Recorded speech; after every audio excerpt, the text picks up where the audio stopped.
Previously on Divorce Court. Vaughn has a daughter that is not mine. She was born on one of our breaks.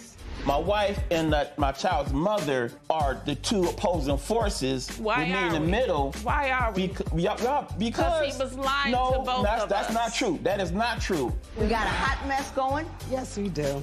and I need to have all the women in Mr. Brown's life together in one room so we can resolve this and figure out what's what, who's who, and get everybody going on the right train. Divorce Court is now in session. Good day once again, ladies and gentlemen. This is the matter of Tamara Brown versus Vaughn Brown. This matter is reconvened because we have had other parties. Let me set the table for you momentarily. Mr. and Mrs. Brown, though married 21 years, have been separated for the past 4 months. His sister, Janine Brown, is here in the court. Also there is Kimberly Wright. How are you? This is the woman with whom you had a baby while you were on a break from Mrs. Brown. I'm going to start with you, Mrs. Wright. Ms. Wright, why don't you tell me what the situation is and why you feel your child is not treated well by Mrs. Brown? Because she carried the hostility on from me and carried on to my child. Give me some examples. She never liked me at all. She thought I was the cause of her and Vaughn breaking up or whatever, but I didn't know anything about her at all. She knew more about me than I did about her. But anyway, the child was born, and she never liked my child. She hated my child, she hated me, she hated anything that he represent with somebody else because she didn't have that child first. Mr. Brown, you do see what your implication in this matter. How have you handled this matter? You created it. Now, so how have you handled it? I admit, Your Honor, I did not handle it the best way. It should have probably been handled, but I did the best I could with the limited knowledge I knew at the time. Meaning now, my wife had brought up I would secretly talk with her, excuse me, to leave a room. That's not true. The reason why I would leave the room or talk to her at a different time than in the presence of my wife is because they both would hear the other one over the phone. And I'm in the middle, and the animosity is coming from both ends, honestly. And I'm trying to middle, trying to referee between my wife and Miss Wright in order to see my kid. And I'm trying to be less conflict as possible, so it just worked out better for me to talk to her out of her presence. Now, they both agree that that's not true. Mrs. Brown, I thought they would never agree on anything. Mrs. Brown, why don't you tell me what you believe he was doing with respect to the two of you? I believe he was doing what he did from day one. He would tell Kim one thing and he'd tell Tamara one thing. So therefore, when he's on the phone with Kim, I'm saying stuff like, that ain't what you just said. It depends what we're talking about. Ms. Wright, is that accurate? That he was playing you against one another? I don't think he was playing it. I was just calling to ask, like, when is you gonna send your child some money? When is you gonna do something for your child? And he was like, well, I ain't got it right now. I'm gonna call you later. I'm gonna send you something in a couple months, a couple weeks. Or I'm gonna send you this, I'm gonna send you that. And I was like, I'm just sick of the promises So, okay, there's of the different conversation right things there. So, that okay, he was talking about. But it was never no talking, no talking about me and him getting together. No, that was never not on the option of me and him talking. Always talking pertaining to. She may not verbalize that, but that was the attitude in the room. When she knew I was on the phone with Miss Wright, it's always the attitude was there's something going on. Why is she calling you for money? She just called you last week. She just called you 2 weeks ago. She just called you last month. That'd be the argument we having. So now I'm arguing with her about talking to her about money from a kid. Okay, it became a circus. And I got you. I got what happened, Mrs. Brown. I'd like to clear my name. Go ahead. I have told Vaughn since day one to go, and you tell the truth, to get his child, to be in his child's life, because girl, when why she you get, playing? Thank you. Vaughn, what have I said? Okay. What have I said? I said because when she get a certain age, she's only gonna know what her mama tells her. Have I not told you that? Now, Okay. Girl, please. Now. What is your understanding about her treatment and her actions towards Ms. Wright's child? She treats her daughter with hatred. She hates her being around, and she disrespected her verbally. She calls her names behind. When we got there, she didn't speak to none of us. She did say hi to my husband, went in their daughter's room and said, get this B stuff out of my daughter's room. This is your daughter. Stop. Get her stuff out of here. I did. He take care of her child that's not his. But when he take care of his, it's a problem. That's He right. can't send no money. She talking mad He don't cash take about care it. of my child. Vaughn has not taken care of my child, and that's one of our issues. Hang on, let her finish and I'll get to you. Go ahead. That's one of our issues. It's been many a times with Jamia growing up. I wanted to call Kim and tell her she got off good because I'm arguing at you him. never said that. No, I didn't say that. I said that. You I ain't didn't never say- said send I her no didn't say money. that. You ain't never say take care of her. I have you always prevented told that. him. You Thank you. prevented that. That's No, what you no, did. no. This is the circus. See, I got this it. is the circus. He has But you her- set up the tent. He did. You If he set up the tent, You said this is the Your circus. Honor, can I just say this? Stop, hang on. This is the circus, but you set up the tent. Can I just say so, this? So you cannot just point at them and say wrong, wrong, wrong when you made that happen. That's with right, your Vaughn. actions. You ain't Right. innocent Can to I this just because say it's this? your child. You never And took care of her. he needs to let him know this. You really do. There has been times I told Vaughn to send Jamia money. No, Have you I didn't, not? girl. Okay, stop. Over You don't the know. years, I have. Hold on, stop. Those Let her clothes finish. that you threw out of the window when she was Save born, those tears. I bought Please. them. Stop. Okay, I'm sorry. I bought those clothes she threw out of the window when she was a baby. When she needed diapers, Vaughn didn't have the money. I bought those diapers. Girl, you lying. When his mother passed, he didn't have the money to buy her clothes. I bought her clothes from head to toe out of my pocket. She didn't like what we bought, so when she came back, she had something else, so he didn't like it. What did we do, Your Honor? We went to the store and I rebought her another outfit. The outfit she got for my mother's funeral, Kim didn't like it, and Kim gave her some old. I bought it. Okay, Some let me just say, I know this I is never prevented I him get from that. his Let me child. just stay here 1 second on that, because this is one thing we can agree on. Did she buy your, whether you liked them or not? I don't know if she bought it or not. I'm She was not going gonna to her honor that funeral. fact. She- Fact. I- Who bought it? I don't Okay, care the wife who bought it. The She wife said, did buy it. At some point, we got to be okay for those children. At some point. And if we can't even honor the facts that occur, we can't go around calling everybody fake news. Yeah. Right. We got to know That's what the what I news mean is. by he's not so telling we can her. have a place to start. Do you see what I'm saying? But if the disrespect telling her is there one all thing and along, you telling can't me go one nowhere. thing. And that's why I'm saying we can't go anywhere with the respect unless we can agree on the facts. Yeah. And that's one fact we can agree on, is it Yeah. not? Right, We're right. gonna set that right there, Right. and then I'm gonna bring it back later on. She didn't want her eating none of her food. She was looking at her nasty. She wouldn't speak to her. She would not talk to this child. And she set the whole house atmosphere for everybody. And his daughter would constantly come talk to me. When I leave, she want to come with me.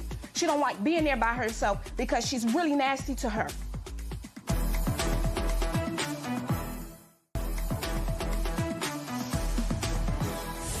Now, Mr. Brown, tell me about the atmosphere in your home when Ms. Wright's daughter is there. When your daughter with Ms. Wright is there. Okay. She was 11 the first time she come down.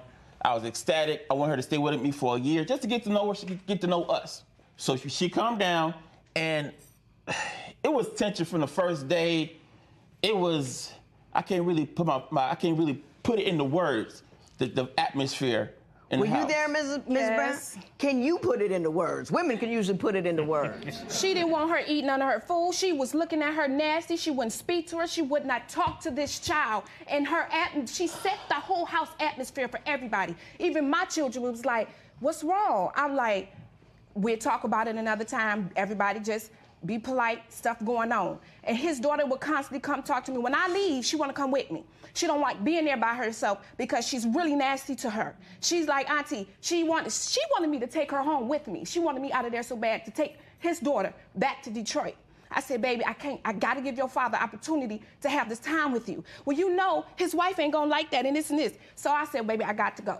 So I left. She wanted to come. I said, no, you're going to have to stay. But she is so nasty and disrespectful. It is unbelievable. Ms. Brown, and I know you're hurt. He did a horrible thing to you.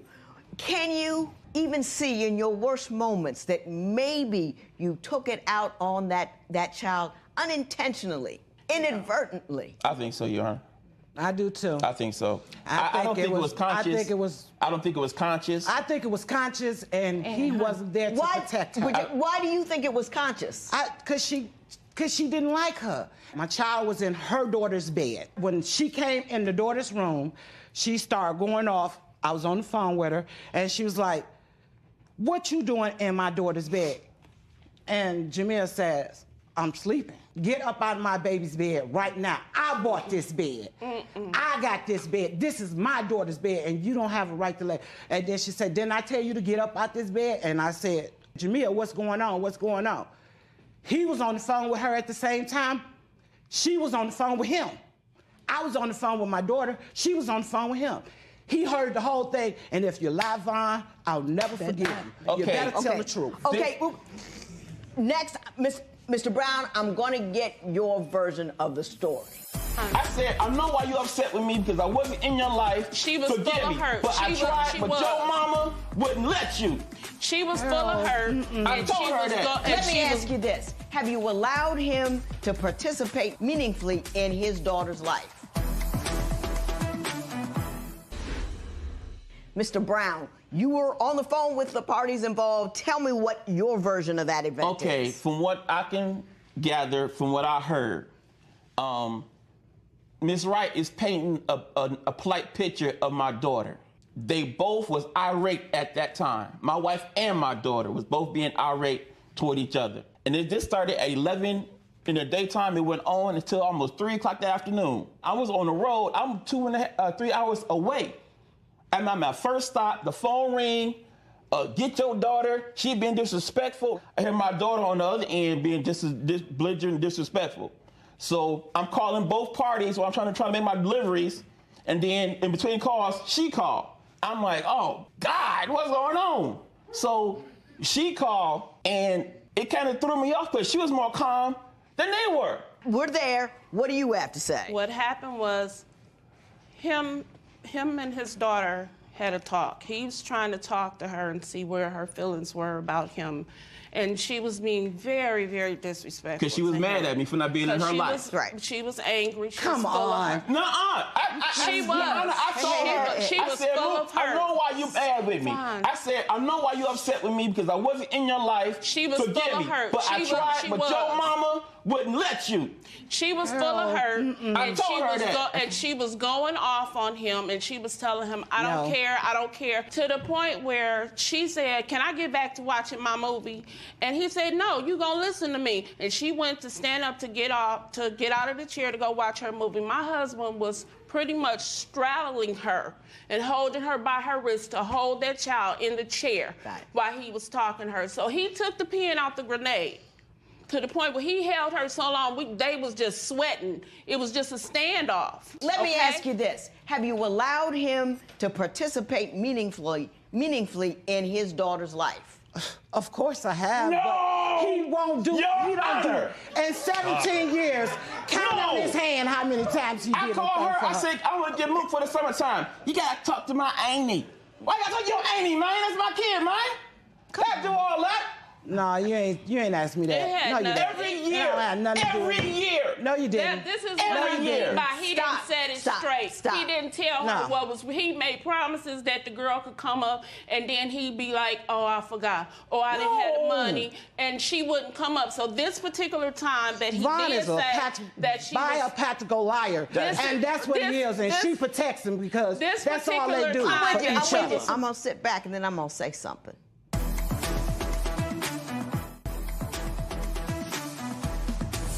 It ain't gonna fix everything, but I wanna change the trajectory of this entire relationship. Because what's happening is we have a bunch of adults behaving badly, behaving how they, emoting constantly without stopping to think, I'm gonna have to suck a few things up because I've done a few things wrong and I've got children involved in this matter and I've got to do things differently. I also wanna talk to you about women on women. And it happens a lot in my community, where we are in circumstances where we control so little that we don't have any money, we don't have the man, we don't have a job, we don't have everything going on, and the only thing we can exercise control over is the volume of our mouths and the young people that we have. So what we do is we take that and oppress each other with it. You know what I'm saying? Now, Mr. Brown, you started all of this mess. So every time some mess starts, you can't get angry. You've got to get involved, but you have to stay calm and you have to suck it up because it began at your door. But every time you women get involved in this, and the easiest person to get mad at is another woman, you got to stop and rethink this sucker. Because it's not gonna work. She's hurt because you knocked her up and walked off. That's what that is. She feels bad. She feels used. She feels taken advantage of. She feels like she doesn't get enough money. She doesn't get enough time. She may have kept her daughter away from you if you did bad on you. Because your daughter deserves a relationship with him. Yes, so she will not keep running after other dudes that are going to knock her up and walk away because that dude wasn't there. And you don't have the right to put her in that position. That's all I'm going to say to you. But that hurt you have to assuage. That hurt you have to acknowledge. And then you have to say, I'm done. Because I'm better than that. That's something I did a while ago. And that happened. And he ain't that important no more, no way. That's right. I said you know what I mean? And then you two need to make a point of making it right with one another. Because it's this knucklehead that started all that nonsense. You two women, he probably lied to you, and you're upset. And I bet you weren't quite right with that daughter because you were mad and she was mad. She was hurt. Yeah. Put yourself in her shoes. Put yourself in her shoes. But you make it right between the two of you because you got to direct that child and your other children. If you're mad all day, if you're angry all the time, the children that you raise, every epithet you hurl, every angry word you say teaches your children how to feel. We're gonna grow up in a tornado. Ms. Brown, you the last one. You the last one. He comes to you when he's charged up all these women. He's come to you when his situation went dangling about the town and didn't do the right thing. And he comes to you and tells you about this woman and that woman. You tell him, you be a man, handle your business. And don't get angry. Oh, you get calm. Don't get a tool with her. Don't get a tool with her. You be a peacemaker. Because we cannot survive in this atmosphere. Do you understand what I'm saying? Right. Your children will not survive in this atmosphere. And y'all got to make it right. Everybody's got a reason to be mad for the reason they're mad about. But now that's over with. Now it's a new day. It's a new direction. Everybody apologizes for everybody for the wrong that they've done, and you move forward in a manner that the God I'm sure all y'all worship would be proud to call daughters. This matter is adjourned.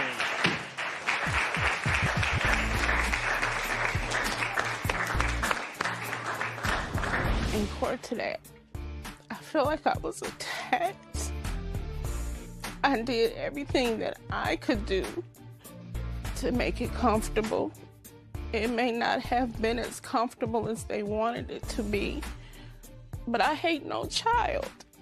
And when my husband fell short, I stepped up when it came to his child. That's about all that I can do. Do I want to save the marriage? Yes. It's just what happens. Nothing, baby, that can be overcome. So yeah. I don't want to save my marriage.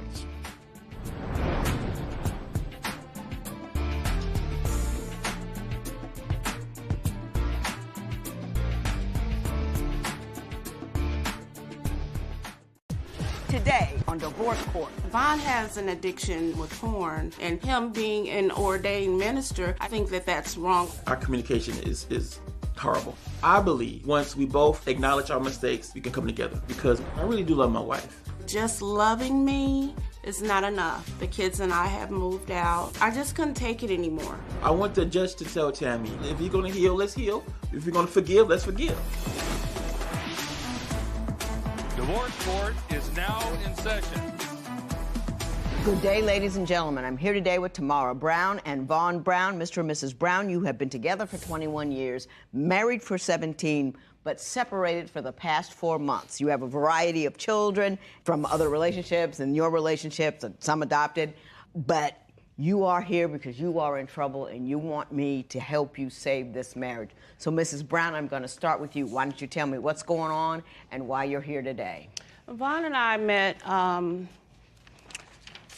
I was a cosmetologist, and he worked in a little strip mall, and he worked at the Radio Shack next door.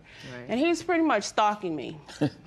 Every time I walk to the store, you know, I turn around and look, and he's standing in the doorway. I thought he was a really ugly dude. You know, I didn't like him.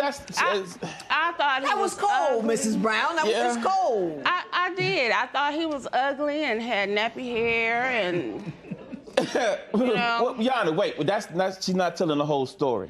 Yeah, every time. What is your version of the event? The truth of it is, I believe, sometimes the prey allow themselves to be captured by the hunter. Okay, so he was hunting me. So she was positioning herself to be... She was positioning herself. Be caught. Coming to my store for no reason. I was going to the dollar store to get a drink. You know, I'm a cosmetologist. I was thirsty. Wait. Hey, hang on. Let her finish. Go ahead. I was thirsty. So anyway, he every time I would go there, he was looking out the door at me. Eventually, both of you decided you liked one another. Well, let's go on from there. Eventually, you know, he turned out not to be ugly. He was kind of cute. You know, his hair turned out not to be nappy. It was really beautiful. As you see, the illustrious locks are still there. Go ahead. I want two other I gave in. I got 21 years. And here we are. Right. You know? And here we are. The marriage has been, it's been good overall. But I need Vaughn. He doesn't offer me the stability that a woman seeks in a marriage. What do you mean by that? Yeah, what do you mean by that?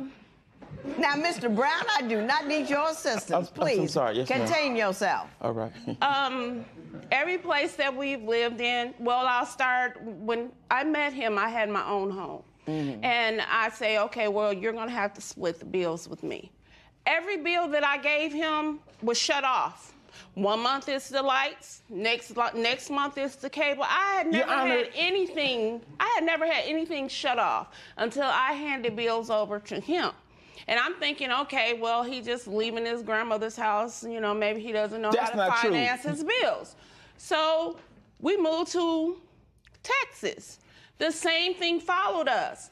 Only when we moved to Texas, we're married, I'm pregnant. And utilities still getting shut off. And utilities, not only are utilities getting shut off, eviction notices are being served. Okay, let me deal with utilities, then I'll get to the eviction. Mr. Brown, what do you have to say about that? Let's back up.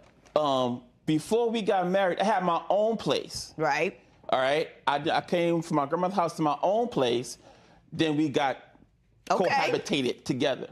Now, as far as the utilities goes, I don't know how to put it, but I'm from Detroit, and sometimes you can fudge a little bit, and I'm from Detroit too. So sometimes some things you can, in my mind, the things had the order in what need to be paid. But that's the problem in his mind. And the utilities were cut off. Yeah. But they would cut back on within a day or two. But you know, Mr. Brown, they don't cut them off like when you're a couple of days late. I mean, you really got to be tardy for the party for them to take off your utilities. Yeah, I mean, I do admit I'm not the best with finances. I'm kind of a sporadic type dude, but the whole thing of it was it wasn't a big deal. It is a big deal, Your Honor. I'd like to tell you why. Tell him why it's a big deal. It's a big deal, especially now because you've gotten to the point where you have these house notes, and yeah, they'll work with you in the beginning, but after a while, that landlord is tired of having to pay the mortgage because you're late.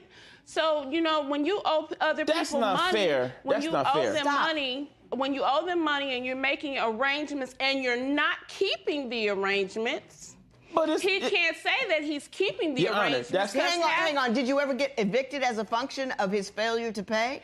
Your Honor, we were to be evicted 1 month on the 31st. We moved out on the 30th. Your Honor, can I please respond to that? Go ahead. Now, for every eviction we have, Everyone, right. I've always had another place already in preparation. Case in point. Go ahead. One house we was evicted because I didn't pay the rent because I put the rent down on another house because that house had mold in it. The back room was full of mold, and my two youngest kids were sick all the time. No, we didn't know what stop. it was until one day my oldest boy and I moved the washer and dryer from the wall. And you saw the mold. It was all mold, and that explained why the kids were sick. Well, explain the other evictions. Again, because of how the family growing, 'Cause he ain't I want paid. another house, and That's all. I do admit I didn't do it the proper way. But let's say we wanted a bigger house, I would go find a bigger house and just pay toward that bigger house instead of paying where we were. That's how the eviction happened. Whatever it is, it's an impoverished way of looking at things. Yes. Because you mess up your credit along the way. And Indeed. once you mess up your credit, getting more credit is more expensive if you can get it at all. I'm done talking about that. Yes. I want to know how it is Mr. Brown can both be a minister and a porn addict at the same time. But every time I will pick up his phone and look at the history, he's been on porn. And then our computer at home, the kids go to do their homework, and what pops up? Porn. That's Mr. Brown, Your how would you Honor. like to respond to that?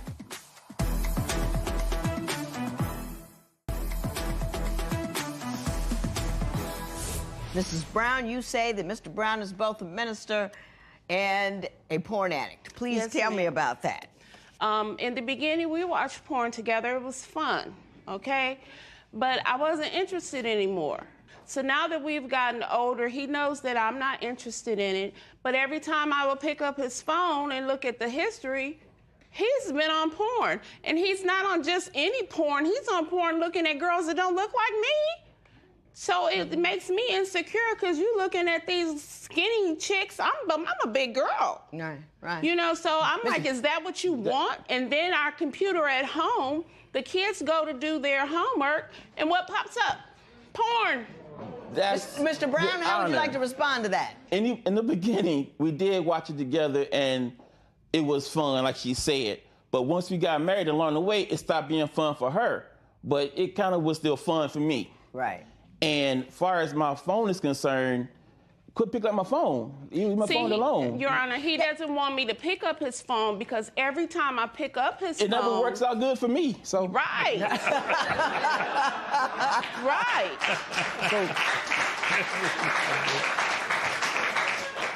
Well, what do you see when you, other than the porn, what do you see when you pick up the phone? Other than the porn, I see him and his sister having conversation, talking about me.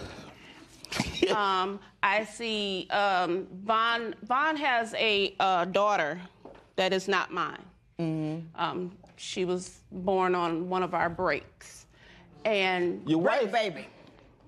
yeah. But And that leads to her jealousy, Your Honor. Yeah. No. What? But it wouldn't be jealousy if I wouldn't pick up his phone And see what I'm seeing and how they're talking to him and how every payday his phone is blowing up. I need my hair and nails done. I need or the sister, I need bread and milk for the kids, or I need some money to do That's this not for true, the Your Honor. kids. Okay, why don't you tell me what's going on with what's on your phone? Okay, when she picked up my phone and started going to my texts to my sister, we are not talking about her. I may be venting to my sister about her, but we're not. Is that not the same thing? My sister's not downing her or giving her any bad play at all. My sister's pretty much trying to be in the middle and give me her honest opinion of whatever's going on. Now, my daughter, on the other hand, this only happened for 1 month when she was for her 16th. That month of her 16th birthday, she was calling me for her hair to get done, for her nails to get did, and she was quite persistent and agitated because I wasn't responding the way she wanted me to respond to her financially. That only happened one time. Your Honor, this is every payday. No, ma'am. Listen. I'm never gonna get this right. I'm never gonna get this quite correct. So I brought somebody on board to help me out with this. I'm gonna bring forth a witness, Jenny Brown, your sister. Really? Yes, I am. Okay. Jenny Brown, why don't you go there and stand next to your brother? And Jenny, the next thing we're gonna do, I'm gonna talk to you about her jealousy, his ministry, and what the problem is. My wife and my child's mother are the two opposing forces. Why with me are in the we? middle. Why are we? Because he was lying to both of that's us. not true. That is not true. You're the lightning rod on this one. You were the person who had that extra. You had all of these children. You the daddy to all of them, Right. and you need to command that situation. The fact that it failed is on you.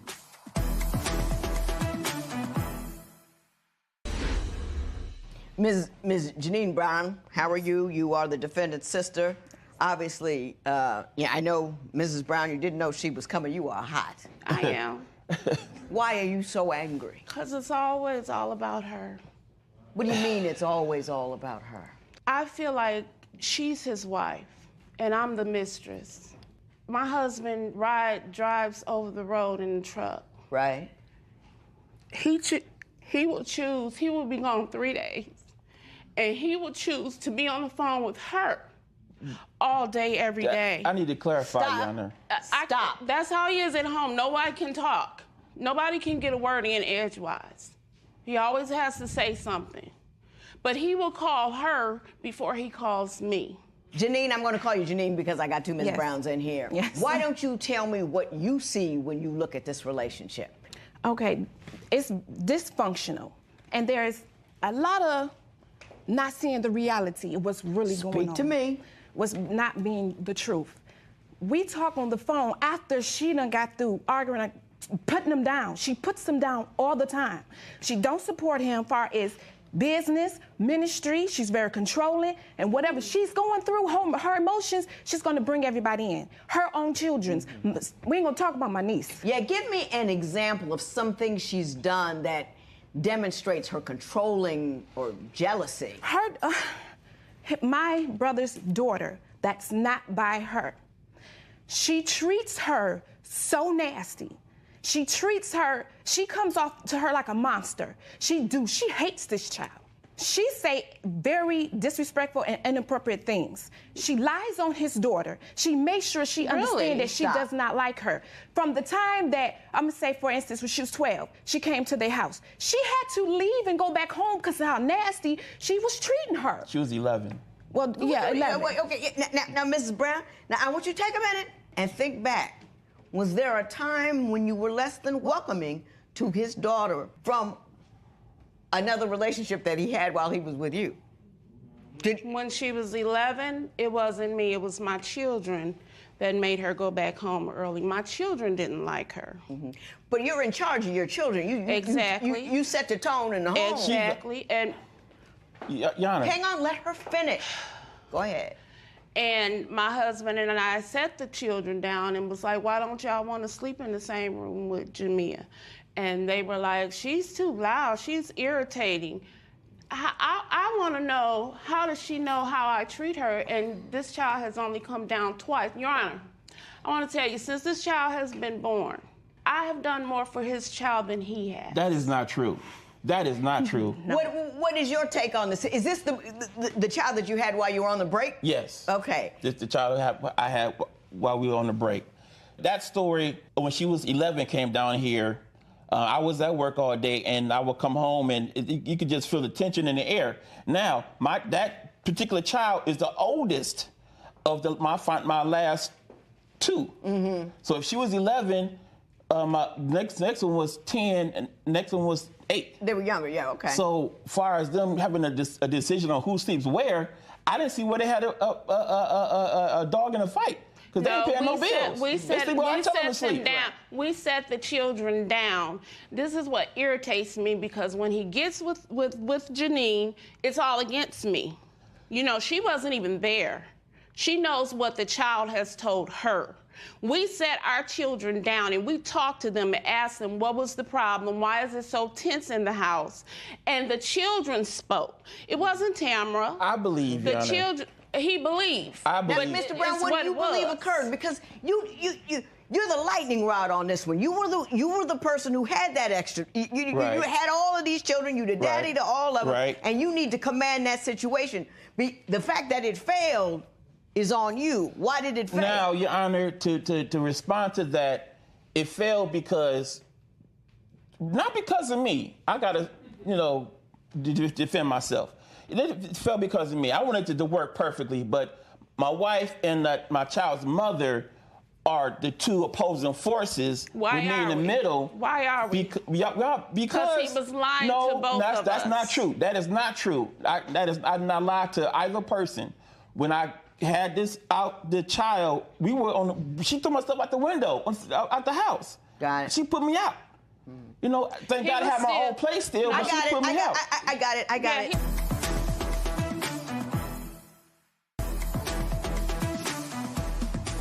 My understanding is that you're not the only two women fighting in his life, though. Why don't you tell me what the situation is between your wife and your other's baby? Now, my wife, my child's mother, oil and water, they don't mix.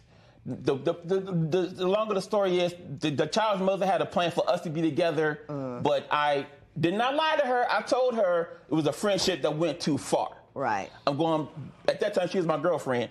So I'm going back to my girlfriend. Right. We patched things together. In the meantime, she'd had the baby in the midst of all that. Right. So it's been two dogs over a bone, which is me, and it's like, it really wasn't. Is that his fault, though? That's his fault because he's never made it right. How could he make it right? How could I make it right? He's never made it right. Like, he has to talk to her in private. And tell her what's up. And yeah, but that goes back to the phone. That goes back to I'm looking at his phone. I agree with you. You got to get it settled. You got to get it right. So I brought her here so we can. Whoa, come on. Tell the truth. Tell the truth. Come on. Yeah, see? Okay. Ms. Kimberly Wright, how are you? I'm fine. How are you? We got a hot mess going. Yes, we do. And I need to have all the women in Mr. Brown's life together in one room so we can resolve this matter. I'm not in Mr. Brown's life. Well, you are. You were the mother of his child. You were the mother of his child, so you can't pretend you're not in there. You can't take that we back. got to resolve this and figure out what's what, who's who, and get everybody going home on the right train. But I don't have time for that right now. I know you don't. You don't have time. So this matter is going to have to be adjourned, and we will reconvene and get this matter all settled. This matter is adjourned. It is so ordered. She carried the hostility on from me and carried on to my child. She thought I was the cause of her and Vaughn breaking up or whatever, but I didn't know anything about her. She didn't want her eating none of her food. She was looking at her nasty. She wouldn't speak to her. She would not talk to this child. And she set the whole house atmosphere for everybody.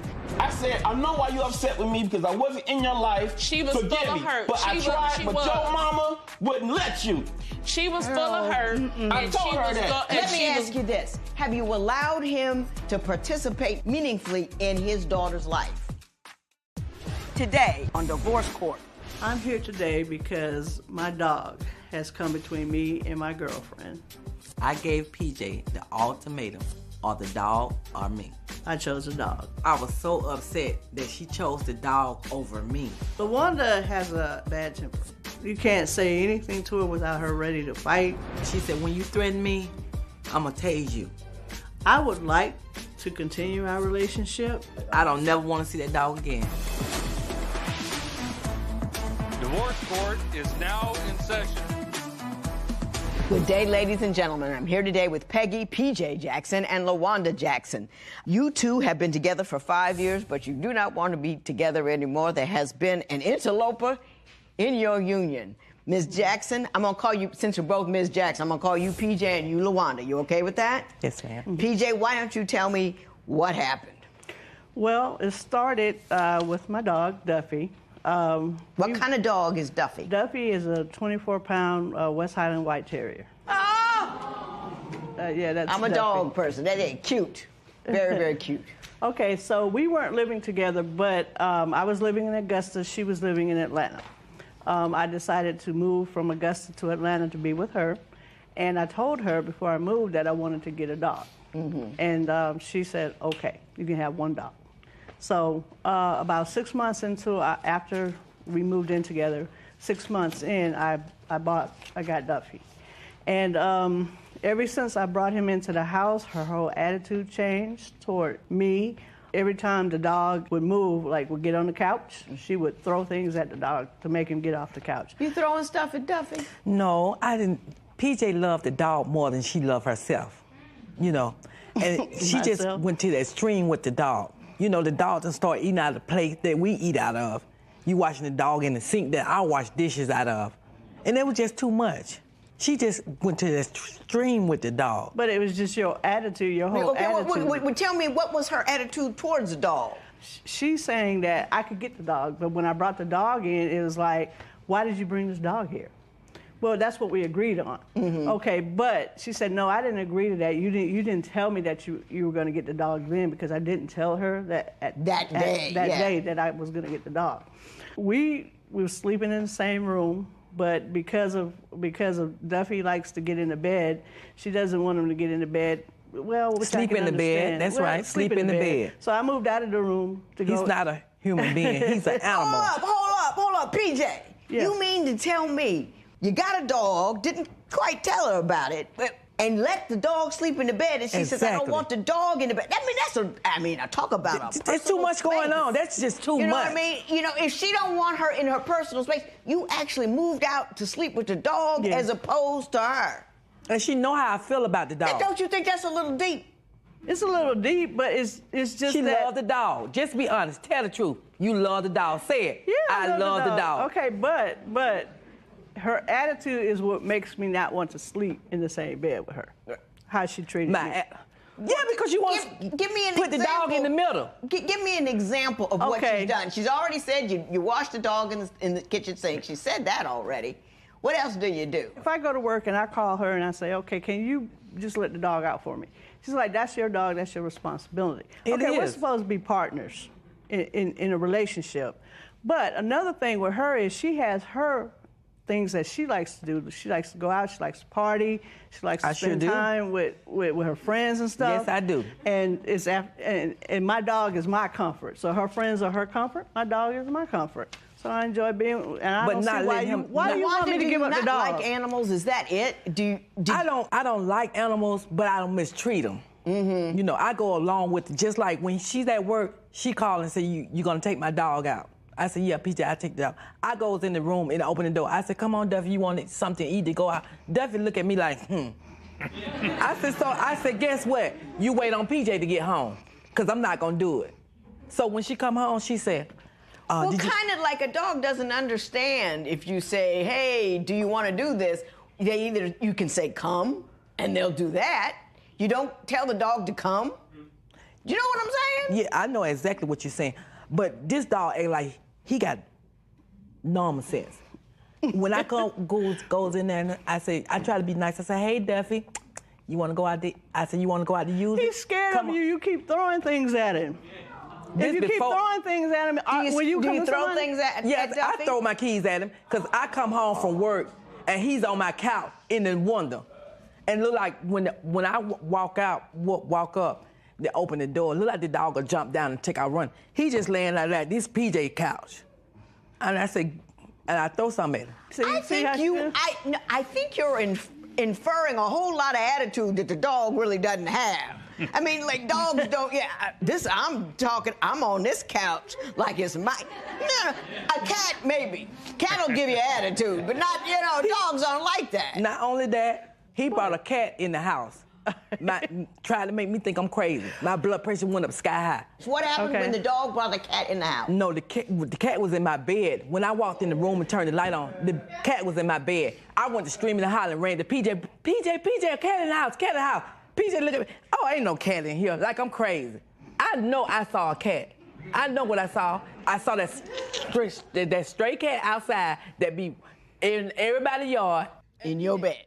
We got into the argument about me feeding the dog out of the plate. Right. And she she had a frying pan. She was going to hit me with a frying pan. When I pull up. But we had it was a friend of ours in the house that took the frying pan from her, so she couldn't get Well, tell about the taser. LaWanda, did you threaten her with a frying pan because the dog was eating out of the plate? Yeah, I threatened her with the frying pan because she had a taser. Every time we get into it, she walk around with the taser and say, I'm going to tase you. You got a taser? Yeah, tell the truth. Tell her about the taser. Threatening to tase people? Well, okay, that's to keep her off of me. They call her Bull. Her nickname is Bull. Now, why do you think she has that nickname? I do not know. Because she likes to fight and raise hell. So when she gets mad... Oh, like the Raging Bull, the movie. Yeah, like a bull. I like to race with you. But where's all that anger coming from? So one thing... Did you buy a taser specifically to get her off you? I did. So I told you, what I tell you, if you tase me and I go down, you better pray I don't get up. Now, LaWanda, let's take a minute. Now, I think I understand what the problem is with the dog. I think we got a little anger issue over here. Okay. The taser, I do not think was a good resolution, but we'll skip that for right now. I understand, PJ, that LaWanda goes out a lot, she's partying, and you feel like that's happening too much. So I want to talk about that. Why didn't you tell me all this before I moved from Augusta to Atlanta to be with you? You loved me. Okay, I love you. You still love me? Do you love me? Do you love me? But look at me right now. Look at me right now. Look at me in my eyes and tell me you don't love me. I'm talking to the judge right now. Nah.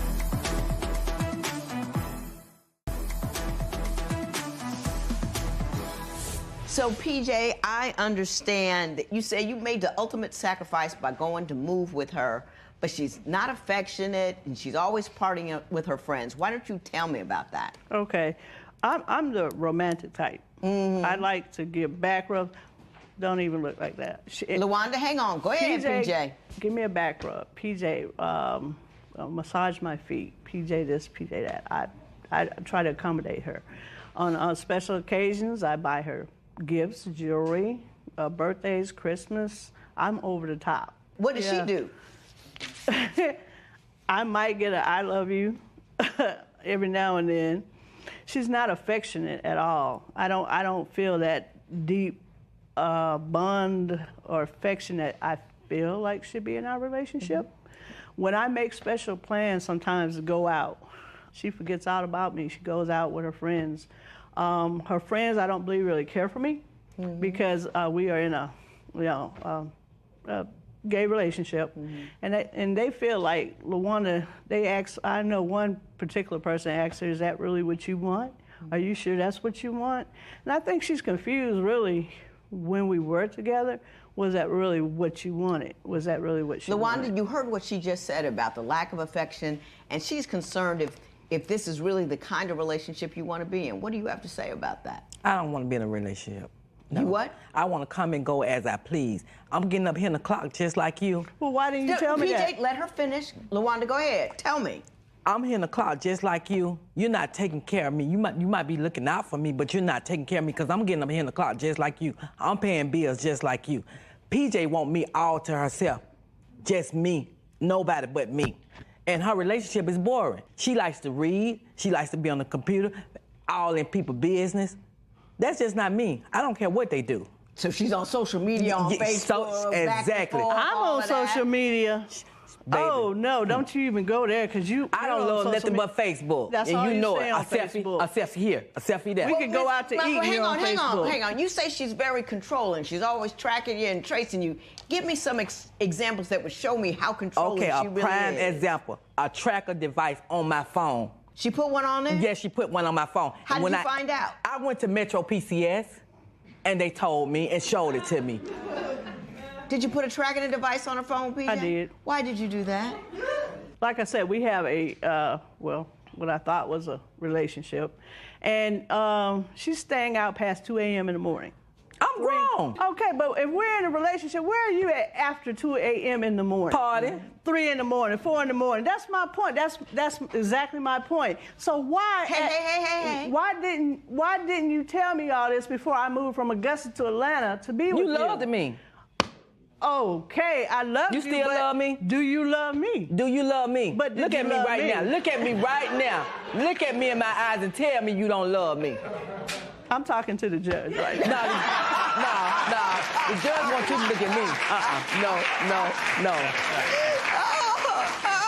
I usually don't let that go on, but I enjoyed that one.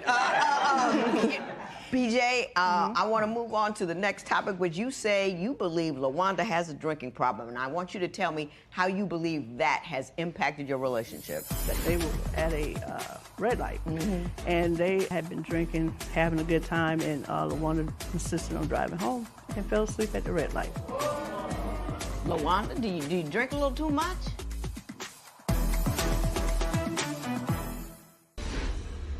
Why do you think LaWanda has a drinking problem? LaWanda would never admit this, but LaWanda has a drinking problem because I feel like when she goes out and she parties and she drinks excessively, and then she drives.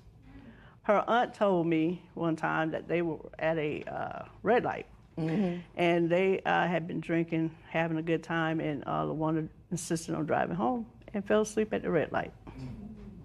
LaWanda, do you drink a little too much? You know, it all depends on what it is, but I love margaritas. I wanted a margarita when we got off the plane. It ain't like I gotta have another one. We're not talking about what you did last night. We're talking about throughout the entire Yes, I like to drink and I like to party. And you prioritize that over everything. Because I have a plan. I'm sorry. I have planned special occasions. If I have a drinking problem, I need to drink 24/7. I can't find her. Well, no, that's not really true. Back to the GPS tracker. You don't have to be drunk 24/7 to have a drinking problem. But some days I don't even drink, especially when I got to go to work. I don't drink. When I'm off, yes, I drink. I drink at home. No, you don't. Yes, I do. Oh. Well, maybe now you do. LaWanda, why don't you tell me about the time you were out partying and she came and took the car. You didn't have a way home. Oh, yes. She came and tell it all. It was her car. Right. And she had bought another truck. And I asked, can I use her car? She said yes. So I was over my auntie's house and I was washing clothes. And my auntie said, how did you get over here? I said, I drove a PJ car. She said, there's no car here. You came in her yard and drove the car away. Drove the car, you don't know where you was. You drove the car away, and then you walked back to your truck. So I knew PJ, why did you do that? Because I wanted to keep my car intact, and I've told her 100 times, don't drive my car and drink. Don't do that. So you were afraid that since she was with somebody in her family in your car, that she would be drinking in your car, so you went and got your car. Exactly. But the thing about it is, you buy me stuff to drink. So how's I'm at home? Because I want you to stay at home and drink. What do you need to go out, keep going out in the streets for drinking? And why do you keep drinking and driving? And see, that's dangerous. And you ask me why I put the GPS on your phone, so I don't know where you're at.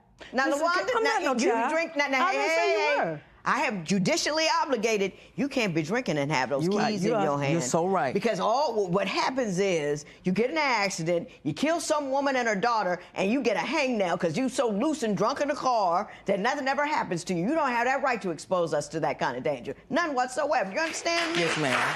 You're right.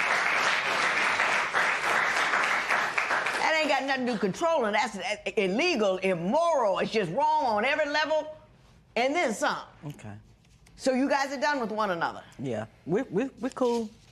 You cool? Mm-hmm. Well, my understanding is, friends. PJ, you want $800 in outstanding bills, but LaWanda, you say she actually owes you $1,200. Exactly. So you're going to explain that to me, and I'll tell you how I will resolve that matter.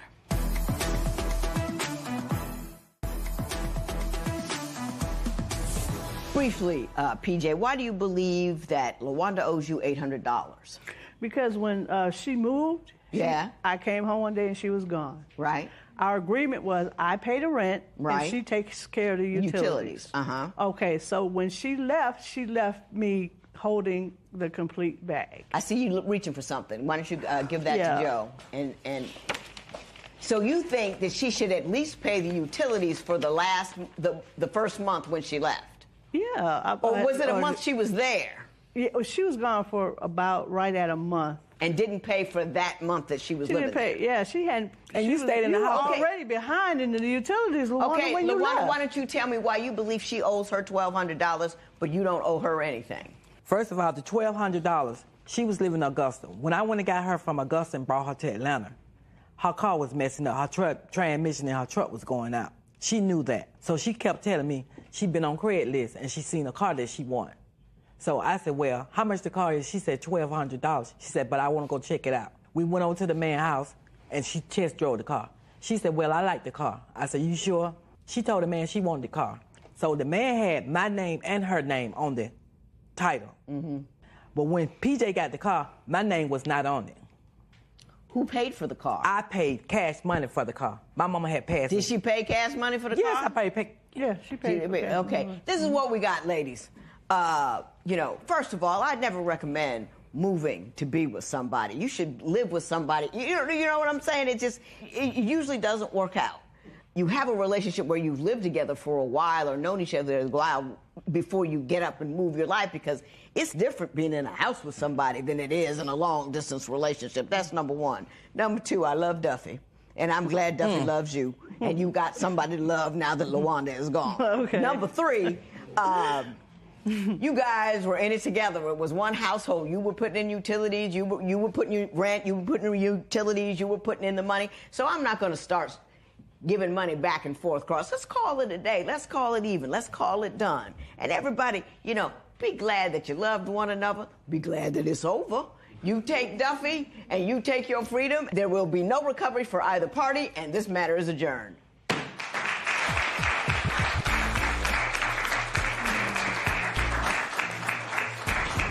I'm done with it. I'm done with the relationship. We friends. I'm concerned about how she doing, because she's up here in Georgia by herself, no family members. So I be concerned about her, how she doing in her health and everything. But that's it. I think LaWanda and I will be friends. We still have a lot in common. We still enjoy each other's company, but we just can't be lovers anymore.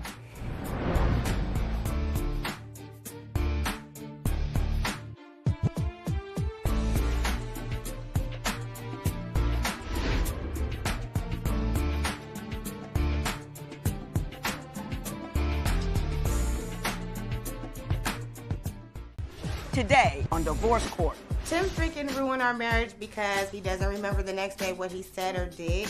I think Lakeisha's cheating on me because she's sneaky. Well, I hired your cell phone. I don't even know what her cell phone ringer sounds like. I think he's a sex addict because he's constantly on porn sites. He's always asking me for threesomes. Instead of talking, she likes to yell and scream. And it's either his way or no way. I would like to be with Lakeisha. I love her, but right now it's hard to say. Divorce Court is now in session. Good day, ladies and gentlemen. I'm here today with Lakeisha Rye and Timothy Taylor. The two of you have been together for 8 years, married for 5, and you have one child together, and you each have children from previous relationships. Mr. Taylor, you back again. Yes, ma'am. I saw you. Different woman, different marriage. Yes, yes. But he was here before. Mm-hmm. And so I've heard. Before we go forward, I want everybody to see what we did the last time Mr. Taylor brought a wife to divorce court. Well, we're in the process of making love. He told me that I'm his main girl, but I'm not his only girl. Yeah. I did tell her that, but at the same time, it was time to end the charade. It was too much going on in my life. I had too many women I was juggling, trying to hide from her. And it just got too hard. I just had to call it quits. Don't you feel awfully small behind that? No, I don't, Your Honor. I don't feel bad about it at all. You don't feel badly about hurting someone like that at all? Someone who had done nothing but love and care and pay your bills. You hurt her terribly at a very, very vulnerable moment, and you don't feel badly about it at all? I didn't really know that I didn't want to be with her until I met the person that I'm with now. Whoa. Is she the person you were with then? Yes, she is. At that now? Yes, she is. No. No, Your Honor, I'm not. No, what? No, ma'am, not at all. Ms. Rye, why don't you tell me what's going on in your relationship that has brought you to divorce court? Tim is a big sex addict. I am tired all the time, so he always wants to have sex. Sex, sex, sex. If it's not from me, it's from somebody else. I've done fought prostitutes. Here recently, my daughter caught him on the couch at his mother's house with another prostitute. Oh, she's fight definitely, prostitutes? she's definitely lying. Soon after I had my son, I had to get in a fight with a girl. Tell me what happened. I confronted her a while and asked her, you know, I'm hearing that you're dealing with my husband, and she denied it. And actually, I happened to call and check my voicemail, and when I checked my voicemail, Mr. Taylor accidentally called my phone and left a nice message with him talking to the girl on my voicemail. Mr. Taylor, did all of that occur? All of this did occur, Judge, but the thing that she's not telling you the truth about is these girls aren't prostitutes. And if they are, they don't tell me about it. I'm not paying them. Right. It's not my fault these girls are out there doing extracurricular activities. So what you're telling me is, Mr. Taylor, yes, I'm sleeping with other women around on my wife, and yes, they may be prostitutes, but I ain't paying them. This is your point. Now, she does her investigations on the females, and she finds out that, yeah, these girls might be dibbling and dabbling like that. But when I meet them, they come to the barbershop and I cut their kids' hair.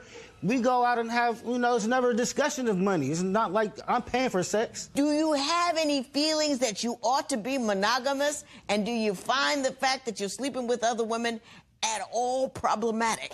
I do, Judge, I do. And to set the record straight, I've been with Lakeisha for 8 years, and I haven't touched or looked at another woman for 5 years. I've been completely faithful for 5 years. So ever since you said I do with her, because you've been married 5 years, exactly. Right? Ever since so I said I do. 5 of the 8 years, none of this happened. And then recently, I caught Lakeisha texting another guy, and all of that, like 2 different guys. That's when I moved out. That's when all the problems started again. Okay. She started it. I got you. Now, Ms. Rye, you claim that he's been unfaithful recently. Tell me the most recent time you caught him. The recent time is he was at his mother's house, and first off, I see him in the car with this young lady. He tells me nothing happened with me and this girl. I didn't sleep with her or none of that. We just went to my mom's house and got in the jacuzzi. You go to your mama's house, though. You couldn't even pay for a room.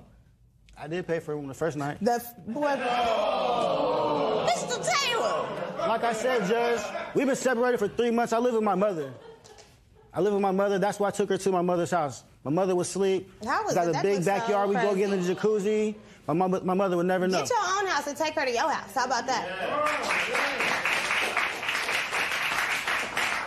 What caused you two to separate to begin with? Her texting the next guy. I caught her phone.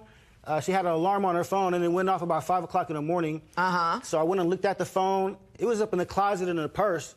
It's not a regular phone. It's like an old phone. So I opened it up. I look at the phone, open it up, and she's in a DM texting some guy, "What are you doing?" So I get on his Facebook, and I look him up. I see his pictures, his face. Right. And then I call him. Right. We have a discussion, and he says, "Yeah, that's my partner. I've been talking to her for a minute now. We hang out sometimes and all of that." That's not what he said. What did he say? He said, "That's my partner and I know her." And from there, he takes one story and runs with it. Right. So he hears one word and he think he know what he's talking about. That's my partner. That's a little bit intimate. Anything other than that's my partner that leads you to believe that she was sexually involved with this guy? Well, you know, we was sharing a car, and she dropped me off. And then I went to another store right before I went into my business. So I stopped by the driver's side door and I opened it up to give her a kiss. And she was talking on the phone that I've never seen before, and she drops it and tries to act like she wasn't even on the phone. And I was like, "Well, give me that phone." And we got into a big argument. I never got to see the phone, and she drove off with the phone. I never got to see who she was trying to call. Do you recall the struggle over the phone? I sure do recall. What happened with the phone? I was talking on the phone, but it wasn't to a man or anything like that. It was more of a personal situation. This is a secret cell phone I've never seen before. It was more of a personal situation. You looking so guilty over there, Ms. Rye. I mean, it's just, you know, you do everything. You got everything on but a T-shirt that said, "I did it." So we know something was up. Something's up, definitely. He was getting ready to take a shower, and he gets his underwear out of the drawer, sits them on the bed, and he comes out, he looks at the underwear, and he smells them. His words are, "These ain't mine. This is another man's." The next day, he's saying they're not his. He burns them in the backyard.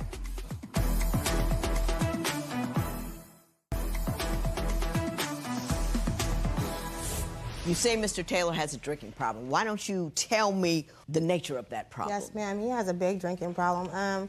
He'll drink and he'll forget the next day what he has said or done. He gets real belligerent when he drinks, angry, and it's not just with me, it's in front of our children. It's just too much for me to bear. Like, I try to explain to him, you know, if you're gonna drink, how about you pour your beer into a cup? Instead, he'll walk around with the bottle, and I just don't think that's a good example setting for our kids. One day, he was getting ready to take a shower, and he gets his underwear out of the drawer, sits them on the bed, yep, I'm telling, sits them on the bed, and he goes in the shower. When he comes out, he looks at the underwear, and he smells them.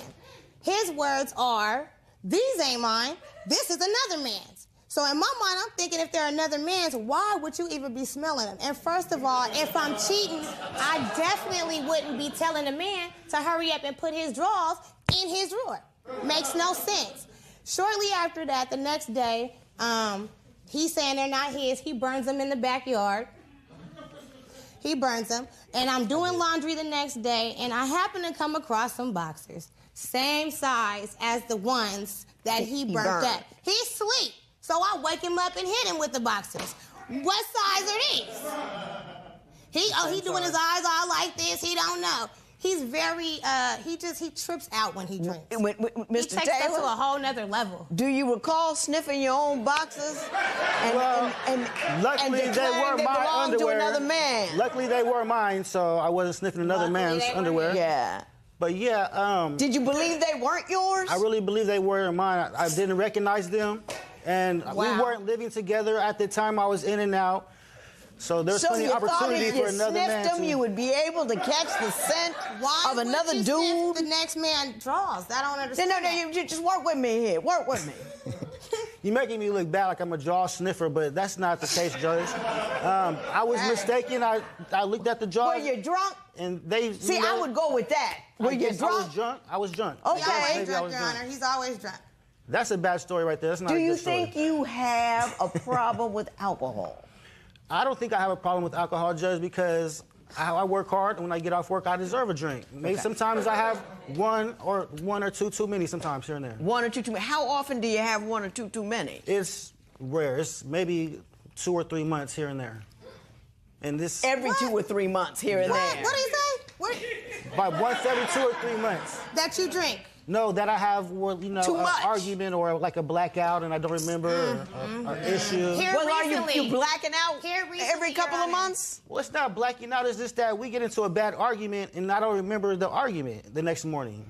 The next morning, he wants to kiss the next morning. I'm like, why are you mad at me? Why are you on the couch? And she's like, oh, you don't remember what you said to me last night and all that, but sometimes I gotta get it off my chest. Do you argue with him when he's drunk?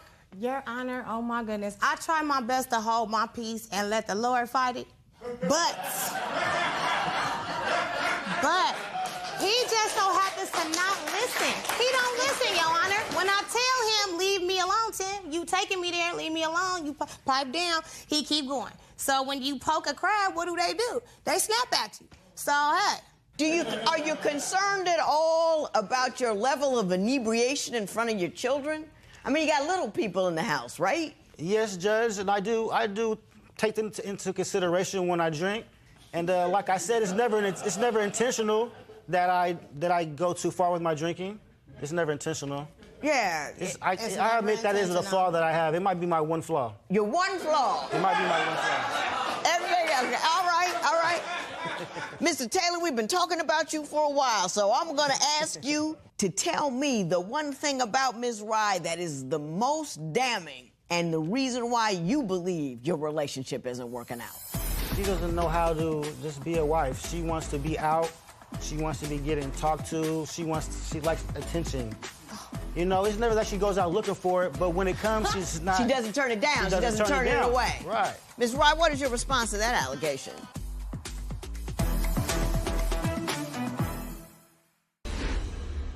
You've been fighting a lot of allegations here, Mr. Taylor, so I want to give you an opportunity to tell me what you believe Ms. Rye has done to contribute to the breakdown of this marriage. Well, my wife, she's a very beautiful woman, and her main thing is she doesn't know how to just be a wife. She wants to be out. She wants to be getting talked to. She likes attention. Oh. She She doesn't want to just stay at home, be a stay-at-home mom. You lying. You know. Why you lying? You know, when she goes out and she wants attention, do you say she goes out to clubs and wants attention from men? And what's she doing? What's she saying? What's she wearing? It's not that she goes out looking for it. It's just that she doesn't turn it away. You know, she gets guys' phone numbers from she gives her phone number out of, like, every guy that she's ever met. Oh, I was just bumping into her at the store. You know, it's never that she goes out looking for it, but when it comes, she's not. She doesn't turn it down. She doesn't turn it away. Right. Ms. Rye, what is your response to that allegation? Your Honor, he lying. I don't go out. I don't go out. And the last time I did go out, we were together. So what are you talking about? Ms. Rye, you say he's verbally abusive. Is that true? Yes, ma'am. Give me a good example of the kind of verbal abuse you have to suffer. Oh, my goodness. He tells me, mind you, my mother is deceased. I don't want to cry. But he tells me, you're going to be just like your mother, alone and don't have nothing. He tells me, you got 2 kids by 2 different baby daddies, which is him and my previous relationship. Ain't nobody going to want you. I can do better than you. I want to have a threesome. Like, that type of stuff right there makes me feel bad, because if you want to have a threesome, then I'm not enough for you. So that makes me question myself as a woman. Right. What's wrong with me? What am I not doing right? And Judge, I tried to do everything for him as a wife and be supportive. I did everything. Dress sexy for him. When I do that, he blaming me. Oh, why you got the lingerie on? What man did you have in here tonight? Mr. Taylor, is she accurate in the things she says you say, or? Well, Judge, that right there, the stuff that she says I said, that's that drunk talk that she was referring to. That's the stuff that I don't remember in the morning. Right. That I said. So you can't even count that stuff, because at the end of the day, I tell her that she's beautiful. I tell her that I love her. And I make up for her financially. I take care of her, everything for her. I bought the hair, I bought the nails, I bought, like, I take care of her. You know what I'm saying? As you should. I still do. As you should. No matter what, Judge, I got her back. Right. I got scars on my hands right now for working on her car because her car broke down. Yeah. But you know, it all counts, whether you're drunk or not. All of that counts. Every dart, you know what I mean? I can't be drunk with a gun and shoot at you and say, oh, the bullet didn't count because I was drunk. Yeah, I'm a Sour Patch Kid. I'm sour and I'm sweet. You gotta take the good with the bad. But at the same time, I'm way more sweet than I've ever been sour, Judge. You way more sweet than you've been sour. You won't even deny it. Well, I'm going to move on forward to the financial problems that you have, because they are significant, and it appears you're not the only woman he has them with.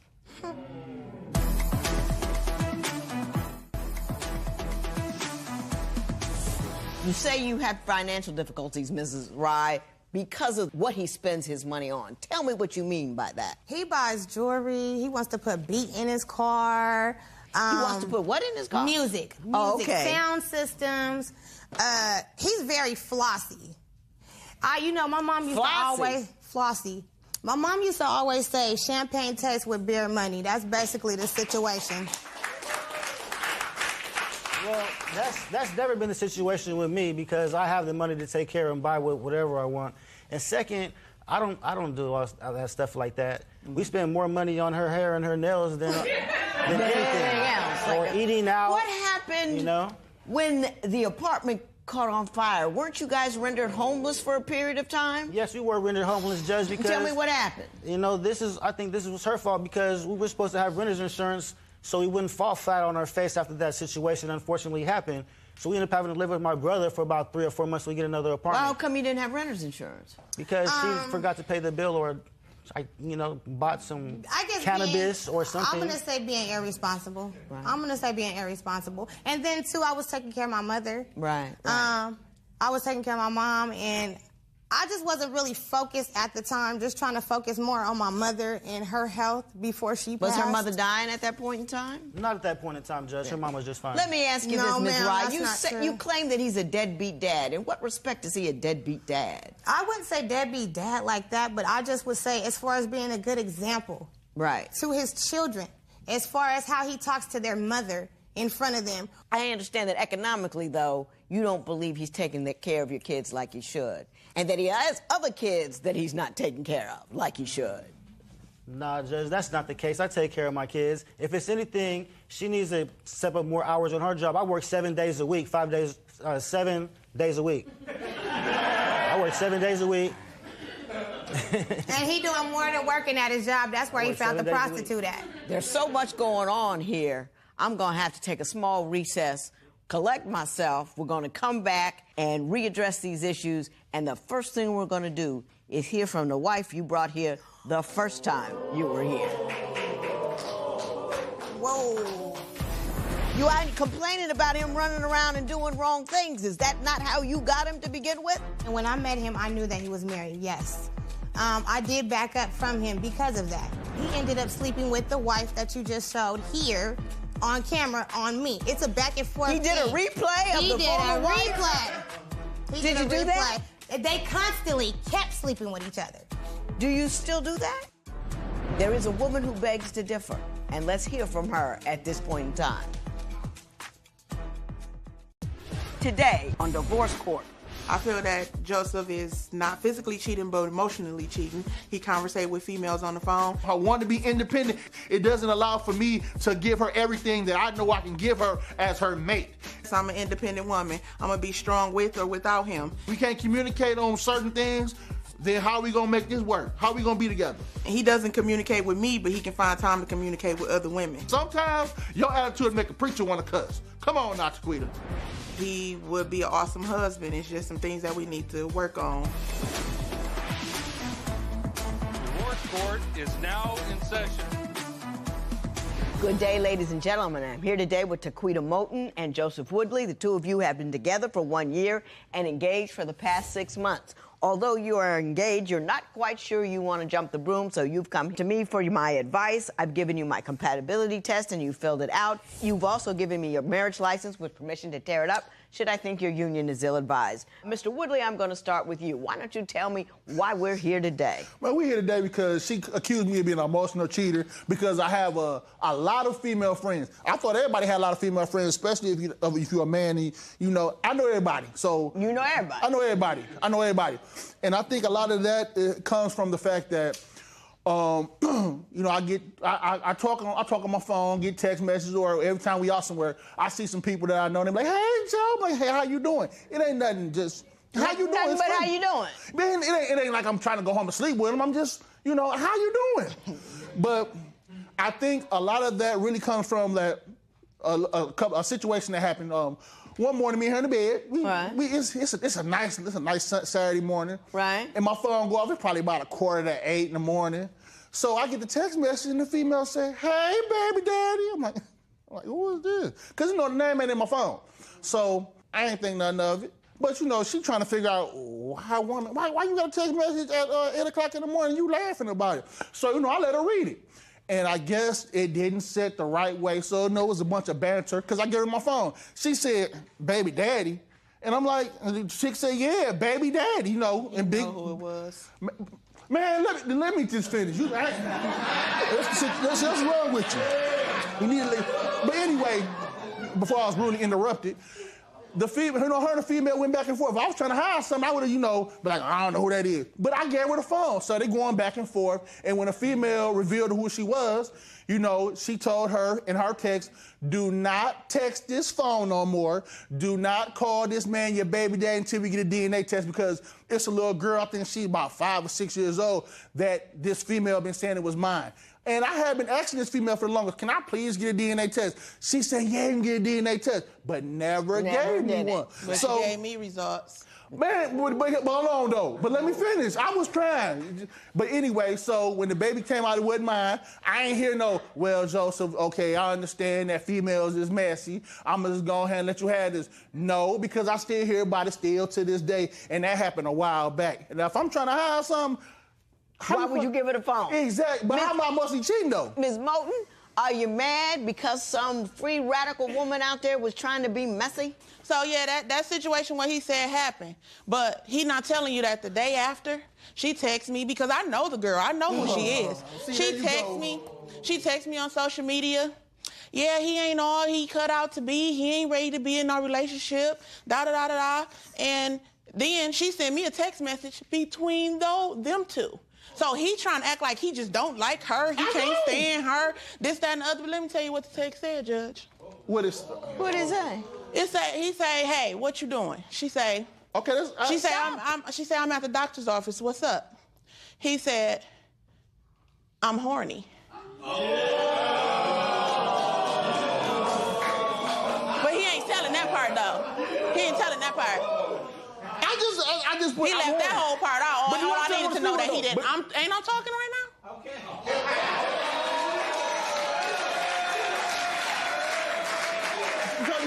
Anyway, yeah, he didn't want to tell that part. Mr. Woodley, clearly that happened because I can see it. You see, it's written all over your face. Do you stay in contact with women out there like that, just sexting and flirting and this and that, just because it's fun and you can? No, see, okay, this particular situation, I went about it the wrong way, unconventionally, but I'm trying to make sure that I make this female, think we were still cool, because I want this DNA test, because you telling folks that, I'm the baby daddy. And let's move on, because I even on a bad day, I wouldn't believe that.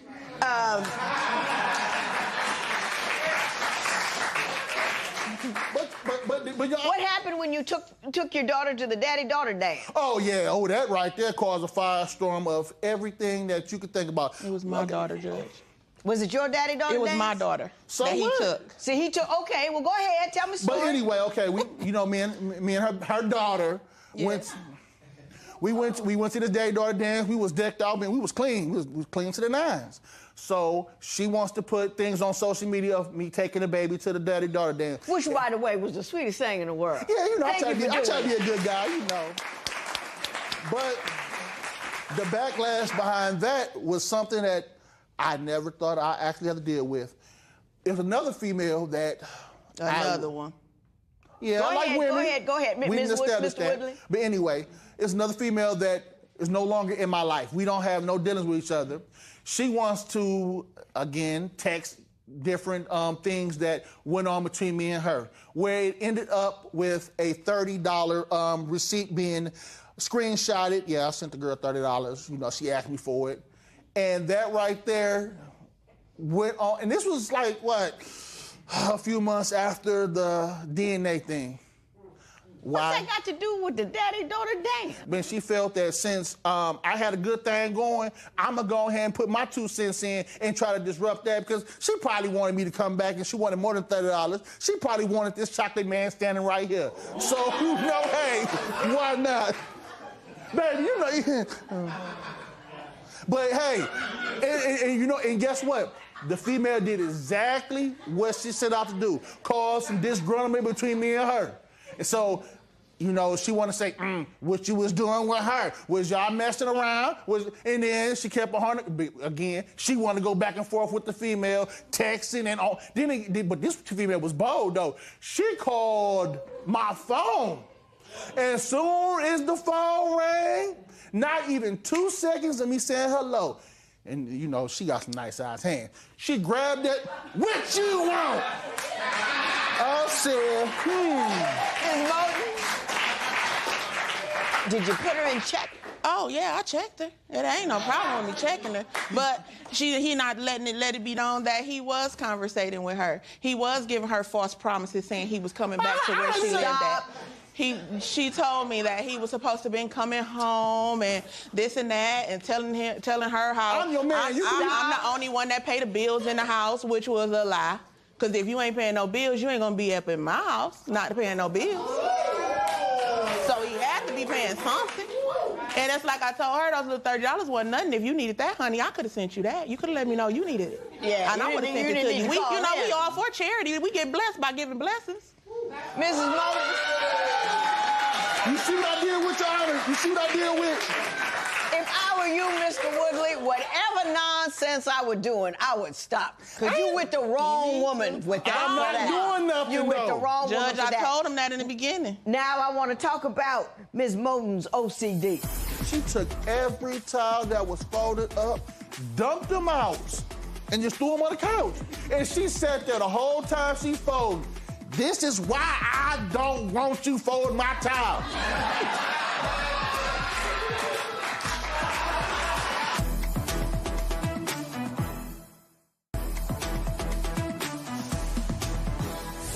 Mr. Woodley, you say Ms. Moulton has OCD. Why don't you explain that to me? Okay, here we go. I understand that people are very particular about certain things that they have in their life, but she takes it to a different level. I've been cleaning house. As you know, I'm older. I'm in my 30s. I've been doing housework and domestic duties for over 25 years, so I think I'm pretty much seasoned at it. In her eyes, no, I'm still a baby. I'm just jumping off the porch. I can't do laundry right. She has a particular way she wants her laundry done. For example, if you wash white clothes, you better not wash no dark clothes, no light clothes behind it, because she got a theory behind that. You're going to have bleach stains on everything. My thing is, I know how to wash clothes, so what's the point? But on this particular day, she came in there. It was very nice outside. We was just chilling. And I'm thinking I'm getting away with something because, I forgot to put the white clothes in first, then do it the order that she did it. She got up. I know you just did not take them white clothes up out of there and then put too many times. But I'm trying to help out. Whoa. How come you have to do the white clothes last? Because you can get bleach on the color clothes. I ain't got no money to go keep buying clothes because they got big bleach stains on them. How you gonna have bleach on them? But it's a different load. Exactly. I know, but it's a tray where you put the bleach at. Okay. He can easily make the clothes slide up against that bleach, and it's still in there. Really? Do you have OCD? Yeah.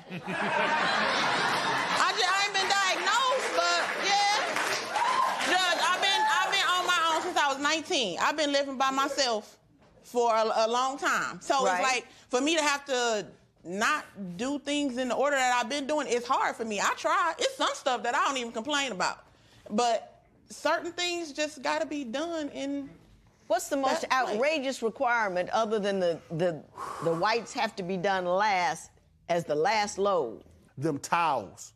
If the towels are not folded a certain way, they can't just be folded. They towels, just fold them and put them up nicely. I'm gonna tell you this now. She told me before, if you can't fold them right, don't fold them at all. Do it. But I call myself trying to fold the towels up. She goes in there to use a towel a few days later, and I don't know, for some reason, she must have rummaged through the whole little towel thing. She took every towel that was folded up, dumped them out. Oh, yeah, she let me know that she dumped them out. And just threw them on the couch. And she sat there the whole time she folded. This is why I don't want you folding my towel.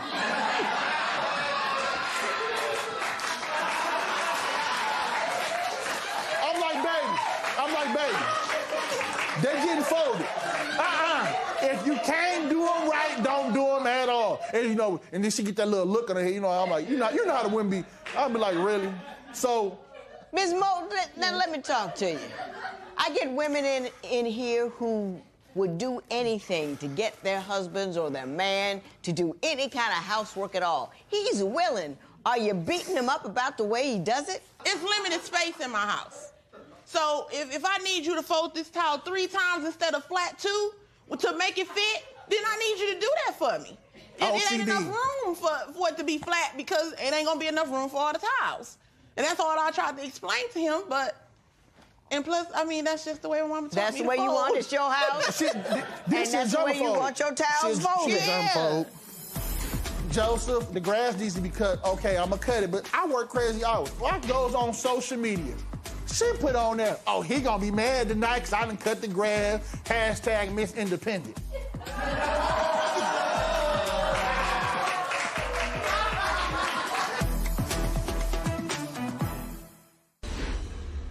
Mr. Woodley, you say Ms. Moulton is too controlling. Explain that to me. Give me stories. I'm gonna give you one, okay. We have a routine. We go to church together because we try to worship together. But as long as we make it there before the preacher start preaching and they start singing, it don't matter how I get there. If I want to take Timbuktu to get there, we're gonna get there. So this particular day, we get in the car, we riding good. We didn't even get 500 feet up the street. I know you ain't finna turn left, turn right. And then after you turn to right, turn left. I'm like, hold on, baby. I'm driving. Ooh, what did I say that for?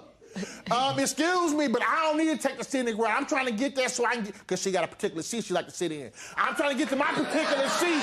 Yeah. Everybody in the church know about it. But anyway, and you best to believe she gonna let you hear about it. If you would have been here on time, we would have had our seats. Exactly. You know I don't like sitting over there. What? Now, Ms. Moten, doesn't the word go throughout the church? Do you have to be in a particular seat to get it? It don't have to be in a particular seat, but it got to be in a particular area. A seat is a seat. And why is that? Because it's like my viewpoint. I need to see it from Jesus can see. angle, Jesus can see you everywhere. You see that receipt. Come on, man. I mean, my viewpoint. It's not even a point. Answer this question. Do Jesus need a viewpoint to bless you? So why you need a viewpoint to sit somewhere just to get the word? I'm talking to you. Huh? Yeah. I'm just asking a question.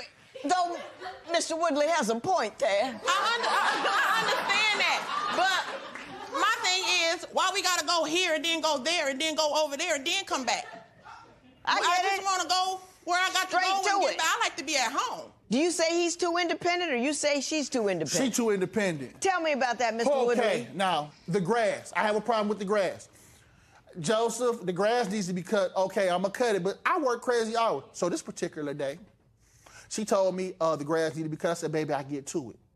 While I'm at work, I come home. As soon as I hit the block, I see fresh lines. Okay, I go in the house. I ain't going to fuss with it because it's late. So I goes on social media. She put on there, oh, he gonna be mad tonight because I done cut the grass, hashtag Miss Independent.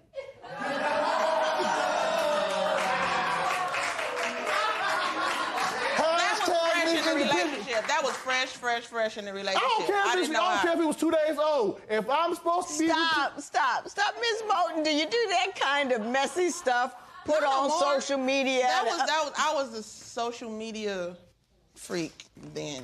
Have you recovered at all? I have. I don't even be on there like that no more. Oh, that's good. But since we're talking about social media, though, I don't do nothing. I don't do nothing indiscretions on social media. He looks single on social media. I'm nowhere on his Facebook.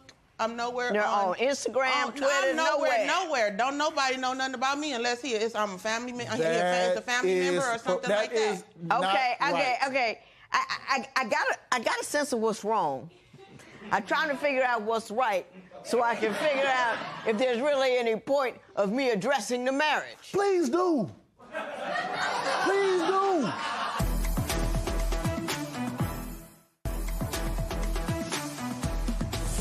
I came in here.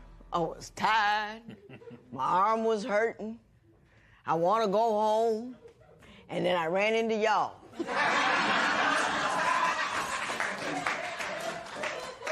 Now, at first I was a little concerned because Mr. Woodley seems to be a bit of a ladies' man. Yes. And he enjoys being a ladies' man. But Mr. Woodley's primary problem is he just likes entertaining people. And whomever he can entertain, he will do that. You entertained me here today, you get points. You were equally entertaining, Ms. Moten, which is why I think you guys need to get over your petty differences. You need to get over what's wrong, because both of you are a whole lot of person to deal with. You know what I mean? You gotta order to the laundry. Then you gotta weigh that the towels need to be folded. You got to look at Jesus from the correct angle. I mean, there's a lot going on over there that a lot of men just wouldn't put up with. And then on the other hand, we have him. He is loud, he is boisterous, he is too much all the time. I think what you two ought to do is take this marriage license, tiptoe out of here as light as you could possibly manage. Go hand in hand, get married, keep each other off the streets, so the rest of us will be safe. This matter is adjourned.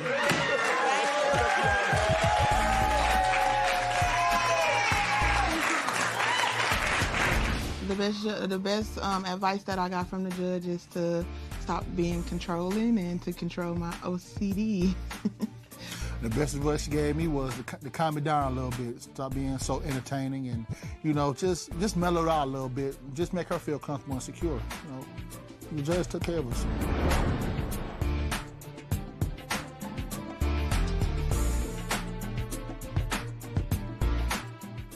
Today on Divorce Court. I'm here today because me and Justin want to get married, but he cheated on me. My girlfriend found out that I cheated on her when we took a 3-week break. He has to control everything from where I go, what time I go, how long it should take. Every day if I leave the house, I'm cheating on her. We argue every day about the same thing. It never stops. I want the judge to let him know that it's okay to let me leave his side because I'll be back. I want the judge to tell her to put the past in the past and get over whatever she needs to get over to build a relationship. Justin, we need to work this out. If there is some way that we can't, then it's time that we part. Divorce Court is now in session. The Honorable Judge Lynn Toler presiding. Good day, ladies and gentlemen. I'm here today with Erica Simpson and Justin Watkins. The two of you have been together for 2 years, engaged for 1, and you can't quite seem to get to the altar, so you've come before me to get my opinion on the viability of your union. Ms. Simpson, you have 7 children, but not with him. Right. Mr. Watkins, you have no children. Okay, so I'm going to start with you, Ms. Simpson. Why don't you tell me a little bit about your relationship and why you're here in divorce court today? Well, we're here, basically. I mean, I love Justin to death. I mean, he's like the yin to my yang or whatever. It's just we just can't quite get past some of the insecurity problems that we have and the control issues. Like, he cheated, can't get past it. I'm trying to. I really want to work it out. Tell me how you met, because I thought that was an interesting story when you first saw him. We met mutually through a friend. He was stuck in, actually, Georgia, and they were trying to get a ride, and he was in the background, and I kind of heard his voice, and I asked who that was, and we got to talking on the phone. I gave him my number, but he was on his way to Florida with another female, so I kind of blew it off. Maybe 6 months later, he called me out of the blue, and I didn't remember exactly who he was, but, he was kind of persistent, but his age kind of deterred me. Right. Because you're 41 and he's 28. Correct. So you had a little concern about the differences in your ages. You got together, and once you got together, you separated for a week, and you saw something that bothered you. Why don't you tell me about that? We separated for a week, and basically I had seen a Facebook Live video, and I happened to see his foot in the video. There was a girl bent over a pool table, catching a hat, and I would have never known if it wasn't for his shoe, but I kind of was like, okay. You recognized his shoe? I recognized the shoe. It was a really bright shoe, like really bright blue with like an orange in it. Did all that happen, Mr. Watkins? Somewhat, not like what she's saying. Yeah. It was my friend had somebody over there, one of his friends, and she was drinking or whatever, and she was doing whatever, but it wasn't like I was intentionally trying to, like, I can't control someone else. I got you. Yeah, but you can also control saying, hey, we're not, go ahead and bend over. We don't mind, And she says that it's a week. We were split up. We were split up a lot longer than a week. I left. No. We had a house, and I left completely, grabbed all my stuff, and moved out. We moved out. That week. And I moved. That week. Video happened. But you know that, though, when somebody breaks up with you and takes all of his stuff, he's gone. Completely everything. That's what I thought, and that would have been fine if he would have left me alone. But he didn't leave me alone. He called me. Just to make sure she was okay. Yeah. Okay. Just to make sure. Well, tell me about text messages from some girl from the neighborhood. He had came over, and he was asleep one night, and I knew there was a girl by a certain name. So I went through his phone, I'm not going to lie. First time I've ever done it. Let's call her Barbara. Yeah, let's just say Barbara. Anyway, I went through the phone, and I seen him swear on his other family members' kids' heads. He's not with me. He's with Barbara. So I woke him up, and I told him to get out, and he went outside and beat my car up. Like, just beat the car up. Like, what kind of damage did he do? It was ridiculous. He beat the car up. It made no sense. Like, why are you going to beat my car up? Mr. Watkins, did you beat the car up? Yeah. She woke me up. It was like 3 o'clock in the morning, and I was just like half asleep, and she just woke me up and yelling and screaming at me, and I just... Were you fooling around with Barbara? Yeah, I did. I slept with the girl one time. Yeah. But the time we weren't together, we were split up. We were split up, so she you were considered on a break. that we weren't together. We were together, and she's never going to get over it. So, I mean, there's nothing I can do. So, no. I mean, I'm going to regret it every day the rest of my life. Okay. Let me ask ask you this, Ms. Simpson. Is that the last thing he did cheat-wise, or is that... No. Well, let me tell you how I met Barbara. My family member, her son was moving out of the country and having like a get-together, and she asked me to go pick up this chick. I go pick up this chick, and this drunk chick comes out, gets in the back of the car, and me and my son, we're driving. We're not maybe a block up the road, and she starts talking about him. And I'm like, please tell me this girl's drunk. Like, maybe she's confused or something. And she's like, no, I got a lot to tell you. And I'm like, who are you? How do you know him? What did she end up telling you? She told me that when she charged her iPad, that she would show me that she knows him very well. And I'm like, okay. Well, we went to the party, mind you. Her iPad is there. She gets kicked out of the party. Well, I charged her iPad myself. Right. And what helped did you myself see? to the messages. Oh, before that, though, I did take a picture with her and posted it on Facebook. Right. So he could see it, to let him know that, oh, I know now. You're with Barbara. Yeah, I'm with Barbara, because Okay, he well, wasn't let me going to see. tell him Let me or see tell the me about picture. Barbara. Yeah. I wasn't going to tell her. He wasn't going to I'm tell being me honest. about I wasn't going to Barbara. tell her. Yeah, well, Barbara I mean, in my ended opinion, up I in my wasn't. car, We weren't together, so it's not her business. Yeah, it's none of my business. I get But that. like I said, I'm never going to hear the end of it. Never. In her world, it's going to be like that regardless. It's Because gonna be we like I were cheated. together. We weren't He together. keeps trying to say we was not I moved together. out, and it was more We than was a week. definitely together. It was more than a week. Had he moved out at the time? Yeah, I wasn't living with her. I was Had living he with my moved cousin. out at living in the time? house. That's the question. Yeah. Had he moved Yeah. out at the time? But I was he had living not with my stopped cousin. calling me. Well, that To make what sure was that he she was calling seeing it? each other. Someone Hang got on, killed in hang my on, backyard. Hang on. I am talking. Sorry, I'm sorry. What was he calling you about? We were seeing each other still. Like, we were trying to work on things, is what I was told. Did you tell her you were trying to work on things while you were fooling around with Barbara? Oh, so you said that I couldn't go see other people, though, right? Did you tell her she couldn't go see other people? I mean, I didn't say it in them words. I didn't know. But you implied that. No, I guess I did. Yeah. Yeah. So you wanted her to go by a set of rules of fidelity that you had no plans to go by. All right. He admitted that. Yeah, now. You know. No, I admitted that already before. No, you didn't. I want to move on now. Okay. Because you say that he is controlling. Mm-hmm. And I want to know what you mean by controlling. As you see, he had a Barbara. And he assumes that I apparently am going to go get a bin every time I leave the house. Can she not go out without you?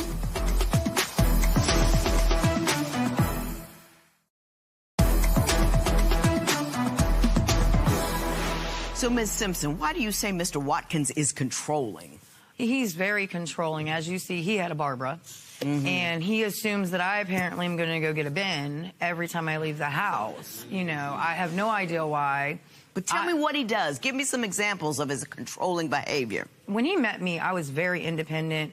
I like music. I like going to the bar. That's how I recharge. Doesn't mean I'm going to sleep with anybody from the bar. Never done that in my life. I want to know what he's doing. He will not let me go anywhere without him by my side.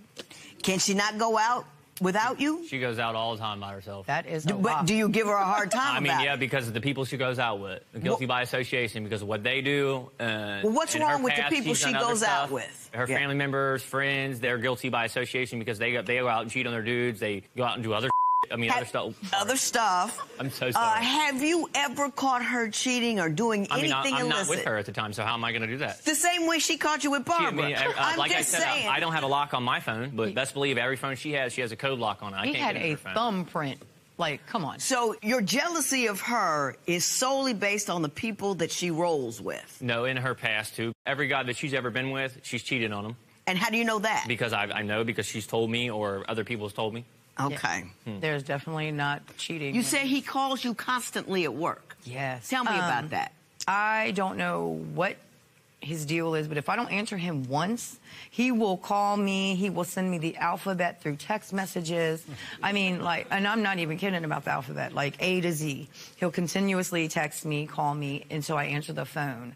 Like, literally, I was talking to my supervisor one day, and my phone was blowing up, so it was kind of embarrassing. Mr. Watkins, do you call her 30 times? No, I've done that in the past, but the thing is, though, like, what she'll do is she'll say she's at work, but then find out 8 hours later she's not at work. She's out running around all day long. I just need to remind everybody that this is a before your vows. You two are really considering getting married. Yeah.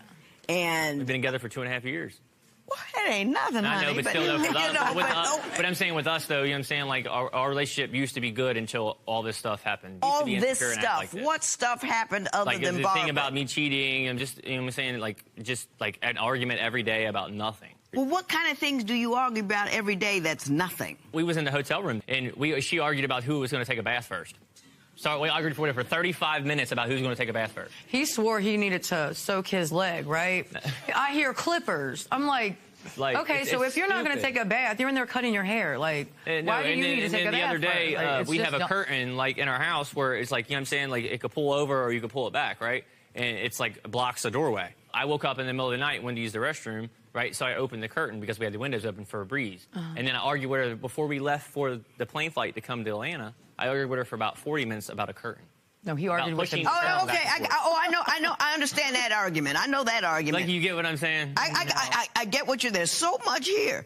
I want to talk about the substance abuse problem that she had that concerns you. I also want to talk about finances, and somewhere in there, I want to find out why you two are still considering getting married by making a profession of love. And then I want to pass out because of what I saw in your compatibility test. People that she knows and that she hangs out with, I've heard and seen them do other stuff. Do you have your substance abuse issue under control?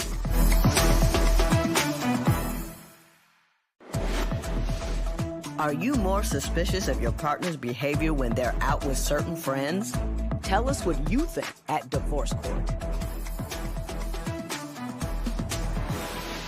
All right, Judge Lynn, we're back with another viewer's question, ready for a judgment call. When I visit my boyfriend's house, he always wants me to cook, clean, and take care of his laundry. Sometimes I don't mind, but should I do wifely duties before marriage? Absolutely not. My husband got his first meal off of me after we got married. That's how us old school girls get it done. Don't do wifely duties or girlfriend prices. Today's question sponsored by Divorce Court. Will be right back. If you would like your case to be heard on Divorce Court, call us toll-free at 1-877-311-2222 or log on to our website at divorcecourt.com. Missed the show? Watch full episodes on our streaming platforms, and for exclusive content, go to Apple TV. Briefly, Mr. Watkins, what are your concerns about her substance abuse problem? I mean, she doesn't have a substance abuse. It was a long time ago, but, you know what I'm saying, family members and friends and other stuff like that, like people that she knows and that she hangs out with, I've heard and seen them, you know what I'm saying, do other stuff. And, I mean, I just don't want her to be around that because guilty by association. I don't really think that she's doing anything, but the thing is, though, I mean, it's guilty by association. Why would you want to hang out with someone? Don't say guilty by association, not one more time. I'm sorry. Now, one more I'm so time. Sorry. Do you have your substance abuse issue under control? Yeah, it's definitely under control. I mean, it took 2 years and for me to lose my kids, for me to wake up. I got you. I got you. You say she dresses too sexy, and that is another reason why you can't trust her. I'll give you an example. Like, last year on her birthday, I wasn't invited to her birthday. She left the house in normal clothing. And then when she came home, she didn't think I seen her, but she had some skimpy little black dress coming on. Well, Nick, can I see the skimpy little black? Well, I mean, this isn't one of them, but I mean, like something smaller than that. Why would I come back to the house and change in front of you if I was ashamed of the outfit? I was upstairs. I would have changed it somewhere else. She didn't change in front of me, though. She sneaked in the house and went in the bathroom and changed, and then came upstairs and passed out, wasted. Okay. She definitely did do that, and we've already argued about this before. She tries to hide things from me. Like, I mean, I understand she wants to go to the bar and dance. Right. But you don't, like, just like when we was at the bar together, somebody was filming her because Erica can dance. But it's just the point, though, like, somebody was filming her, and I had to confront Guy about it. I mean, and I did. I confronted him, like, hey, man, like, why are you filming, like... Because she was dancing and it looked good. Yeah, but the thing is, though, what I'm saying, though, is that she went out of the house in normal clothing. And she snuck back in. I got it. You know, if you tell me something once... I got it. I'm so sorry. Let me say this. I gave you both a compatibility test because this is before your vows. You actually want to work this out and get married. When I always ask questions. What's 5 things wrong with you and 5 things wrong with your intended? Both of you wrote a book about what was wrong with you and what was wrong with the other one. So here's my question to you. Tell me why, given all of the arguments, given all of the cheating and the distrust, and I'm going to go to you first, why do you want to consider marrying Mr. Watkins? What is it about him that makes him the man for you? You got 20 seconds. I ain't going to ask for 30. Just 20 seconds. Okay. Go. Well, I mean, he's got potential. Me and him, we like a lot of things together. We're like History Buff Channel lovers. He's the yin to my yang. When I don't have energy, he has extreme energy. He's not always this bad of a person. I know it looks like he's like some control freak that just cheats, but he is a good person. So I know that he has potential to be a good husband. Okay. And I do love him. Mr. Watkins, thank you. Mr. Watkins, same thing, nothing negative. Tell me why, out of all the women in the world, this one's for you. Go. Well, Erica, I mean, like I said, I love her to death. Like, that's who I want to spend the rest of my life with. You know what I'm saying? In my eyes, she's perfect to me. You know, we argue, we fight, but in the end, like, we could do that. But at the end of the day, we're by each other's side, and, you know, we stick with each other thick and thin. It doesn't matter what it is. I mean, I love her. That's basically what it is. Okay. Like, I can't stand not being around her, you know? When I'm not around her, I got you. Let me tell you where you're going wrong and my best advice on how to get it right. Today's question sponsored by... What would you do if your partner preferred going out without you? Share your opinion on Twitter and Instagram at Divorce Court. Divorce Court will be right back.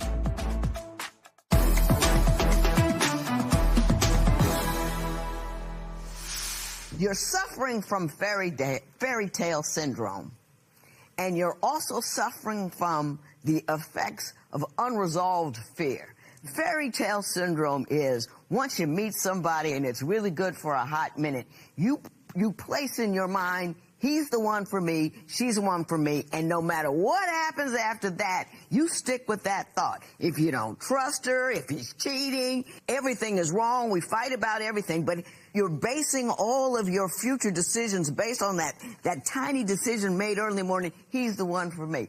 At some point, you might have to ask yourself, maybe he's not the one for me. Maybe she's not the one for me. Now, if you really want to make it, you have to deal with your fear. Fear is at the bottom of all of it. You want to control her because your past and the people out in the ozone have got you lit up. You're scared to death. You're scared that she's going to cheat, that little skirt, that guy filming her. What you got to confront him for? What is that? You're just scared. If you want to be with this woman and be happy, you have to let it go. You're going to have to trust her. If she's really the woman for you and she really loves you, she'll be true to you and you can trust her. And if she does something wrong, you can let her go. But in the meantime, you're making the decision to be miserable every day, 364 days a year. On the off chance, on the 365th, she might do you wrong.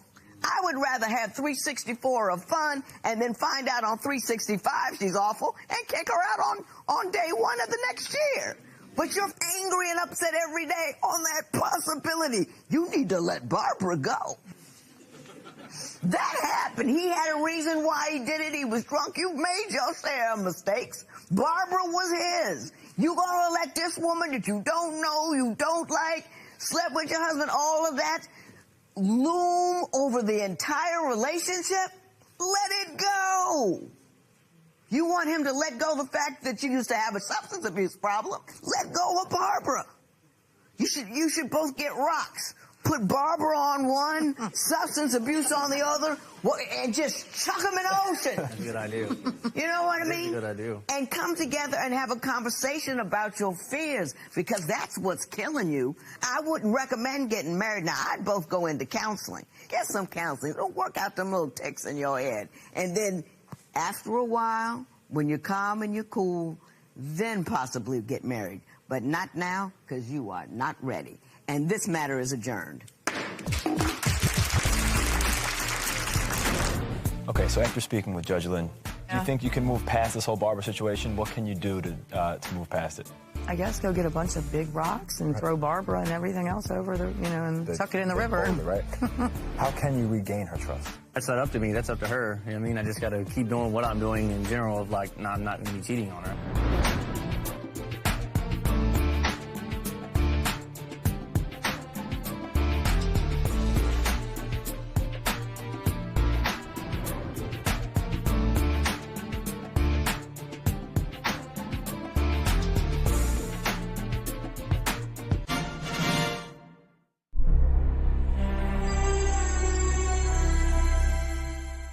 Today on Divorce Court. I'm here in divorce court today because my marriage is out of control. My husband runs off with his money. He disappears and abandons me and the kids. And to top it off, I don't even know if he's gay. My wife is very insecure, controlling, and manipulative. Sometimes she even goes through my phone. Kendall's attitude is he doesn't care about anybody but himself. My wife expects me to give her all of my check, and I don't agree with that. I want the judge to tell Kendall and her perspective how he's hurting me and the kids. I would like the judge to help us with trying to find a common ground to see where this marriage stands. I don't know if I want to stay in this marriage. I'm losing me holding on to him. Kendall will have to do a 180 to save our marriage. Divorce Court is now in session. The Honorable Judge Lynn Toler presiding. Good day, ladies and gentlemen. I'm here today with Talia Wilson and Kendall Wilson. The two of you have been together for 5.5 years, married for 5, and you have one son together, and you have children from previous relationships. Mrs. Wilson, I'm going to start with you. You say you love your husband, but you're having difficult times. Why don't you tell me what's going on? Well, first of all, Your Honor, I feel alone in my marriage. My husband is unmanageable with his money. He doesn't provide the way he should and help out with the bills. About a month ago, I lost my job, and I was bringing in over about $600 a week.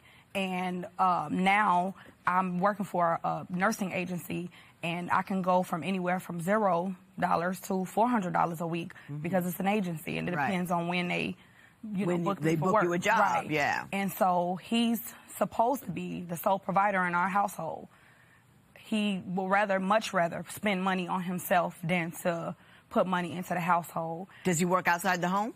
Yes, he does. He works as like a janitorial for his job, and he brings in about $500 every 2 weeks, and I can't seem to get him to stay consistent with paying the bills like it was before when I was working. Mr. Wilson, is she accurate about that, or did she get some of that wrong? She's definitely not accurate, Your Honor. Tell me what you say is going on economically. My checks are typically $400 to $500, like she says, due to them taking out child support in my checks. But when I do get my checks, I show her, I give them towards the rent. I've been making rent and trying to take care of rent on my own because she's been out of work. She wants me to give everything that I have, but I can't because I have to have ways to get back and forth to work, so I keep money to the side. How about a second job there? You know, somebody falls on hard times, you know, you double up. You're right.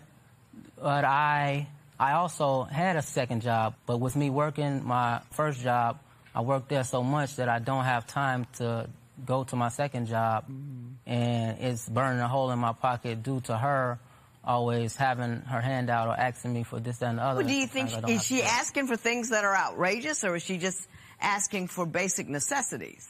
Sometimes it could be like stuff around the house, or gas, or clothing. Sometimes I have to give, and sometimes I don't. And sometimes she doesn't understand that. And you know, it's interesting. You said in your paperwork to my people, I'm not with the lifestyle of kids and paying bills. What does that mean?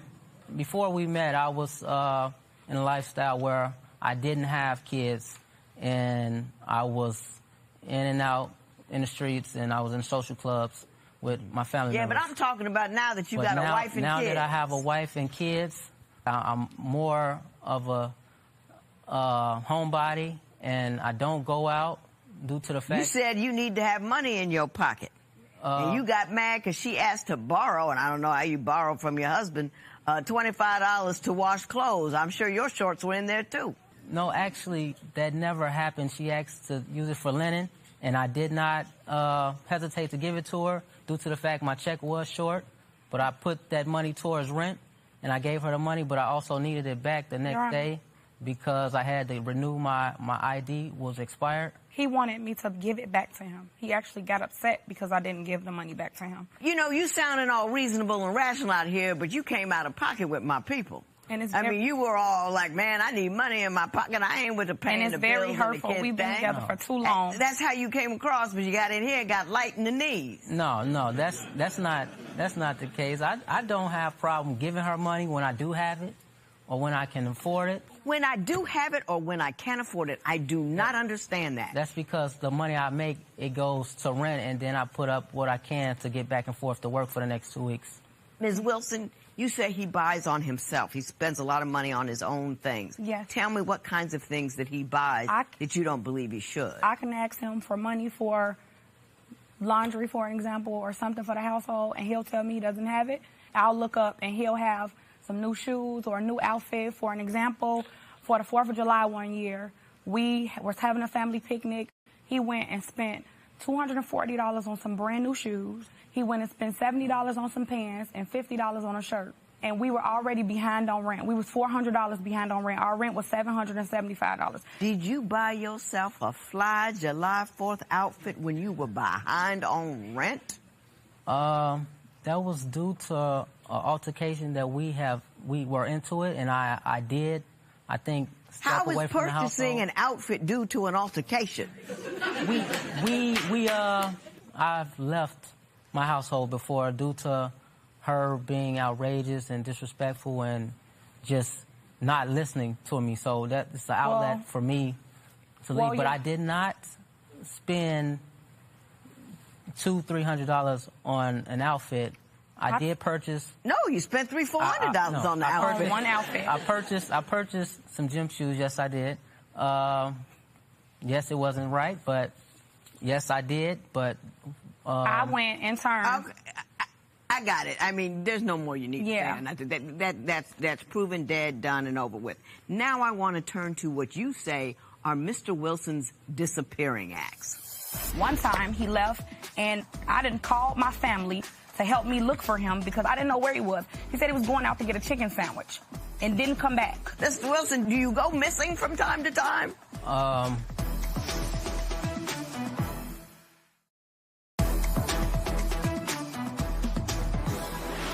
Mrs. Wilson, you say that on occasion, Mr. Wilson simply goes AWOL. He's just simply out and gone. Tell me about that. Well, he's been doing this, Your Honor, for about 4 years. For instance, about 9 months after we were together, we had an altercation about money and the kids again, and he left for 3 days, and when he came back, he said he had been sleeping on a bench. He did it again about 2 weeks after we got married. He went and disappeared, and I went looking for him.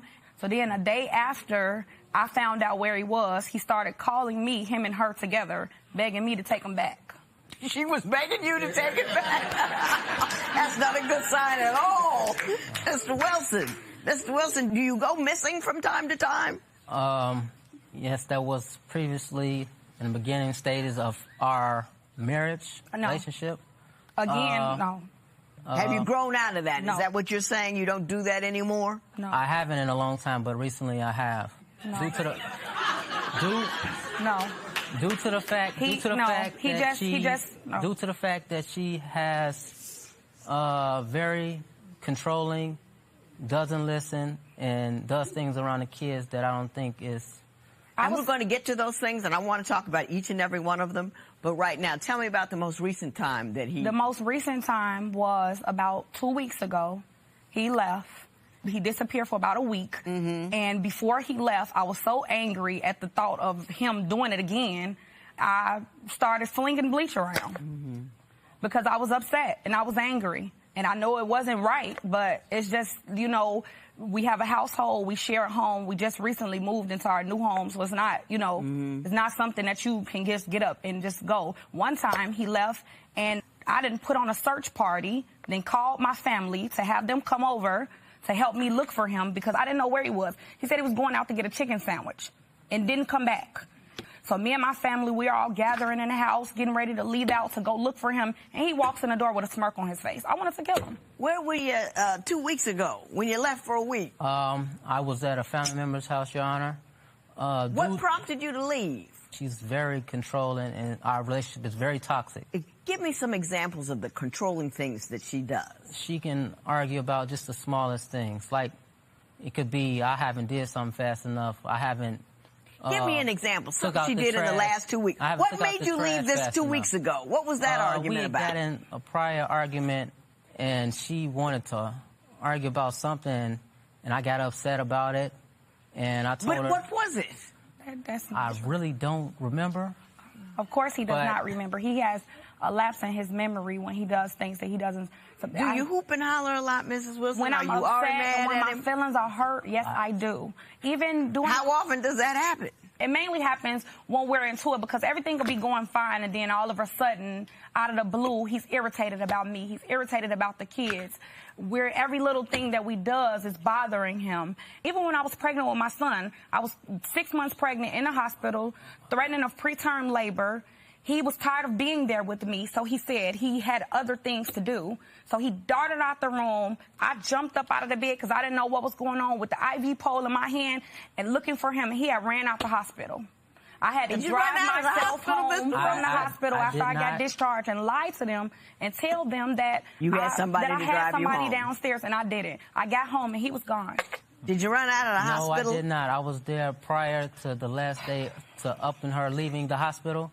But I think I had something prior to a family member that I had to take care of. But I was there the whole time up until the last day she stayed there. My father went looking for him, and he was at the basketball court hanging out with some guys and some young girls. Well, speaking of hanging out, I want to talk about another issue. You have questions or concerns about his sexual orientation based on the people he hangs out with. So I want you to tell me about that. A friend of his invited him to go to the gay pride parade. My husband's response was he didn't see what would be the problem with him going. So then I'm confused.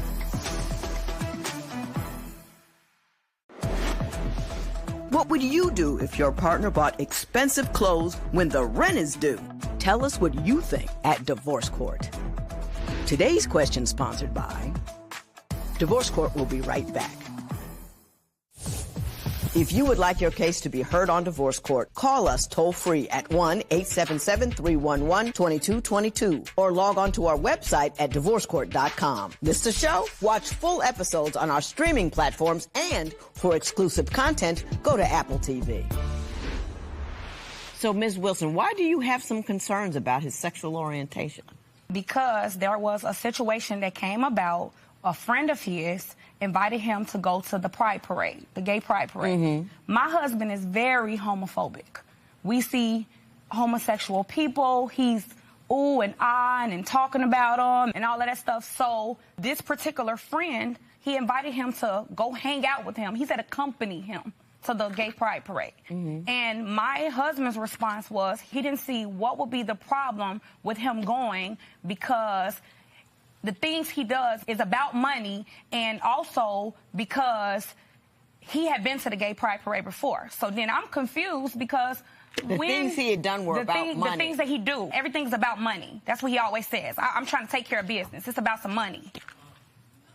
Can I speak? Are you just mad because he went to? Because nothing wrong with going to the gay pride parade. You don't have to be gay to go, because I heard it's a really good time. He didn't go, but he's very homophobic. So I didn't understand why he would want to be with this man and hang out with him. And then he said the thing about money, and right. You got to think about it. My mind went left. Clear that up Let me for us, clear Mr. that up, Wilson. Your Honor. She's very delusional when it comes to that. I have friends and family members that are gay, and I don't have a problem with it. I don't have a homophobic part of my body. I brought it to her attention the day that he asked me that, to see what she thought about it, because I kind of thought it was a little awkward. He doesn't even have friends. I went to the parade with a family member before. And you didn't make the comment about the money? Huh? You didn't make the comment I did. about I did a move for a friend that is gay, and she had a problem with that, and he paid me for the job. This Are is you the the one same who's friend. homophobic? No, not at all. I have friends that are gay. Then when he comes back off of his disappearance acts, all of a sudden he wants to do all of these weird things. So that's another thing that alarmed me. Oh, so you don't know what he's doing. I don't know what he's doing when he's not at home. And one day he brought it and that's home. what he doesn't understand. I have no clue what you're doing. Right. Do you understand why your wife's upset? No, I don't. Because you're the only one in this room who doesn't. Because she feels a certain way that I then it's like, how is it that after all of these years you're still saying this is not my lifestyle? This is not what I do. I never said How? Like, what you did say it. I got it in writing. You said it. My lifestyle now is my family. I love her. He treats us like we are and the kids. An inconvenience to him. But then he leaves and he comes back, and you keep hanging on to me. So what? What is the problem? Mr. Wilson, you understand what the problem is? I do understand the problem. What's the problem? The problem is... I tell you what the problem is. You take too long. Today's question sponsored by... What would you do if your partner had a secret gay life? Share your opinion on Twitter and Instagram at Divorce Court. Divorce Court will be right back.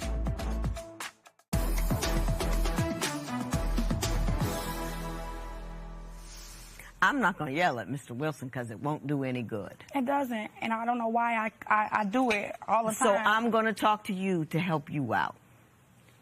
Mr. Wilson is who he is. He is not completely and thoroughly committed to his family. He has other things he's going to do, and he's out there, and you are an inconvenience. This is what I would do if I were you. I'd stop worrying about where he went. I wouldn't have sex with him anymore because I don't know where he's going. I don't know if he's got a chick on the side. I don't know what he's doing. But neither do you. So you have to be comfortable in living your own life. Don't get excited. Don't let him, you know, he's already taken your financial security. He's taken up your time. Don't let him take your joy too. You know, you have to live here. You take what money you can get from him. You continue to ask for and demand that he contribute to the home in which he stays, but don't be invested in his love anymore. Because he's not invested in you. Do you understand what I'm saying? I know at this time you may not be able to live without him financially, but I just don't want him to keep hurting you emotionally until you get to a place where you can just, if you have to. I just got a great job offer, and he didn't even say congratulations. Yes, I did. But don't let it hurt you anymore. He's trifling. Don't let him keep disappointing you. It is not a reflection on you as a woman. It's not a reflection on you as a wife. It's not a reflection on you as a mother. It's a reflection on him as a man, that he doesn't care. So don't keep chasing. You know, it's like digging for gold in a silver mine. It ain't there.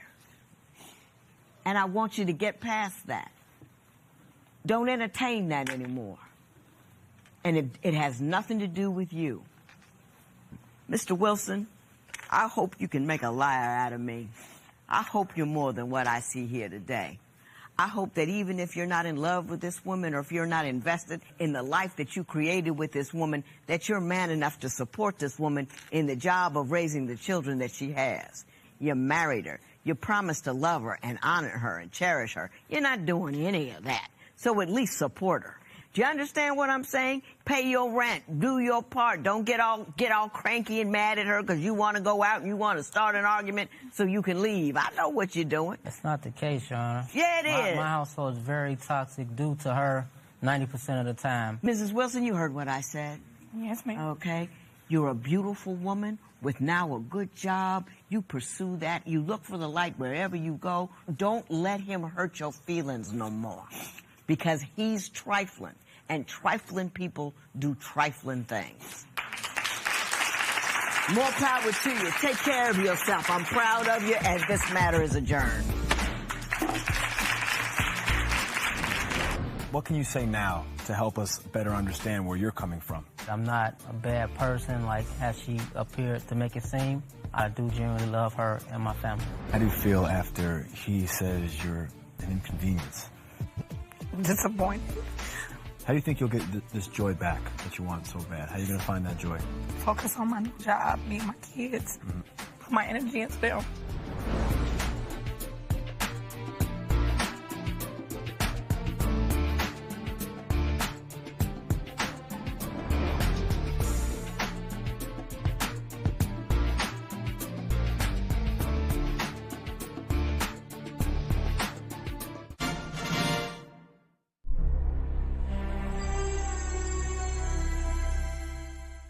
today on Divorce Court. I want the judge to tell Jacoby that as a man, there's things that you need to learn, things you need to know. We got married because, like, we're young, we're in love. I don't feel like he loved me as much as I loved him. Shakia changed because she, like, has trust issues. I found out a lot of things about him that I did not know prior to us getting married. I'm looking to have no more ties to Shakia and, like, move on with my life. Jacoby, I'm officially done. Divorce Court is now in session. The Honorable Judge Lynn Toler presiding. I am here today with Shakia Samuels and Jacoby Chambliss. The two of you are getting divorced. You are done. You were together for 5 years. You only were married 18 months. But I think you ended up only staying together a couple of weeks. I think it went bad on the honeymoon, I do believe. There's a whole lot going on. Ms. Samuels, I'm going to start with you. And first thing you need to do is confirm your condition. I'm 6 months pregnant. And it's not his. No, it isn't. Mr. Chambliss, you have something that I just found out this morning. Clearly, you're not pregnant. However, what is the condition of some woman you know? I have a second kid. On the way or already here? It's already here. So you had the second kid with another woman while you were still married to her? Yes, ma'am, Your Honor. Y'all been busy. Can I say this about casual pregnancies? You should conclude your business with your husband or your wife or your partner before you start going out procreating randomly with other people. You are both guilty, and I convict you now, sentence you in a little while, but just saying. Ms. Samuels, I'm going to start with you. How did this thing go so badly so quickly? Once me and him got engaged, I made sure that he had a ring also, just because we were living in 2 different states at the time. How old were you at the time? I think this is critical. We were actually 20 years old. 20. His birthday is like a month or so before mine. 2 days past born. But go ahead. So I spent my little income tax money. It was $268 to be exact, to make sure he had the best that I could give, because we were both still young and we understood that. Jacoby, on the other hand, did not. He continuously lied about the ring situation. He kept sending me pictures of this ring from another high-end store. So what at the end happened with the ring that you got? The ring that was supposed to come never came. I actually called the numbers back after, just out of suspicion, because he kept, these outrageous stories. And the ring was never on layaway. It was never being paid for because he never called anyone. All the numbers were like TSL numbers. I end up settling for a $8.99 supermarket ring. I didn't think at the time it was a bigger deal, because to me it's a marriage, not a ring, but it was. I actually turned my finger green 2 days later. Did that bother you? It did. It did. Later on, it did. Did you know how much money he was making at the time? Yeah, I did. Did you realize he couldn't afford much? Yeah, and I made sure. Then why would you even go along with the whole kit and caboodle of we got to get you a good ring? I didn't. I told him prior, when we were going through the situation, this is too much. Because the ring he was sending, it was something that I could look online. Mr. Chambliss, were you shucking and jiving about what ring you were giving her? I tried my hardest to do a lot of stuff, but some things is really out of my hand, and I was young, I'm trying to do. You didn't know what was important. Yeah, I didn't know what was important. Tell me what happened right after you got married. You got the ring, it turned your finger green. Then what happened? The marriage wasn't supposed to happen as fast as it did. We were supposed to get married at the end of the year. It was the beginning of the year. He does a lot of stuff for financial gain. So at the time, he was in the military. So he said, why don't we go ahead and get the paperwork situation out of the way? So a couple paperwork with the military. Yeah, the spousal stuff. Right. Getting housing and all that stuff. Right. So it was more of, I can go active duty and I can get the money for this, and we'll be able, because at the time we were living with my mother. So it was more of we can get out earlier if we just get married on paper and still have the wedding later on in the year. That never happened. The night before we actually We talked about it. I told him again I didn't want to get married. Both our families were dead set against it, except for my mother. Yeah. You tell long stories there, Miss Samuels. I'm sorry. You tell long stories. But you did it early to get the paperwork, to get to the, and it wasn't, and it wasn't at the time that you wanted. Mr. Chambliss, your response to that? She said she didn't want to get married, but when we're on the phone while I'm in Miami, she's talking like she wants to get married, like she wants to get married like now, like right now. Like I'm like, okay, well, if we're really in love, I want you to know that I got a kid. You were talking marriage before you told her you had a kid? Mm-hmm. Good Lord of mercy. I was just I was just saying it because, like, if she was gonna love me, she gonna love me for my kid too. Like, I want to. But that's information. Yeah, it's information she need to know. I know it's information she need to know. But I just wanted to let her know before we actually got it on paper. Like, oh, okay, I got a kid. I have a child. Miss Samuels, what did you want to say ever so briefly?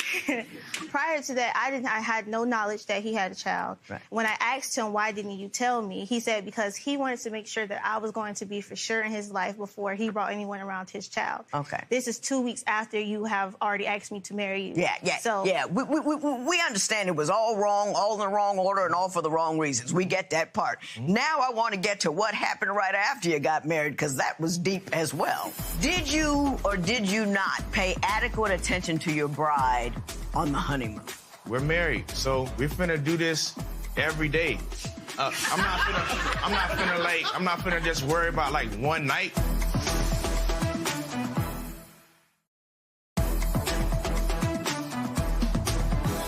Miss Samuels, what happened on the honeymoon?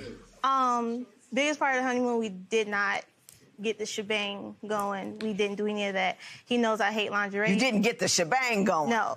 The shebang. He knows I hate lingerie. I went and bought lingerie for him. Mm-hmm. Came out, I still had makeup on. I'm a big tomboy, so that was out of the ordinary. He looked at me like I was crazy. He continued to watch sports. He ate everything. My food, his food. He drank everything. That was fine. So I went... After he didn't acknowledge me, I mean, like, standing in front of him. What's your version of that event?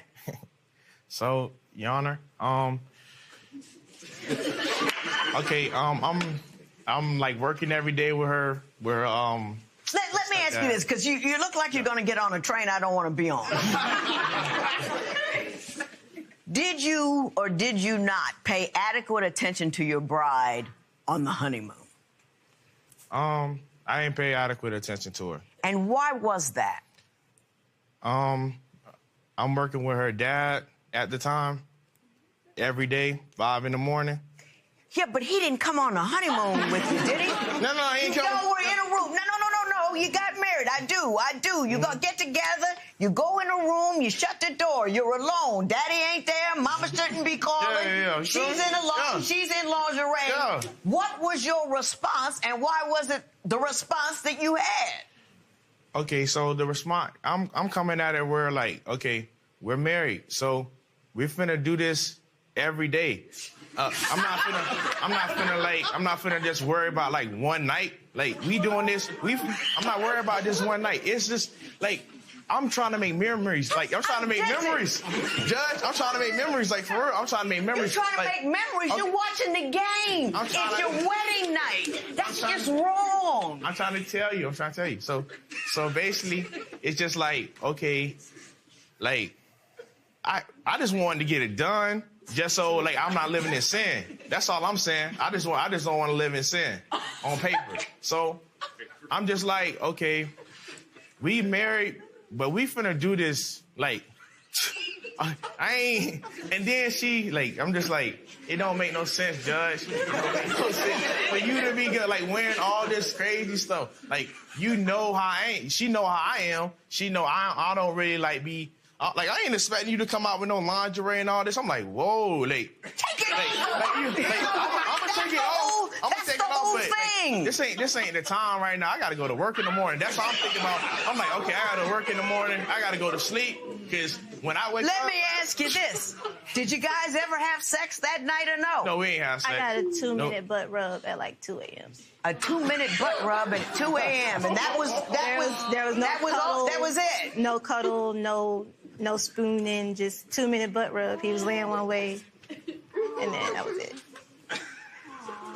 Even though we both had to be to work, I understood, but it's a honeymoon.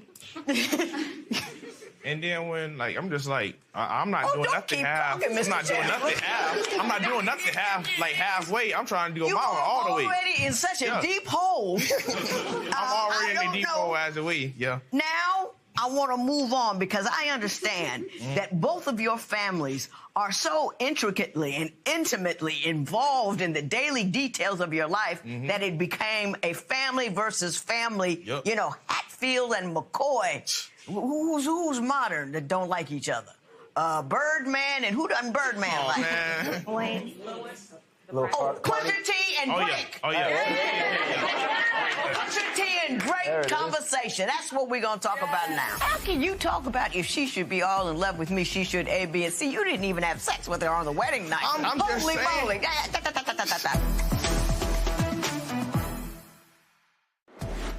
Would you stay married to someone who treated your wedding night as just any old night?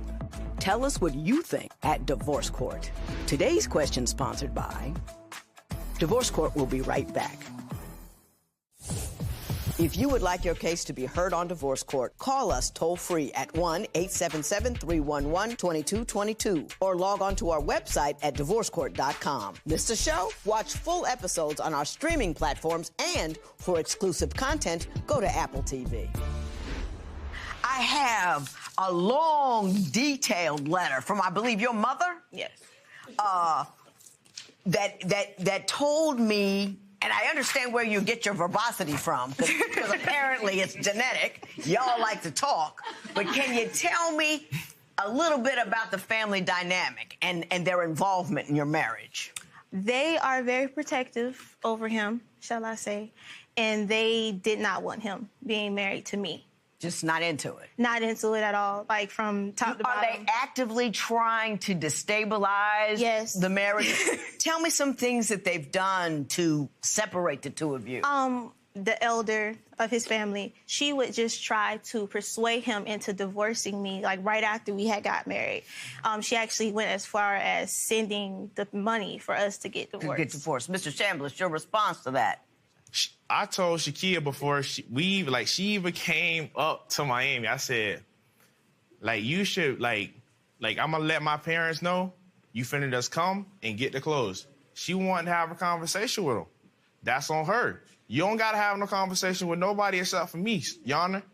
If she's supposed to be for me, Your Honor, if she's supposed to be, like, all in love with me, like, who cares what everybody else think? How can you talk about if she should be all in love with me, she should A, B, and C? You didn't even have sex with her on the wedding night. I'm talk about disinterested. Holy moly.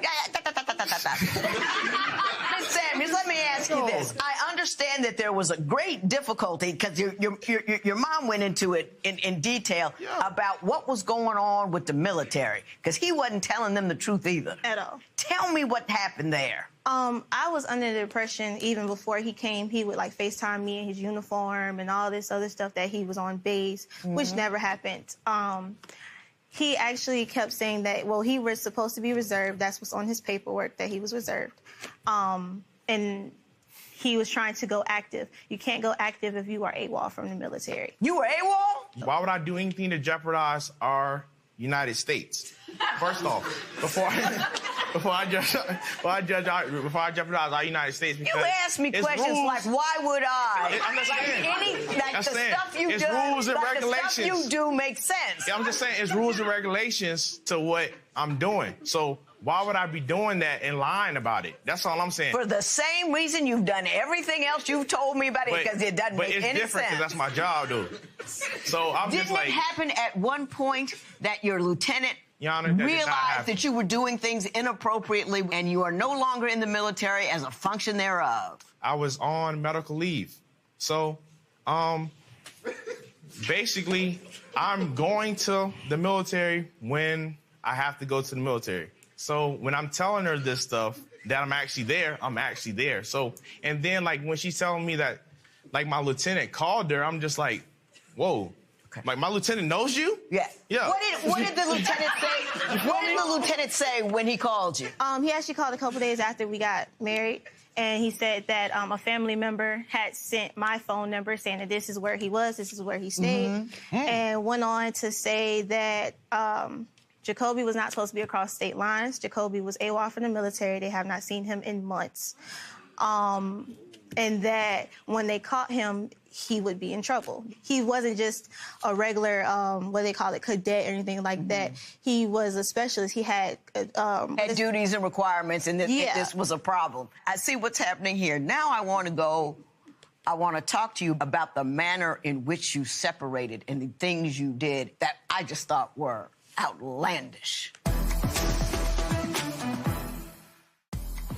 Today's question sponsored by... What would you do if your partner first revealed they had children just before you got married? Share your opinion on Twitter and Instagram at Divorce Court. Divorce Court will be right back.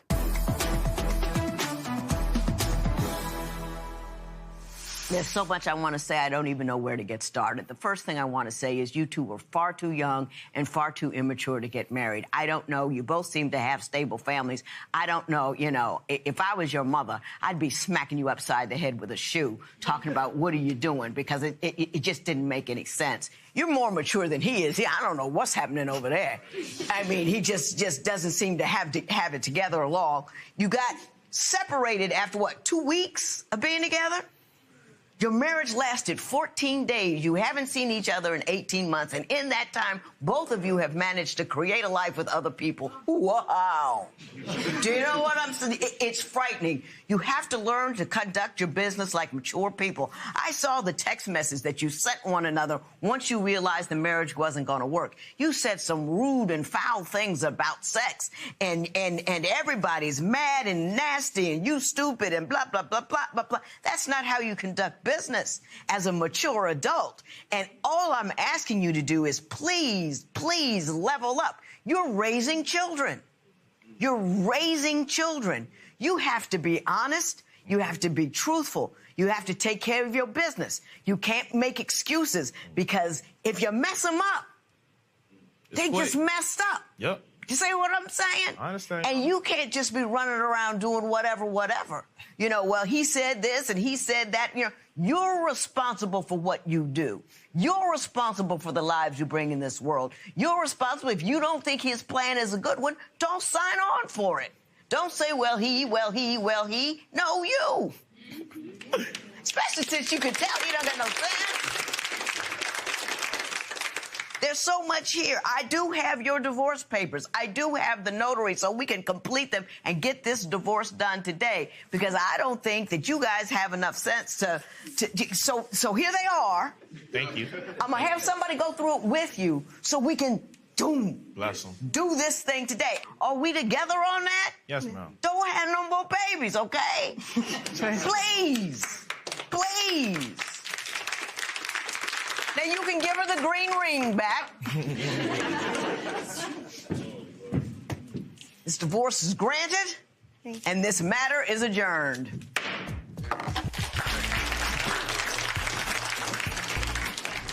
Okay, so you're obviously pregnant, all right, and this divorce is going to be finalized.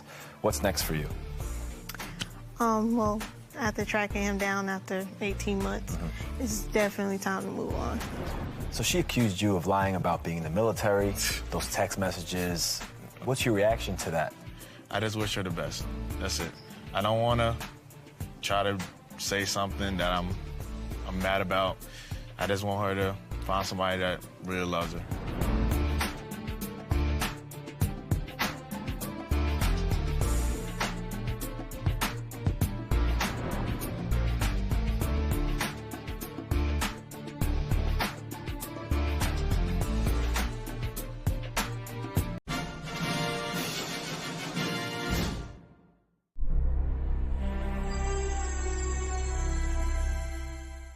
Today on Divorce Court.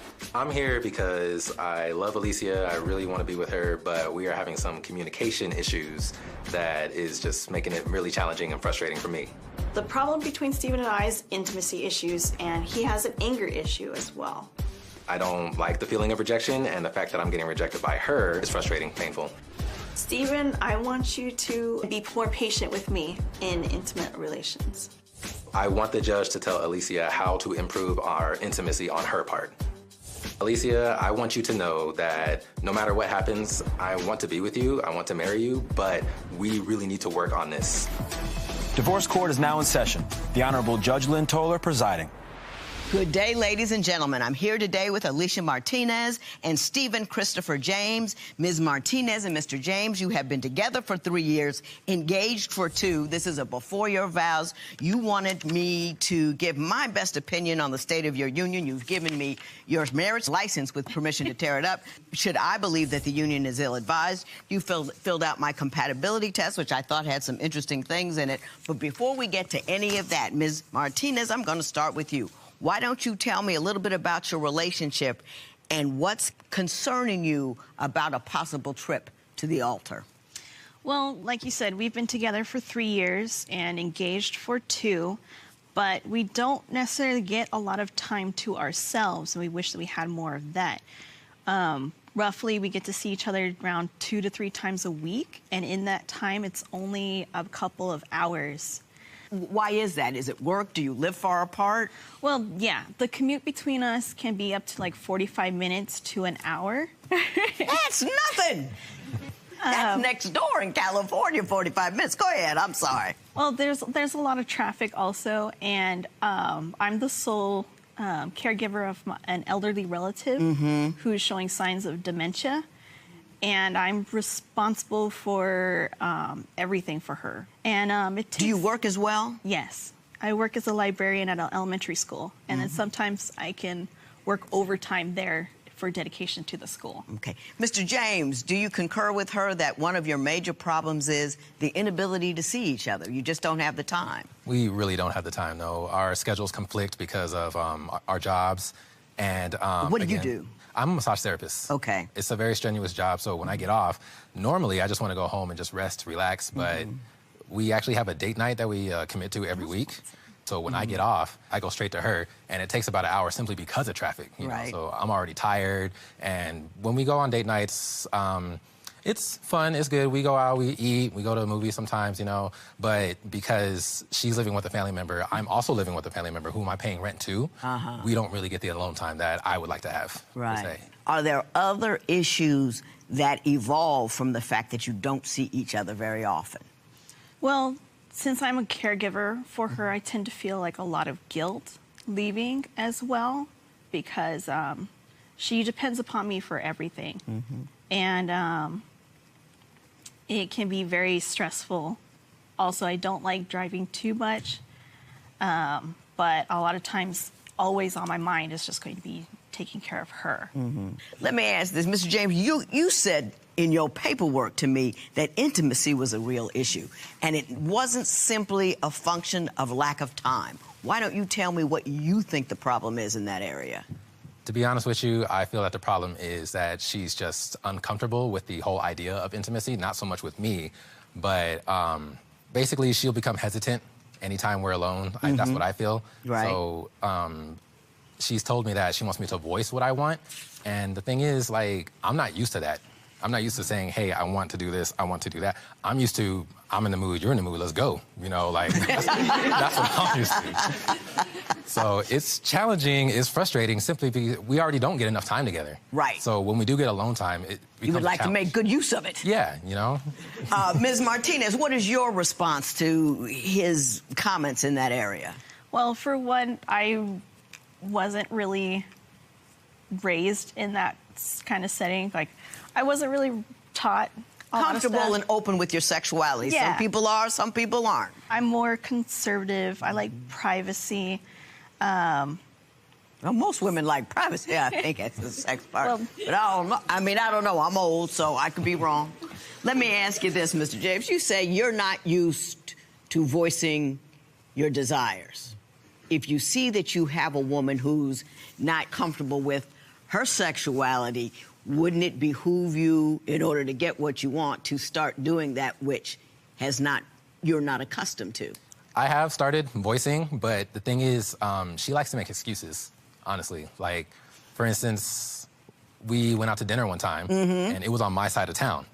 So during dinner, I told her, hey, you know, before I take you home, let's stop by my place, you know? And I get that my place is also a challenge. Again, I live with a relative, you know? And I don't have my own room. I live in a loft. You know, so we don't exactly get the privacy that we like, per se. But clearly, this particular relative, she has a strict rule where nobody enters the loft if I have company over. So when I mentioned that we can stop by my place just to do what I wanted to do, she makes the excuse. She goes, I'm too full to have sex. It's a new one. Ms. Martinez, what is your take on that particular situation? I'll make excuses, but a lot of times I just don't feel comfortable in his loft because you can hear anything that happens from downstairs. And that makes me feel very self-conscious. Right. And You're already not comfortable with the whole idea of it, and then you're exposed more or less because of the circumstances. Y'all ever get a motel room? We have, yeah. And even then, it's still a challenge. The first time we got a motel, she said that she needed to digest the food that we were eating, and don't feed her no more. You know? I think you should stop that altogether. The other excuse that she made was she said it was too hot in the room, and I understand that, you know, but even then, I feel that I shouldn't have to say everything that I want. You know, like we're already laying in bed together, like. And I want to make a move, I don't feel comfortable making the move because I feel like she's going to push me off or make some sort of... Does that commonly occur when you do make a move? Commonly, yeah. Commonly. I got you. We need to talk about this some more, but before we do, I want to change gears for a moment and talk about your concerns about his anger.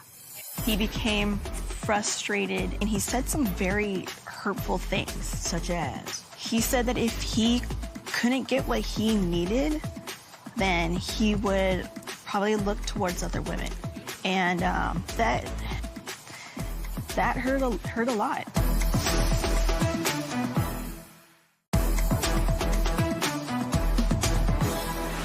Ms. Martinez, you said something to me that I found very interesting and compelling. You say you believe he has inordinate anger, especially with respect to women. Why don't you tell me why you believe that's the case? For instance, due to the lack of intimacy that we have, he became frustrated and angry, and he let it build up. And it ended up where he was just overly frustrated with me, and he said some very hurtful things. Such as? He said that if he couldn't get what he needed, then he would probably look towards other women. And that hurt a lot. And I already have confidence issues, and it made me feel very much like I was in the wrong. Like, what's wrong with me that I can't make him happy? Mr. James, could you give me your version of that event? To be honest with you, Judge, like when I get angry, I don't really remember what I said, per se. I personally would never go out and look for another woman while I'm in a relationship, you know. But the thing about my anger is I do tend to say and do things. I can get pretty destructive when I get angry. So because of that, I learned on my own to just kind of just contain my anger. And I know that's bad, but I don't have a healthy way of letting it out. So with all the frustration going on in this relationship where I'm not getting my needs met, then it just kind of comes out and I'll say things. I don't want to hurt her, but I don't know how else to go about it. You seem to think that it's directed towards women in general. You had an example about a grocery cart. Explain to me why you think he specifically has anger directed at women. The thing that happened with the grocery cart was me, Steven, and a female relative of mine were getting a few things for a trip. And he became very critical of the things that my relative was picking out. They started bickering back and forth, nitpicking at each other.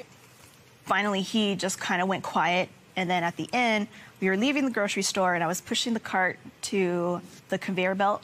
And then out of frustration, he was trying to get through that narrow aisle, and he pushes the cart, and it ended up hitting me in the hand and crunching a few of my fingers. Mr. James, your version of that. The thing was, this particular family relative, we don't exactly get along. You know, she does very much get on my nerves. So Alicia, she kept running off to go get things, leaving me alone with this relative. So that's why we were bickering. Right. I didn't want to go shopping to begin with. I was already in a bad mood. Right. Yeah. So, yeah. But when we got to the register, I forget what the family relative said, but it kind of set me off a little bit, and I wasn't paying attention to where she was. So I did push the cart. It did hurt her fingers. But it wasn't. But it wasn't intentional. It wasn't. That's just two examples. Are you jumping to conclusions about his anger towards women, like he has an issue with women? Because I don't really see that. He has an issue with his girlfriend about sex and location. He has an issue with this relative that you don't like. But that doesn't read to me a woman issue. What makes you think it's a woman issue? He has a lot of resentment towards a female relative of his. It comes from her judgment of his lifestyle, not showing appreciation for the things that he's done in his life, not supporting him. Do you believe you have issues with women? I believe I do. The relative that I grew up with, she just never, I don't remember her telling me that she's proud of me for anything that I've done. She was always pushing me to do what she wants me to do with my life. And I got that, but do you think that has transferred into... I believe so. You believe... That's very insightful. A lot of people can't see that, and I'm glad you have the ability to do that. And I want to talk to you about that as well. I do, however, need to talk to you about your compatibility test, and then this is a before your vows, so I want to know why, despite these troubles, you still believe that you want to marry one another. We went to a church event his female relative had invited me to. And he didn't tell me that we had to dress formally for it. I didn't know. And everyone was kind of giving me the stink eye for not being very dressed formally.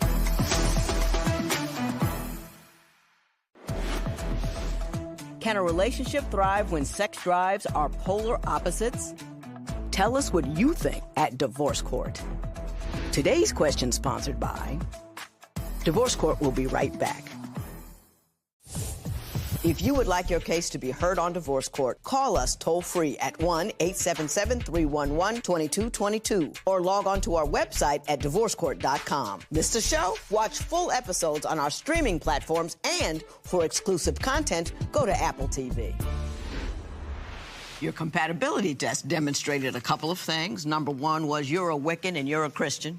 Do you find that distressing, or is that not something that has become an issue because you aren't married yet or aren't thinking about having children yet? Me, personally, I don't find it distressing at all, simply because we're not, like, hardcore serious into these religions. Right. Know? So, like, I don't even... Just affiliate, yeah, not basically. Necessarily practice. Yeah. Is that accurate? Pretty much, though sometimes I think that they would probably like it if I was a Christian for him. For instance, we went to a church event that his female relative had invited me to.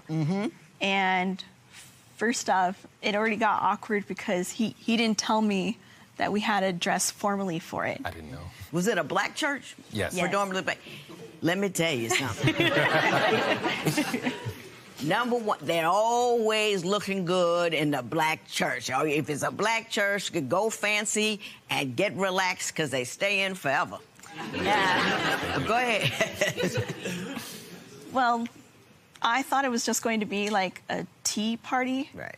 But it ended up being very heavy religious sermons. And everyone was already kind of giving me the stink eye for not being very dressed formally. Got you. This is a before your vows. And you two say, despite your differences, you're very much in love. So, Ms. Martinez, I'm going to start with you. I'm going to ask you to give me a 30-second sales job on why Mr. James is the man from you. I don't want any negativity, no nasty, no but if, only if he could, I don't like. It's got to be all love. Go. I absolutely love his smile. I love his animation. I love how much fun he has with everything that we do in life. Also, he's very, very handsome. Nicely done. Nicely done, Mr. James. She did a great job describing why she cares for you. I'm going to give you 30 seconds to tell me why she is the woman of your dreams. Go. The number one thing she does for me that I've actually never had before, she pushes me to be a better person. And I struggle with being better on my own because I hold on to the past a lot. I hold on to what's wrong with me. And she reminds me why I'm such an amazing person. And I feel that I can go to her for just about anything, really. Like, she tries so hard to be supportive. She really does. And I see that. And I appreciate it. Like, even though this is a very different relationship, she's doing a good job at making me feel that this is perfect. Like, she's a woman I have to marry. I can't see myself living without her. She's the woman I have to marry. I love that. So very romantic.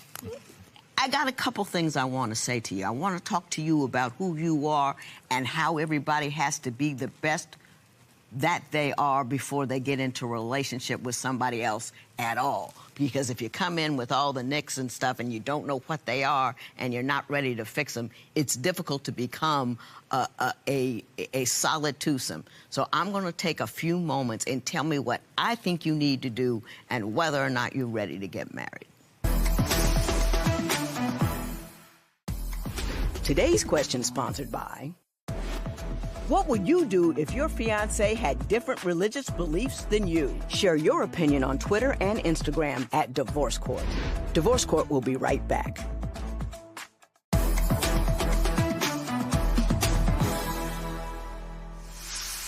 I enjoy you two, and let me tell you why.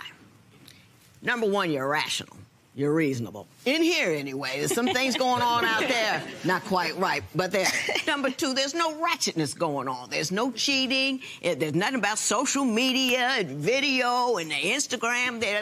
None of that. And it's so refreshing, and I just love that about the two of you. You both got jobs, and you're taking care of people. I just think that's fantastic, a solid basis. Now, here's what I want to say. In this day and age, there are a great number of resources to deal with the problems that you have. And often what we do is we say, I have this problem, I am this way, I know this issue occurred, and I came by it legit. And so since it's a legit reason, you feel that's how you feel. But my thing is, no matter how disappointing, negative, destructive anyone in your life has been, to continue to suffer from that destructive behavior is allowing them to continue to destroy you. So if you need to go see somebody about how you feel about women or whomever, you need to do that because that frees you. And I would deal with your comfort with sexuality. There are people who deal with that, and I would like you to enjoy something that can be very, very enjoyable and also help cement your relationship together. So you need to deal with your issues of anger, and you need to deal with the issues of your sexuality on your own. Come to each other as whole and as strong and as capable, because you're fabulous people. And the only thing more tragic than two people who are not meant for each other getting married is two people who were meant for each other to get married, but do it too soon and can't pull it off. What I want you to do is, I'm not going to tear this marriage license up. I'm just going to slide it over here and fold it here and let this sucker expire. But what I want you to do is do the best you can do to be the best you can be, so then you could be the best two that you could be. You understand? You're a wonderful couple. Good luck to both of you. This matter is adjourned. Judge Lynn said you guys should kind of wait a little bit longer to tie the knot. I feel it's a good idea. You know, like, now that this has been brought out, that we've talked about it, I feel more confident that this can be worked out, that this marriage can work. I think we do need to work on ourselves a little bit more before we actually tie the knot. But I wouldn't want to marry anyone else.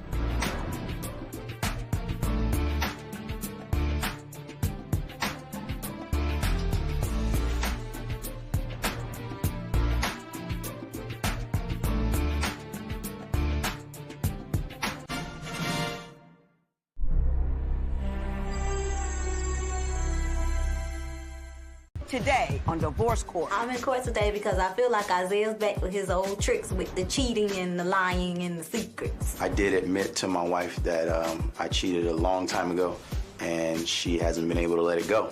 I feel like I'm stressed all the time. I can't trust anything he says to me. She's digging up old bones and old things that happened a long time ago.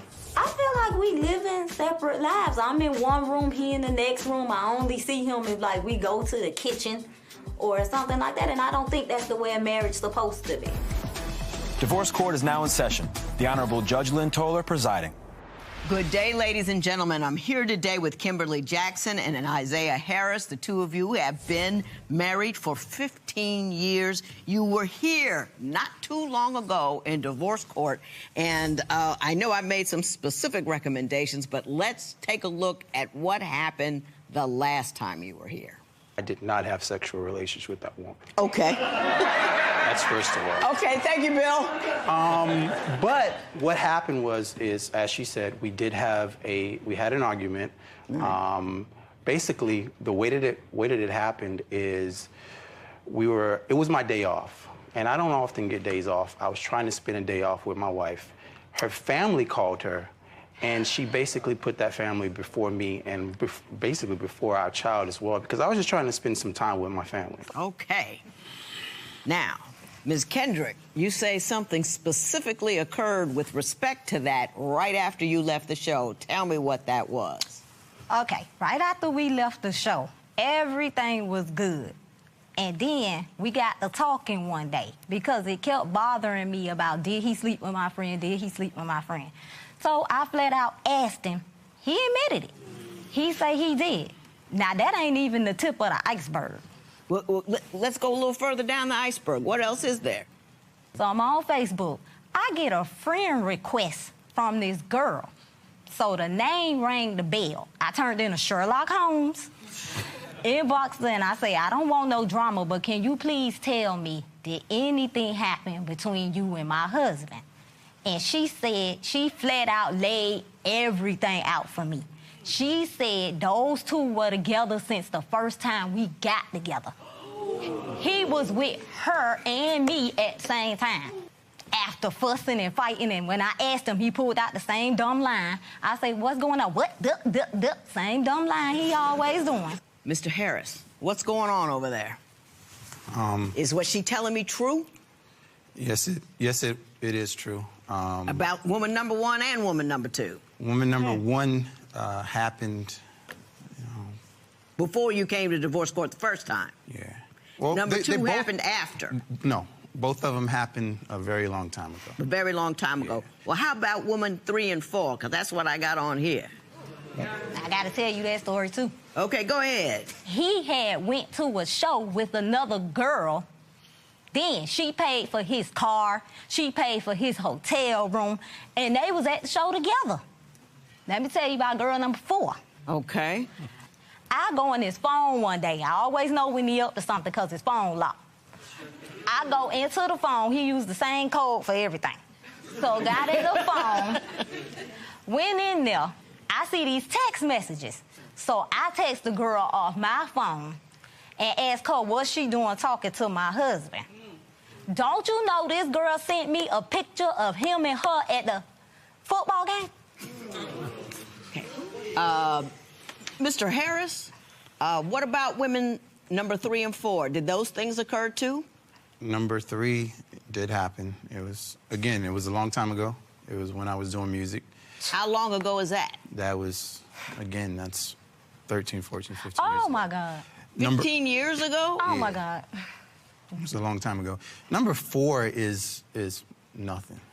Nothing really happened in number 4. It was just nothing really happened? Nothing happened. And she cleared that up from my wife, that nothing happened. She didn't clear jail. Yes, was this she did. 14 or 15 years ago? No. Mm-mm. Were all these women 14, 15 years ago? No, he's sitting up here lying to you again. Do you have a pattern of cheating on her? No, I don't.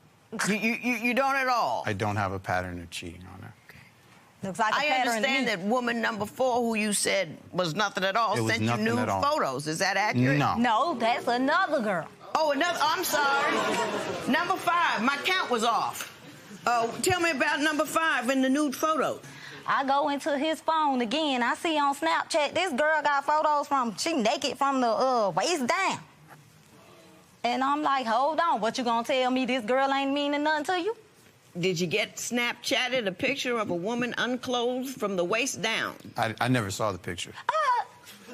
No, I'm serious. I never saw the picture. She saw the picture. And that girl was, you know, it was a person that I actually met on Facebook. And we were having conversations more so about music. Lock him up. He lying. You were talking about music. That was it. Talking about music. That's all I was talking about. You're lying. You're lying. You say throughout all of this that the reason that you may do misdeeds on occasion is that you feel underappreciated. Well, we're going to talk about a couple of things. One, why you feel unappreciated, because I think that's a theme that has carried over from your last visit. And two, how all of these things have ultimately affected your health so much so that you had a stroke last week. When I'm doing all this, nothing seems to please him. Every time he leave the house, I got to wonder what he doing. If he goes up to the store, I'm wondering if he going to meet this chick. If he going to do that. What's going on is the little stuff that he says.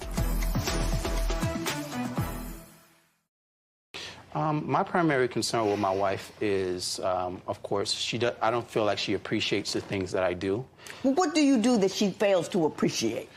Just working, making sure everything is taken care of. I feel like she takes those things for granted.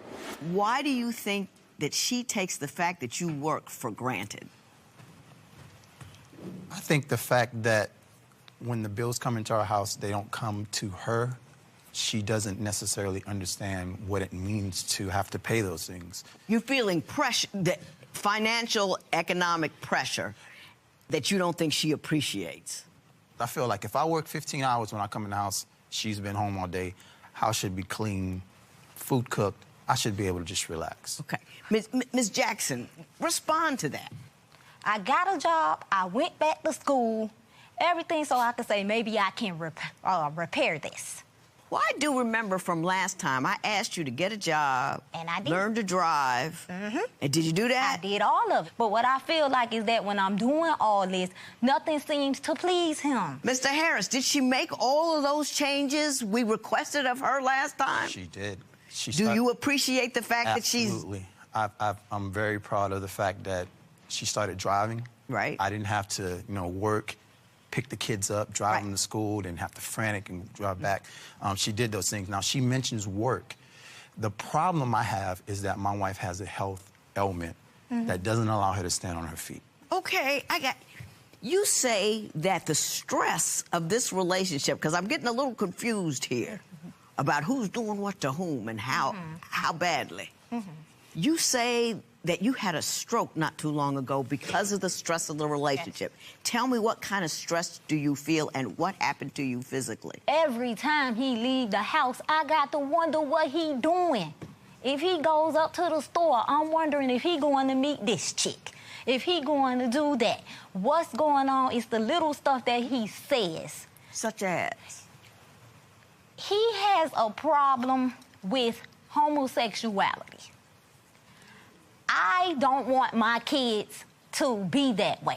I want my kids to see that a person is a person, no matter what their sexuality is.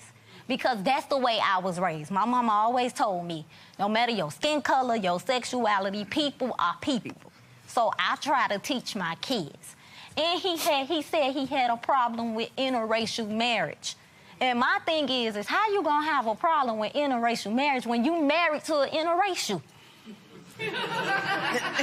I'm black, I'm Puerto Rican, I'm Italian, I'm all that mixed in one. Right. Now, Mr. Harris, do you have a problem with interracial relationships and homosexuality? No. First of all, the interracial marriage thing is just me poking fun at my wife. Oh, my God. It's just me getting under her skin. The homosexual... It seems to me that you get under her skin enough without having to poke at her. Exactly. It doesn't seem to be the wise way to go. But that's just that. Talk to me about your views on homosexuality. My views on homosexuality, I feel like people have a problem with facts. Homosexuals make up 2% of the population and more than 60% of the HIV rate in this country. I tell my kids that. I'm very, very real with my children. It's not me saying I hate homosexuality, but if I'm sitting up watching a TV show with my wife and my kids, and there's a main character on a TV show that's doing nothing but promiscuity all over the place with homosexuals, that's a problem. Let me say this. To isolate that to homosexuality misses the point. The black women have a huge, disproportionate rate of HIV. And black women are suffering from that at far greater proportions than white women, Latino, and 87% of the black women who do have HIV get them from heterosexual situations. So as opposed to picking out a group, what you should be teaching your children is don't have random sex with anybody. And if you do have sex with somebody, make sure it's protected sex. And if you decide not to have protected sex, make sure that that person is tested. It is unrelated to what your sexual orientation is. It's related to how you conduct your business as a human being. Absolutely. Now, let me tell you what he said. Let me tell you I'm not going to go any further with that. That is what it is. I've said what I had to say, and I ain't changing my mind on that one. Let me move on to what's next. My aunt was very close. It broke my heart when she died. And I wanted him to be there with me. He told me he don't want to go in there because he don't have a haircut. What would you do if stress from your relationship was affecting your health? Tell us what you think at Divorce Court. Today's question sponsored by Divorce Court. Will be right back. If you would like your case to be heard on Divorce Court, call us toll-free at 1-877-311-2222 or log on to our website at divorcecourt.com. Missed a show? Watch full episodes on our streaming platforms, and for exclusive content, go to Apple TV. Do you have a job? No, I don't. I had a job, Your Honor, but I have sickle cell anemia. I got very, very sick, and it was his idea for me to leave the job because I couldn't even walk. He tells me, you can leave the job, I'll make sure everything is taken care of. I couldn't even walk, I couldn't do anything at the time when I was sick. Tell me about what your current state of health is. I went to the hospital and I was suffering from a very mild stroke. And the stroke that I had, it damaged my nervous system to where I lost feeling in this left leg, to where I have a hard time or barely can even walk. I'm so sorry to hear that. Thank you. Mr. Harris, I don't know how you are at home, and I don't want to make a judgment about your nature based upon your presentation here. But from what she's saying and what I'm seeing, you seem to be a bit uncaring about her health situation. You're critical about what she doesn't do without really acknowledging all of the things that she has bettered about herself. Am I misreading that? And if so, explain to me how I'm misreading that. I think you're totally misreading it. I'm very caring. My wife doesn't go through anything that I'm not right there with her. She didn't state this, but a month ago she lost her auntie. That was a part of the stroke, is the fact that she did lose her auntie, and there was a bunch of other things going on. The funeral that he was just talking about, me and my aunt was very close. It broke my heart when she died. It really did, because I was really close with her. And when she did die, we went to her funeral. And I wanted him to be there with me, just being there for me when I'm crying. He told me he don't want to go in there because he don't have a haircut. Mr. Harris, did that occur? That's not true. No, it's not. His mama was in the car with us when he said that. That is not true. Part of the reason why I didn't want to go to the funeral is because there are family members that she has in her family that are not always, always the people that you want to be around. But you there for me. Let me say this. At some juncture, everybody has to show up an adult. And when somebody has a significant loss in their family, you can't not go and be supportive simply because you don't like everybody at the funeral. That's just silly. And I was there. Yeah, because I begged you to be there. That's being a jerk that finally gives in. Do you understand what I'm saying? Yeah, baby, I'll be there if you don't like none of them. If I had to go to a funeral with my husband, don't like nobody there, I'm there because he's there. I love him. When your aunt died, I was right there with you, and I don't even get along with your mama, but I was there with you. I'm gonna read something that you said in your compatibility test, and then I'm going to leap on from there. You said, when I asked you what would you like him to change or do, and you said, stop making me feel like I'm nothing. And I want to talk about that. Today's question sponsored by... What would you do if your partner only focused on negative things about you? Share your opinion on Twitter and Instagram at Divorce Court. Divorce Court will be right back.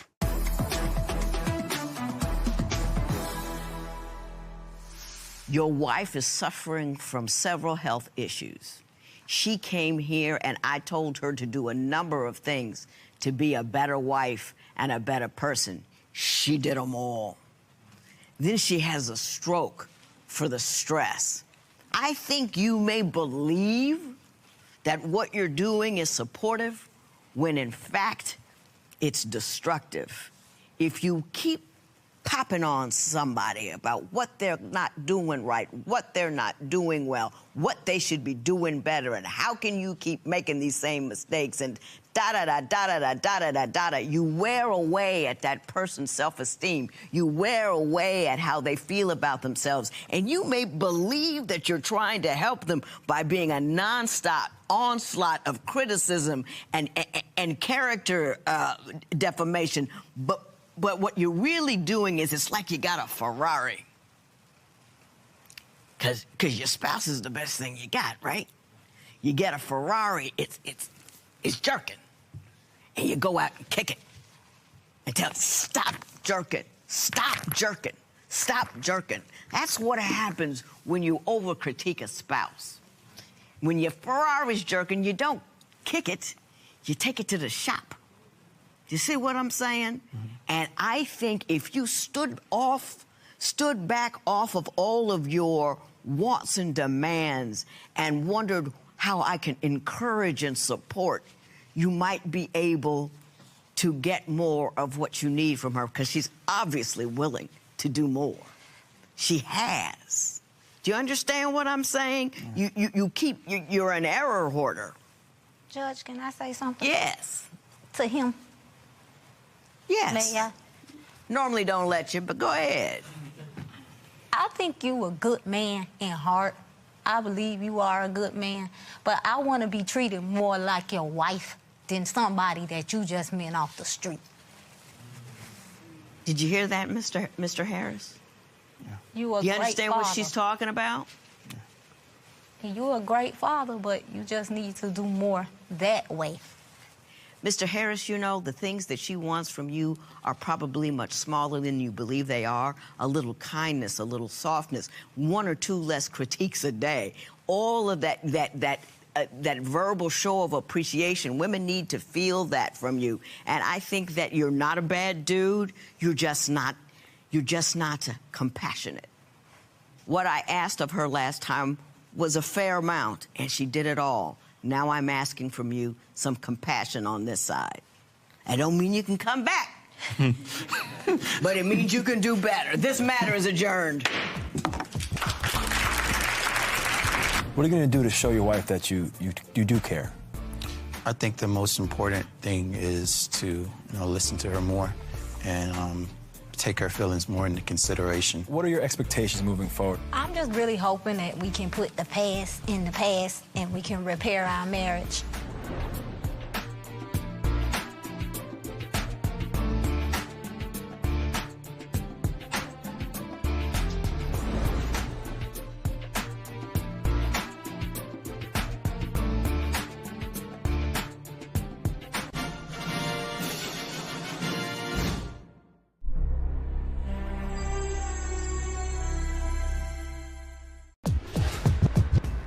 Judge, today's case is Lonely Nights.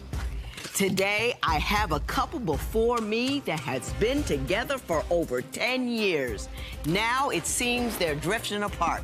Let's see if I can't get them back together. Court is now in session. The Honorable Judge Lynn Toler presiding.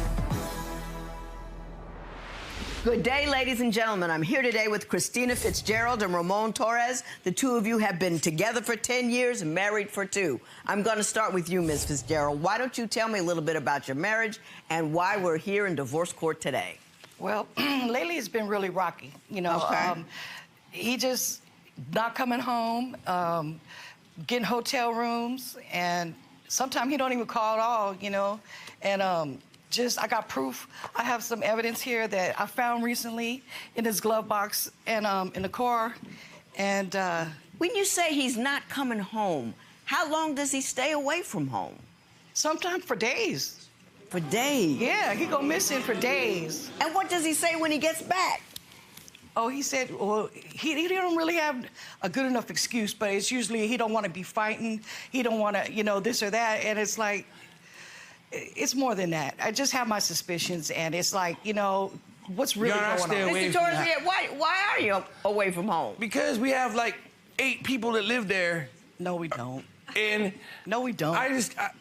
I mean, I come home from work, and it's like I'm stuck in the room all the time, all my time. I don't have time to go out and sit in the living room or watch TV, you know, or because we have like about 6 more additional family members that live there. Is a whole lot of family living in the house with you? He can't count. There's only 4. 6 total. Yeah. Yeah, 6 total. And you feel like you're not free to roam about your own home because everybody's in there. I can't walk, you know, people want to be comfortable in their home, walk around their drawers or something, you know. Right, I hear you. I can't be like do that, you know, and I come home and she got like some friends of hers that will be there sitting on the couch, you know, all hours of the night, you know, and that's a friend of hers. So where do you go, though? Well, I go to a hotel right by my work. Really? Yeah, I mean, I like my peace and quiet sometimes, you know. It's not that I'm doing anything. It's just I go there to relax, to, you know. It would be weird for me if my husband didn't come home and went to a hotel room. I get that. In the past, though, has he ever cheated on you? Have you ever caught him? Well, I've never caught him in the act, per se, but his actions and just little clues that I be finding. Well, let's see the clue in your hand. What do we have right here? Well, right here, Your Honor, this is a card that I found in the glove box. And it was like always there. It was a Father's Day card, so it was recent, and it was just screaming, you know, more than just a friend. So blessed and honored to have you in my life, buddy, that kind of stuff. And I'm like... But, Your Honor, we had a barbecue for her birthday, and this brother comes up, you know, the barbecue just walks right by me, doesn't even know who I am. And, you know, then she gets mad at me later, and she's like, what, he's just a friend, you know, and you scared him away. He comes and leaves her a email, you know, and says, what, we're just friends, and shows a picture of his penis, right? Yeah, so I get mad, I ask her about it. She talks about, you know, what did I say to him, or what, she was more worried about what I say to him. You jumped in my mail. You got the mail before I did. But she was mad at me. So I was like, she showed a picture of his thing, you know, and I'm like, I was disappointed, you know, and I wasn't mad, I was just disappointed. I don't either. Did some guy send you a picture of his situation? If he says so, I didn't get to see the message. I didn't get to see it. Oh, you didn't see it? No, I did not. So you deleted it before she saw it? No, I didn't delete it. He would go through my emails, he would go through my phone messages, and he would intercept all, you know, and some of these are legitimate jobs that I would have lined up, and I wouldn't even get them, you know, and it would be like... Mr. Torres, are you going through her stuff and worrying about what she's doing? And that she goes through my stuff. You just see she just went grabbed my car and got that stuff. You know, I don't. You won't even let me see your phone.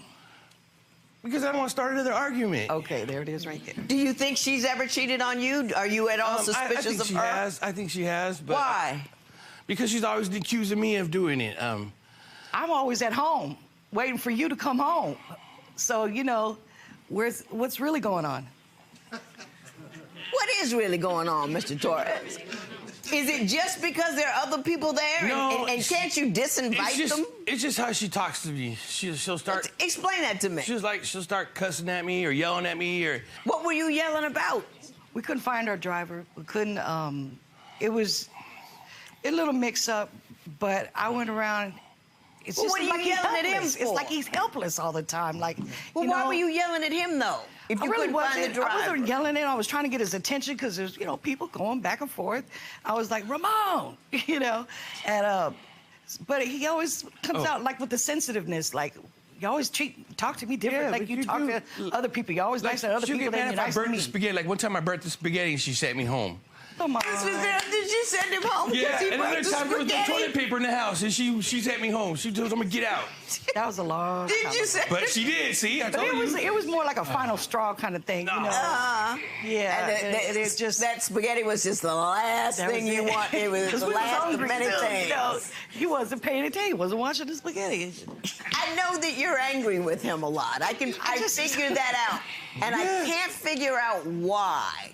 I mean, the staying in the hotel thing, that's a little deep. Okay. It And the really money that is a he little spends on deep. the hotel room, excuse me, I mean, the money he spends on the hotel room could be going towards her Your household Honor, I wouldn't finances. mind that. But my fare is 6 people fare, not, you know what I mean? If 6 people fare. If everybody puts in their own share, when I ask him that they're about staying there, I don't when I mind ask- paying stuff. That's my wife.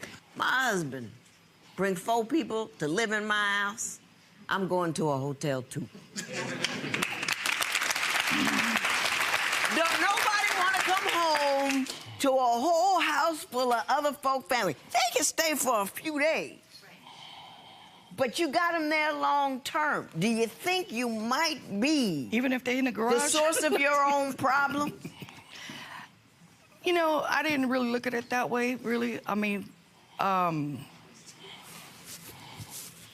but I can understand where he's coming from, you know. However, to me, that's just an excuse. That's another excuse to This stay talks gone. about our He sex said, life, well, Your Honor. You was going to be mad, so anyway, so I just didn't come home. Your Honor, this talks about our sex life. Who wants to do all that stuff when all the people are in there?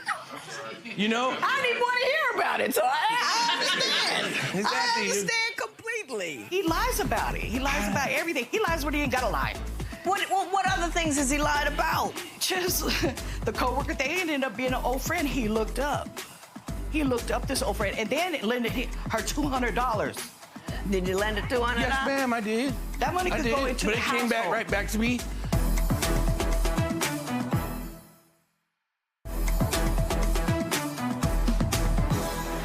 You two are talking to me as a married couple, but you don't have any shared experiences. You know what I mean? You're talking all over here, and you're talking all, and both of you seem like really nice people. And I don't see, this card was a nice Happy Father's Day card. That's all it was. Oh, from first it was a coworker. Everybody's always an old married nurse, ugly, this or that. But it wasn't even a But coworker. if you got the hots from It somebody, wasn't you a don't send them coworker, a Father's Day card. You know what I mean? That's not sexually alluring. Father's Day means you an old dude to me. That's not how to get somebody. It wasn't addressed to him, and it wasn't signed. It was like, I'm so blessed and honored to have you in my life. Wishing you a blessed Father's That's Day. not a coworker. That's not a coworker sentiment. To But me, it isn't a lover sentiment either. Well, he's like Big Brother kind of thing. Well, when you go on and you got little bread trail crumbs, you know, leading like to little things like, okay, hotel rooms, boom, a card in it. It must have meant something to you. He kept it. But he lies about it. He lies about everything. He lies when he ain't got to lie.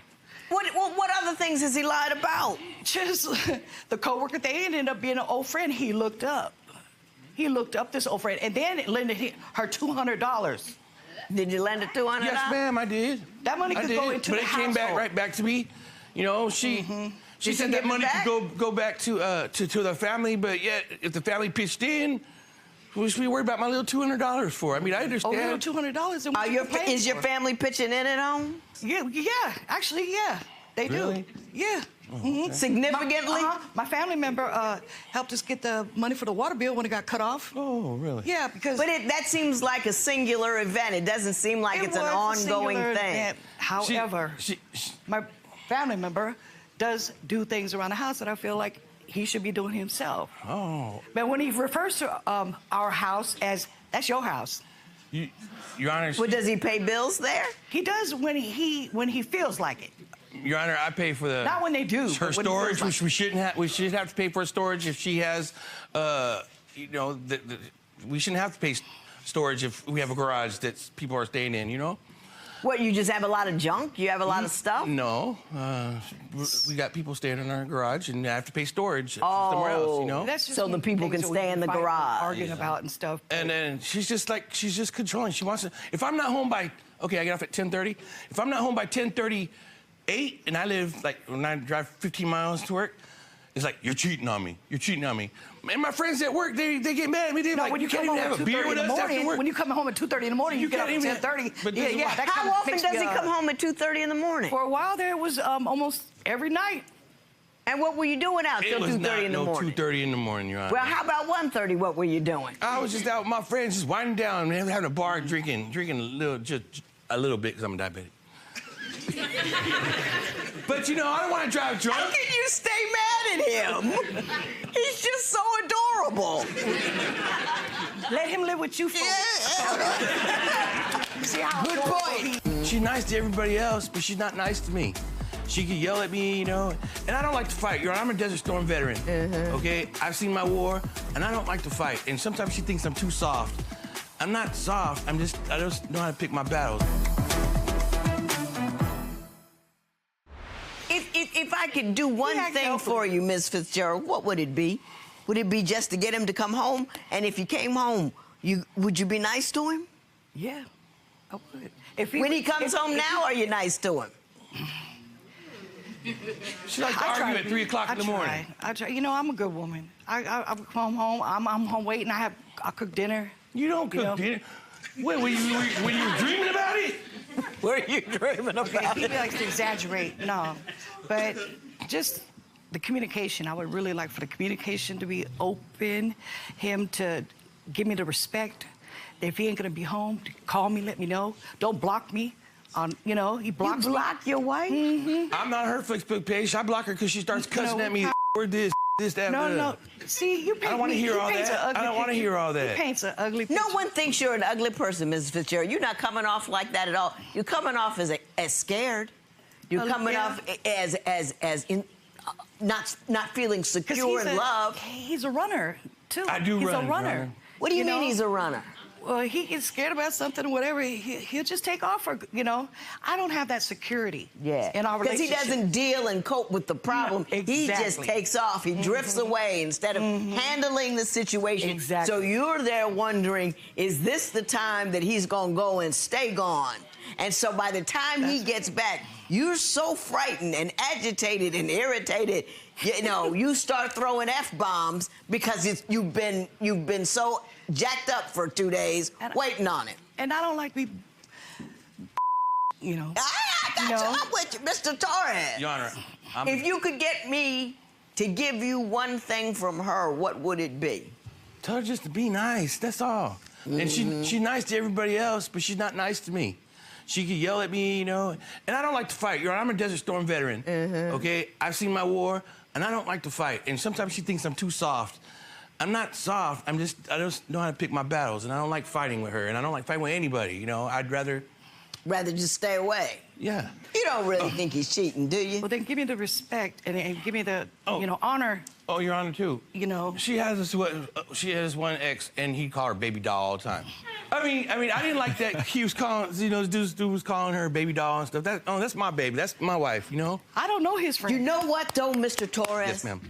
When's the last time you called her that? When's the last time you're my baby? I called her you're that. My baby doll. When's the last time? I called her that last night. I was like, babe, come here. No. Was it like that? I call him Sugar Bear, and he called me Sugar Toes. So that's our pet names, you know. So, but he ain't called me none of that in a long time. I think you're two wonderful people. Just two nice, sweet, good people. And what you need to do is step up, step in, go home, and be nice to her. Okay. Now, when he tries to be nice to you, you return it with nice. Yeah. I don't want to hear about. I don't want to hear about the water bill. I don't want to hear about the people in your garage. I don't want to hear about the storage. I want, when he's nice, you be nice. Okay. Just do it for 15 minutes Or one when day. he go to a hotel, Just at least for call me fun. and tell me to come down there. What? I like that. I brought her out here, right? Oh. Well, this don't count. This is divorce court. You know what I mean?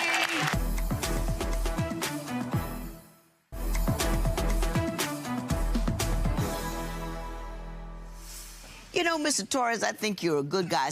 I think you just got so used to not facing the troubles at the crib that you just kind of drifted off and you left her alone and scared to death. And what you need to do is you need to have contact with her, to call her, to come home.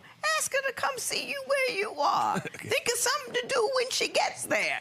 It's a solvable problem. I don't think she wants much. I just think she wants to feel like she's important to you. And I don't think she feels important to you. Okay. Now, I'm going to say this to you, Miss Fitzgerald. I don't know what's happening at your house. I don't know who's there, why they're there, or how long they stand. But you got to respect a man's spot. Do you know what I mean? Don't let other people be the reason your man don't come home. I agree. And you might need... Move your stuff back in the garage, and with the money you save from that storage, find them somewhere to go for a hot minute. And after a hot minute, it ain't your problem no more. That's where you know we're what I mean? at right And get now. your man back in the house. And when he comes back in the house, don't fuss at him about whatever. Because you know why he was gone. Now we're getting him back in there. And we're going to call him Sugar Bear. You know what I mean? That's what I'm saying. You're going to rub that little bald head. Nobody in the house, right? And you're going to say, oh, it's so good to see you. And then you're going to say, oh, Sugar Toes. I'm so glad to be home. You look wonderful. And then when all the people out of the house, you walk around, no clothes on, nobody say nothing. That's right. Just enjoy each other. You're good people. Yeah. Nobody cheating, nobody doing the wrong thing. You just got in a habit of not doing the right thing. And the right thing is I'm gonna take 5 minutes out of my day and make sure this woman feels loved. And you gonna meet that with kindness and love in return. Yes. Okay, Sugar Bear? You all right, Sugar Toes? That's right. I'm okay. There will be no recovery in matter. This matter is adjourned. You guys are cute. Thank you. Okay, baby. Sugar Bear, Sugar Toes, look at you guys holding hands. We feeling good after speaking with Judge Lynn today? I know I am. She made me fall in love all over again. I just want her to go back to the hotel. You think you guys can clear some room and spend some more time together? That's the only way we're gonna be able to do it. Yeah. Well, you guys are Spend staying more here time tonight. together. We know that. Yes. We're gonna give you some alone time tonight. Okay, tomorrow's her birthday, and we're gonna Birthday go party. tomorrow. That's right. Any plans for the birthday, girl? We're gonna tear it up. Yeah, we're gonna tear it up out here.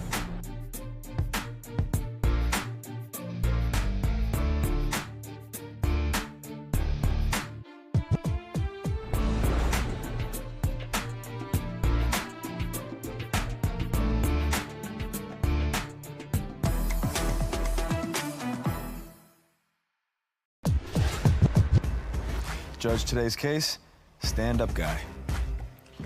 Ongoing unbridled anger along with unending agitation. That's what I have in store for me today. Court is now in session. The Honorable Judge Lynn Toler presiding. Good day, ladies and gentlemen. I'm here today with David Caesar and Demisha Caesar. The two of you have been together for 4 years, married for 2 years, and you have 2 children together, but you don't want to be together anymore. Mr. Caesar, you are seeking $150 for the wedding band you say Mrs. Caesar threw out of the car. We will talk about that momentarily, but before we do, Mrs. Caesar, I'm going to start with you. Why don't you tell me a little bit about your marriage and why we're here today in divorce court? How you doing, Judge? We're here today because David thinks I'm argumentative and I have an anger issue. And I'm going to tell you why. Okay. It's because David doesn't have a normal acting tendency. He does things out of the norm. So when we go through arguments and stuff, Caesar. One incident was with us in social media. I was talking with a male, and he assumed I had a relationship with him. It was an incident where we was on our way home, and he started badgering me about it, and I got mad, and I threw the keys out of the car while the car was going. He had to stop the car. Yes. You pulled the key out of the ignition? Yes, ma'am. While the car is going? Yes, ma'am. How much sense does that make? Yes, ma'am. Also, yeah, I threw the keys out of the window. He had to get out the car and get them because he just kept going on. What was he saying? Saying that I want to be with the dude, having sexual encounters with him. While I'm at work, I'll meet up with him. Situations like that. He would block the dude. But Even if he was acting a fool, Yes, acting a bigger fool doesn't make any sense. You could have hurt somebody. Yes, You know what I mean? Throwing the keys out of the car like that. Yeah. Mr. Caesar, did all that really happen? Yeah, ma'am. Yes. I would imagine it did, because she wouldn't make that something that bad up about herself. Yeah. What was she doing that you found so indicative of an inappropriate relationship? I don't really know what I'm saying, because that ain't really how the situation really go. Like, You tell me how it went. I remember her throwing the keys out. That was the main part I was talking about. Do you know why she threw the keys? She already admitted to that. So, something was going on. We were arguing, but you threw the keys out the ignition. That topped the whole cake right there. Absolutely, and I already told her Once you that. throw the keys out the ignition, everything that we were talking about before, that's frivolous. No. We talking about the keys out the ignition. Tell me some other things that she's done in a fit of rage that were outrageous. Almost had the Baker Act, you know what I'm saying? Going crazy in them people's stove, cussing, throwing stuff down, just being belligerent. Do you know how that started? It usually always start over something simple and then just blow up into something real big, that, you know what I'm saying? So it's hard to per se. Well, no, ma'am. It was an incident where I was pregnant with my son. We was inside of the store, yes. David had came back from school because he was going to school, and he wanted my mom to cook something for him, and I didn't want him. No, that ain't the incident with you. Stop. So I end up, we're inside the store, and we get into an argument, yes, about that. And so we What were we arguing about? We were arguing about my mom cooking something. I didn't want her to cook for him. I didn't. So that's what I mean. No, hang on. Yes, just ma'am. a minute. Why didn't you want your mother to cook for him? Because when David used to come from school, he used to not help out around the house. You didn't want your mother to cook for him because he won't do anything around the house. Yes, ma'am. And she was already cooking another meal. So we get into the argument. We get inside the car, and we go to arguing about other things. And Mr. Caesar mentioned he didn't want to be with me. He didn't want to be with my children. He didn't want to be with us. So I got very frustrated. Are you high? No. I'm listening to what's going on. I'm just listening to what's going on. I don't know what's happening over here, but none of it look right. I'm just listening to what's going on because I'm... Stand up and down. Oh, man. Put your hand... Do like... I was just about to stand like him. I was just about to stand like him. I was just about to stand like him. Know what I'm saying? I'm just about to get that going on. Look at Nick. He got a little thing right. It's going on right now. He got it going. They got nan muscle, but he like this. Come on. Hey. Keep it together. Man. Keep it together. Why didn't you talk to your mother about that? Why you were fighting with him about it? Well, we did. I spoke with my mom about it. She didn't have an issue, but it was me with what me and David was going through. I kind of let my emotions get the best of me. And like I said, I was pregnant 2-3 years in a row. So I'm not used to, dealing with my hormones in a way of like that, Judge. We was in the car, and we, like I said, started badgering each other and everything, and I just got frustrated with him, and I threw my ring out of the window. When I did that... I thought we were in Walmart. Yeah, that was the same. That was the whole thing. That was from the grocery store to that. That was from the grocery store to that. But we weren't in Walmart. Well, what happened when you got into the store? We was arguing about my mom cooking for him. Yeah, did you tear something up? Yeah, I was in there ramping and raving about things and, knocking stuff down a little bit. Yes, ma'am. Didn't the people at the store get angry with you? No, ma'am. They were scared of you? They came and asked, was everything okay? They did ask that, and I told them yes, and so I told them, you know, my husband and I are going through things, and so they kind of backed up off us, and we checked out. We just automatically You know, left. that's disorderly conduct. That's a misdemeanor. Yes, ma'am. They could have taken you downtown, hormones and all. Yes, ma'am. Yes, ma'am. All right, see, she just mixed up two stories and combined them. Okay. Transformed them and took them, you know what I'm saying, somewhere they wasn't. See, the story in them people were about to take somebody to jail because they even came and asked me. I had to tell the man. Me and the man about to get into a conflict because you ain't even got a gun and you trying to tell me to chill out. Right. You ain't got nothing, no gun, no flashlight, no handcuffs. You just got a regular polo on talking about this problem. So, yeah, she was in acting the fool, done ran way down to the plant section. I done walked down to the plant section. Now you down in the plant section. The plants. The plants. Yeah. Plant section. The bushes, the plants. I know, I got you. I got Okay, you. yo, plants. She down there with the plants acting crazy and stuff. So I'm down there and went down there. I'm talking to her and stuff. She on the phone with a homegirl and stuff like that. This acting irate. I don't even know what the situation was about at but I just know she was acting crazy. Now, the situation at Publix, now that was at Publix about her mama cooking. We had done went in there, her mama about to cook something. The correct story was we was gonna get extra meat because she was already about to buy some chicken. Right. I wanted some steak. Right. You feel what I'm saying? That she I hear mentioned I was in school, but she never said what I was doing in school. I'm playing football, I'm going to school, and the school an hour away from where we live at. So you tired when you get home? I'm tired. What you mean I'm tired? What you mean? We practice 4 days a week in the hot sun. It's hot in Florida, 100-degree weather. Well, Your Honor, when he used to... I live in Phoenix. I don't even want to hear it. Yes. Why don't you take care of the birth control situation there, Mr. Caesar? What you talking about getting neutered? I mean...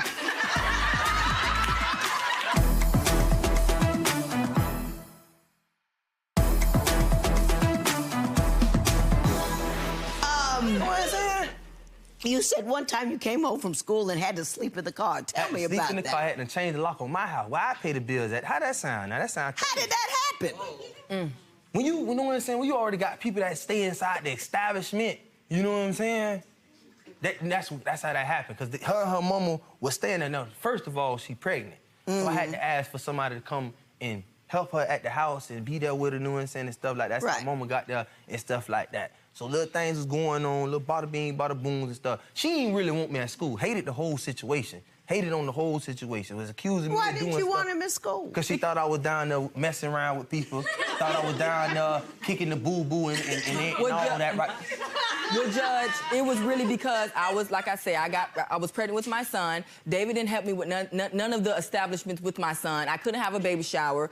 He didn't help me buy anything for my son. My mom was there the whole way helping me. Yes, he came down when my son was born in November, but he only came because I was not going to name him after him. David only came so he can get the benefit of being in the hospital for me to have my son because I was not going to name him. Me and him was not on a good path at all. So when he used to come from school, he used to go, and he's a little league coach, he'd go and do everything else pertaining to football. That's the big issue in our marriage. He overly loves football. You know, I don't know how to put it, but that's what he put first. You feel neglected. Feel neglected, yes, ma'am. And that's where my anger and my argumentative side comes out with. Do you think that you're helping your cause when you lose your mind every time you talk about any small thing? Does that make it attractive for him to make time to come home? No, ma'am. And I understood that. Do you like having her mother there, or is she a problem? You know what I'm saying? Everything be copacetic, you know what I'm saying? It just be the part when me and Misha get into it, you know what I'm saying? I'm a type of dude, don't get in my business. Stay in your lane, I'm stay in my lane, you know what I'm saying? If I got something going on, let me have something going on. I don't need everybody's opinion in my business, you feel what I'm saying? And Misha's problem is she talk too much. She tell everybody her business. You feel what I'm saying? So if we doing something over here, you done went over here and then told them what we doing over here.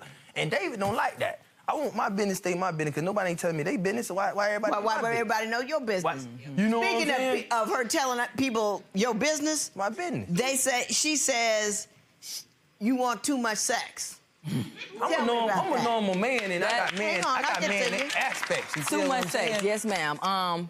My sexual drive isn't as high because I'm obviously getting pregnant every time. So I don't like that. I can't enjoy myself. I'm, getting pregnant all the time. So do you use birth control? I have after I had my son, but it affected me in a negative way. So then did you go on to another kind of birth control? No, ma'am. Why not? Due to medical issues, and I didn't have the time. I'm not going to make up no excuses. I didn't have the time. I didn't have the time to get birth control. So you end up getting pregnant and you bring a life into this world that will suck up all your time. Yes, ma'am. This is what you're telling me. If that's not the tail wagging the dog, I don't know what is. Why don't you take care of the birth control situation there, Mr. Caesar? What you talking about getting neutered? I mean... There are several options. But I'm just saying, I'm not highly on that. All that slip. I ain't on that. I use condoms and stuff like that. That's what I'm talking about. Now, you know what I'm saying? We could do something like along them lines, but then what if one of the condoms come up missing? Then I'm in trouble. Yes. What if, you know what I'm saying, all of them come up missing? Then I'm in trouble. You feel me? I ain't got time for that. You feel what I'm saying? I ain't got time. Y'all ain't got time for anything but you'll have babies. We're having children. Yes. But you're having children. Yeah. Have you told anybody about your anger? When I was younger, not now. You need to go back. Yes. Because whoever you saw didn't fix nothing, and you need to get something fixed. Already accusing me of doing stuff. Mm-hmm. Do you really think he's cheating on you? No, ma'am. Not now. No, ma'am. When was he? It was coming up. I had to make sure that it was laying down. I felt like in school he wasn't cheating, but he was conversating with women, and it was definitely an incident around Father's Day when me and David was getting into it just too heavily, you know, just arguing about everything, Judge. So I ended up leaving him on Father's Day. I left him that same day, me and my children, and I was going for a week. When I left, he started being on social media, doing things, vulgar pictures inside the phone and everything like that I seen of him, and just kind of made me... What do you think a dude's gonna do when you pack up and go? That he's just gonna sit in the house? No, ma'am. What do you expect that behavior to elicit from him? Well, he didn't try to care for his family. He didn't ask us to come back. He definitely talked to me in a nasty way and was accusing me of doing things. It was mutual in the way of just talking to other people, but he took it far with the pictures and the genitalia area. So on a break, you can talk to other people as long as you don't see their situation. Yes, ma'am. I see. I didn't know what the rules were. I'm glad you cleared that up for me. Yes, ma'am. Yes, with us being married still. Mr. Caesar, tell me about what happened with the ring. That one right there is mine right there. That one hers. So we in Publix, and like I told you, they about to have chicken. I want steak. And you want a steak. I need that high protein. You feel me? What I'm saying? I'm burning all this muscle off. I need some good protein. So I think it was that she was mad because I ain't asked her to cook the steak. That's what the whole MO was. Why did you ask Mom to do it and not her? I never asked Mom to do it. I just picked the meat up and I was like, you know what? I'm gonna ask her to cook this right here. And knowing saying it from there, it started, oh, you don't even like my mama. Why my mama gotta cook this? She cooking in the house already. So what you telling me is let her cook her food and I go in there and right behind her while she trying to put stuff in the oven. I'm out here trying to clean the food. I'm trying to put stuff in the oven. You got me doing too much. Let her cook the food.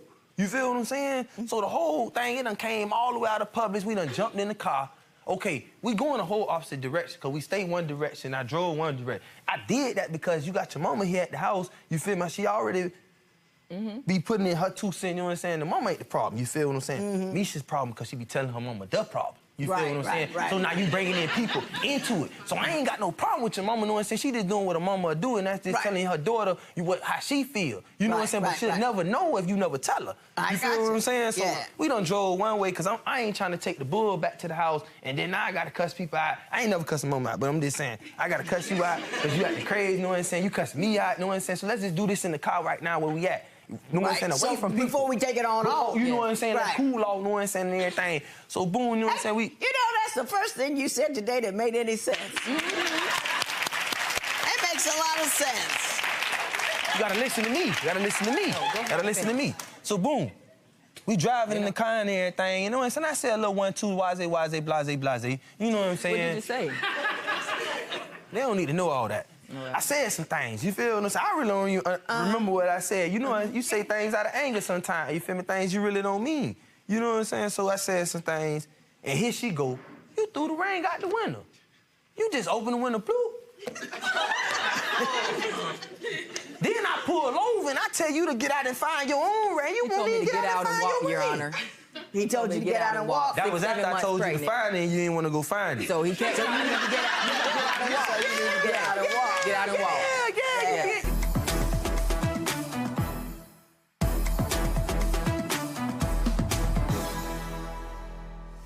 Hold on now, y'all. She didn't tell you she was in the car destroying things.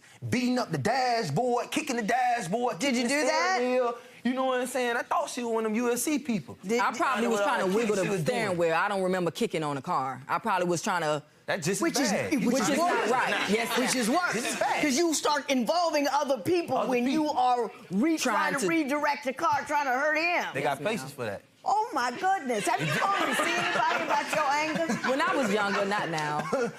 You need to go back. Yes. Because whoever you saw didn't fix nothing, and you need to get something fixed. We can't have you out in the community like that. Yes, ma'am. That's crazy. Yes, ma'am. You know, you got to deal with your own situation, and Lord knows what that teaches your children. Yes, you know what I mean? Hooting and hollering. You want to see crazy? Keep that up. Your little kids will grow up just like that.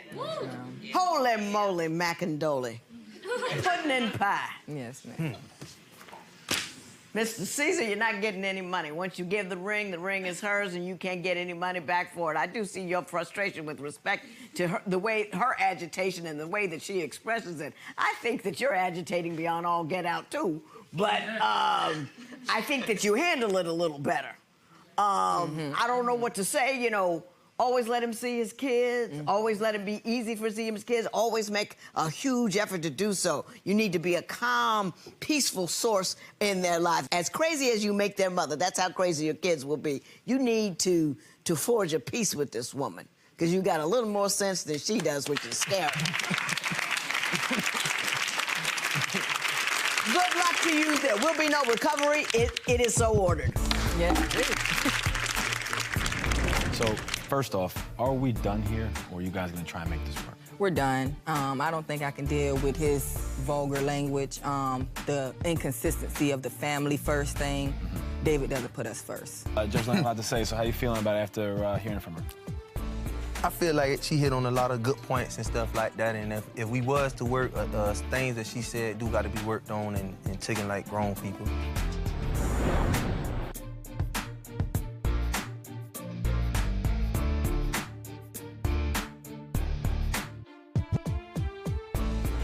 Follow us on Instagram for additional content from this case and preview our next all-new episode.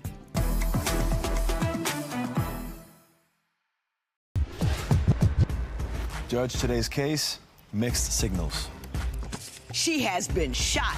She had a heart attack, and he didn't care enough to be there. We gotta find out if that was just a bump in the road or the end of it altogether. Court is now in session. The Honorable Judge Lynn Toler presiding. Good day, ladies and gentlemen. I'm here today with Danielle Richardson and Darnell Daniels. The two of you have been together for 10 years on or off. You don't have any children together. Ms. Richardson, you are seeking $170 from Mr. Daniels, and we'll talk about that momentarily. But before we do, I'm going to start with you. Why don't you tell me a little bit about your relationship and why we're here in divorce court today? Your Honor, I'm here this morning just because I'm tired of fighting for something that I have no idea if it's even real, if he wants to be there anymore. I'm tired of exerting all of my energy into someone who's not giving me the same thing back. It's a lot to give your all to someone that's not giving it back to you. I was shot 3 times. I haven't seen him in 4 months, but I was shot 3 times, and when I was in the hospital, I was just in the wrong place at the wrong time. And when I was in the hospital, Darnell had already moved to Atlanta, and I wasn't, you know, he didn't come and see me. From there... Were you in another city, or were you in Atlanta as well? I was in another city. I was back at home. He had moved. He got a great opportunity for a job, and he left. And I was at home. And like I said, I was just in the wrong place at the wrong time, and I was shot 3 times, and I actually... Did he call? He called. But it's a blessing that I'm even here today, because following me being shot, I ended up having a heart attack in this March, and he wasn't able to come to Buffalo then either. So I've been going through a lot of this by myself. I ended up... How long after you got shot did you have the heart attack? It hadn't even been a year. it was just from all the stress and everything. I lost my vision in my left eye. I lost. I mean, you're in your 20s. That's early to have a heart attack. There wasn't any underlying. It's the stress of everything. I didn't understand what was going on with myself. I started suffering from PTSD. I started having a lot of issues. And take your time. Take your time. Even with him not being there physically, Darnell,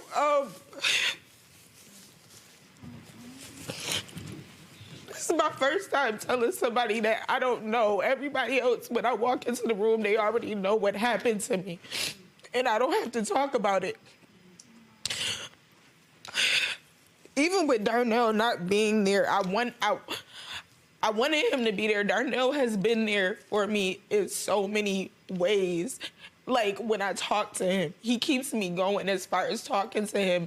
And that's probably the reason why I get so upset that he's not there, because of the fact that he knows how to calm me down. He knows how to deal with me. He knows everything. He can bring you peace. He brings peace to me. Like, everything that this man does, like, he gets on my last nerve, but he knows how to deal with me. He knows how to make anybody smile. Mm-hmm. Anytime you walk past him, he knows how to make a stranger smile. And all right, Mr. Daniels, don't smile yet. When she got shot, were you two in a relationship? You say you've been on and off. Were you together then, or were you not together? Yes, Your Honor, we were together at that moment. Why no flying in like Superman? Well, sometimes you can't just drop everything and go. I had literally just moved to Atlanta. Mm-hmm. I wasn't able to just financially get up and leave at that moment. I did talk to her every day on the phone as much as I can, but due to finances, I was not able to just drop everything and leave right away. You couldn't borrow money or something? I mean, somebody shot my dude. Even if I was I would find something. Living in poverty, it's hard to borrow money from other people. How about the heart attack? Were you together when she had the heart attack? At that moment, we were most likely together because it's just been on and off. And you couldn't come to see her then either? No, I was not able to go see her. Even that was a year later? Yeah. And so what happened? I mean, I wasn't able to make it. Financially, I couldn't just jump up and leave. You never know whatever other people are going through. Like, I always tell her all the time, like, I had to take care of things on my own out here. I'm by myself. I got to make sure my bills are paid and things like that, so I'm not living out here on these streets. So, with that being said, I couldn't just jump up and leave when people just tell me to jump up and leave. I mean, I'm there mentally, but I'm not there physically with her. So in a crisis, anybody in your family have a life and death crisis, your cash ain't right, you just ain't going? No, ma'am. Okay. Did you hear that? I heard it. But, tell me about the birthday. When he said he was coming into town for your birthday. He said he was gonna come to town for my birthday. Like I said, this is, the heart attack happened this year in March, and this was my first birthday after the shoot, and so I'm really celebrating life at this point in time. I went ahead, I got myself a new outfit, I got my makeup done and everything. I dyed my wig, it was a lot of stuff that I did, and then, he was just like, can't make it. You know what I'm saying? Like, this new job that he got, I'm proud of him. He got a new job, and he's been working hard, but I guess the job, he wasn't able to make it, but he didn't tell me until I was waiting for him. Is that you on your birthday? Looking all cute. Oh, yeah, that's me. See how cute I was? That's a short whatever you got on. You don't look cute. I don't look cute. Darnell is the type of person, I promise you, I could call Darnell. Darnell done had a dog that he had to walk. Darnell has never had a dog. I could call Darnell. And I start talking to him about something that he doesn't want to talk about, and he's gonna tell me, let me call you right back, I gotta fold the dishes. Did you tell her you had to fold the dishes?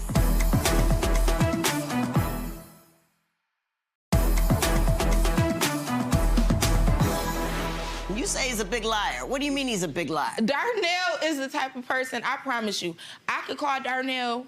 Darnell done had a dog that he had to walk. Darnell has never had a dog. I could call Darnell. And I start talking to him about something that he doesn't want to talk about, and he's gonna tell me, let me call you right back, I gotta fold the dishes. That's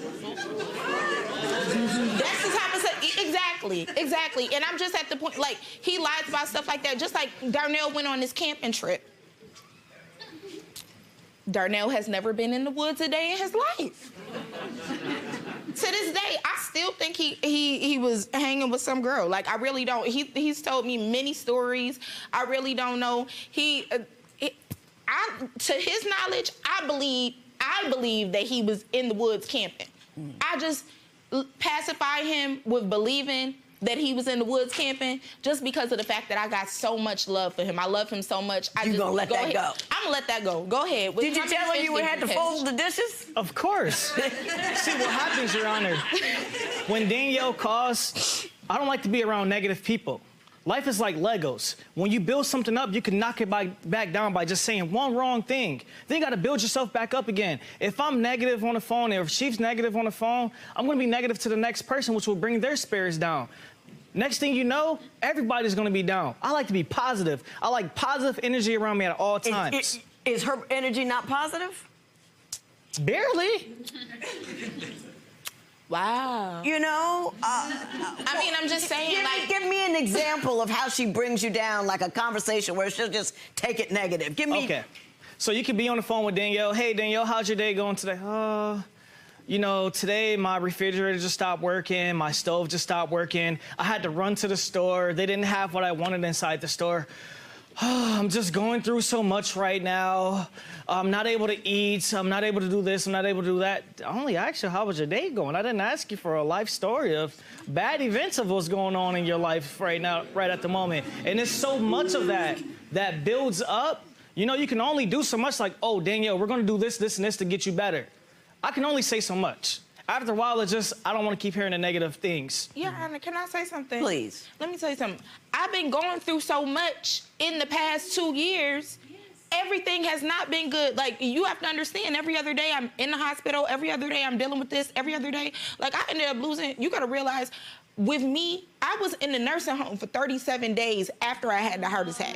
I wasn't able to work for months after I got shot. So my financial situation, you gotta think about it. If I was booked to go ahead and sing someplace, I couldn't do it. I'm not thinking about the fact that I'm messing you up because I'm complaining about what I'm going through, because I'm going through it. You're not feeling what I feel. I take 5 medications a day because of the fact that I still have a bullet lodged in my shoulder. You say that she won't post pictures of you on social media. Right. I'm gonna tell you right now, you post a picture of me by myself, all dressed up, 700 likes. I post a picture with me and him, it's gonna be 22.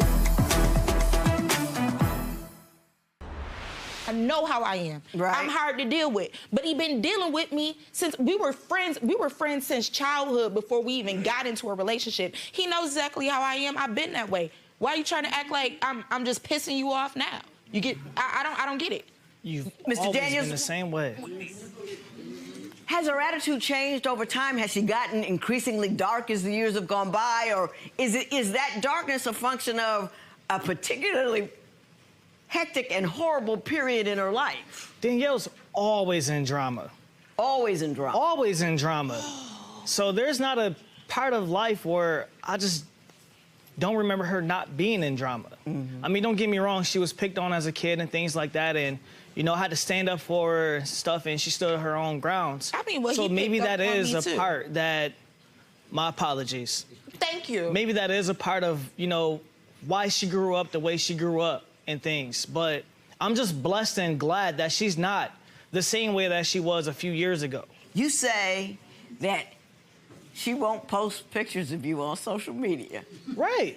How are we in a relationship but you don't post pictures? Mr. Daniels, I don't understand the whole concept of if you love me, you'll post me, but that's just me. What doesn't she do and why does it bother you that she doesn't do it? So, Usually, you know, you see people living their best life, you know, posting with their significant other. I've never seen Danielle post me on Facebook. Never.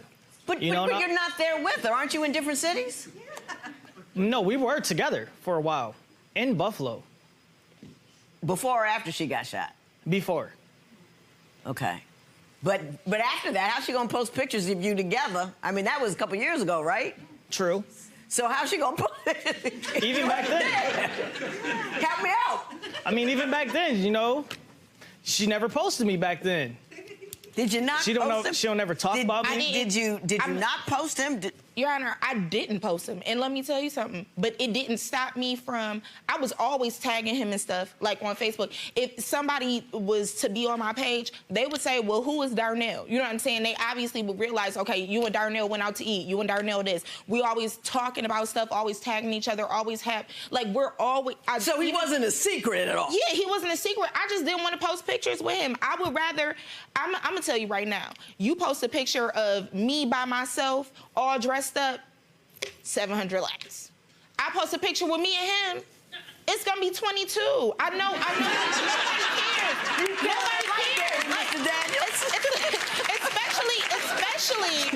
Especially when men, a lot of guys are following me, but at the same time, I do that when I go, like when I'm performing, there are people that stop and talk to me. Women talk to me, you know what I'm saying? They go out on dates and stuff at couples events and girls' night out, but then guys will come up to me after and be like, can I buy you a shot or can I do this? I'm gonna entertain you. I don't want them to feel like I'm not accessible. If they see me posting family pictures with Darnell, some people might be bold enough to try and talk to me, but they're not gonna really approach me. They're not gonna try and engage with me, and they're not gonna feel like they have a reason to come see me. I got you. I bet you. Mr. Daniels, I'm gonna ask you. That's how you feel? I'm gonna ask you to do me a favor. Yes, Your Honor. I want you to tell her how you really feel about staying in a relationship with her. I know you're here because you say you're ending the relationship, but what I think is happening with this on and off for 10 years is she's still in it and you're not.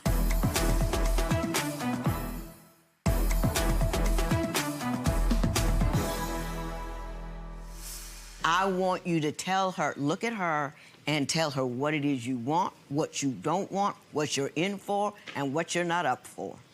To be honest with you, at this moment in time, Danielle, I am truly done. I cannot keep going on back and forth and things like that. I don't have time. I'm trying to live my best life just like you. So with that being said, we can still always be friends. I will always be here for you. I'm only one call away, but relationship-wise, I'm done. I'm sorry. Now, Ms. I hate to say it that way, but it is what it is. Ms. Richardson, here's why I asked you to hear that. Mrs. Richardson. See, he won't be an active fool. That's No. Oh, That- no. No. Ms. Richardson, look at me. Before, when he said a couple of things, remember I asked you, did you hear him? Mm-hmm. He said that he don't want you 19 different ways. He said it when he didn't show for the heart attack. He said when he didn't show for the gunshot. He said it twice in here when he was talking about live your best life and all that kind of stuff. He keeps saying it, and I don't think you hear it. My mother always told me, never make a man tell you he doesn't want you more than once. He done told you 19 times. And I know you're hurt. Ms. Richardson, I know you're hurt, but I need you to hear that. Because he's telling you, I don't want you, and you know what? It don't matter. You're beautiful, you're talented, you have abilities, you're in your 20s. I got a book for young women in their 20s. I'm gonna show you something. See, it's a whole big, thick book. The part about men is that big in the back. This part is about the beauty, the depth, the breadth, the passion, the love, the excitement, the greatness that it is to be a young woman. It's to the daughter I never had. He's optional, not definitional. He should be something that you can choose, but he does not define you. No man ever does. And I want you to believe that, and I want you to feel that, and I want you to know that and understand that, because that's what he's telling you. And often women have a very, very hard time hearing it. They can say, I don't want you, I don't want you, I don't want you, I don't want you. And all we hear is the and miss the rest of it. It doesn't mean nothing about you. You're fabulous. You're absolutely fabulous. And I want you to remember that. I want you to know that. I want you to read that book and remind yourself how fabulous you are. Now, you have absolutely no legal recourse for that $170. However, since he made that snarky comment about how Cash App you the $170, I'm gonna make it an order. $170 in favor.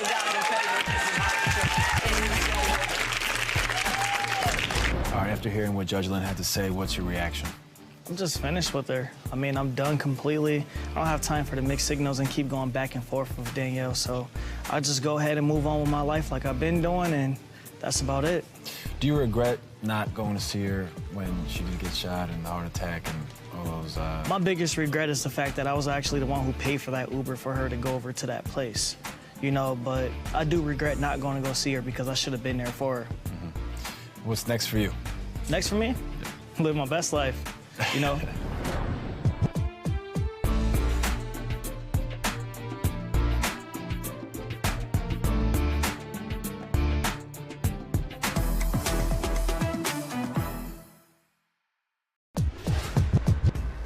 Judge, today's case, blame it on the son. He says when she came into his life, all the stars were aligned. But lately, their relationship is all out of orbit.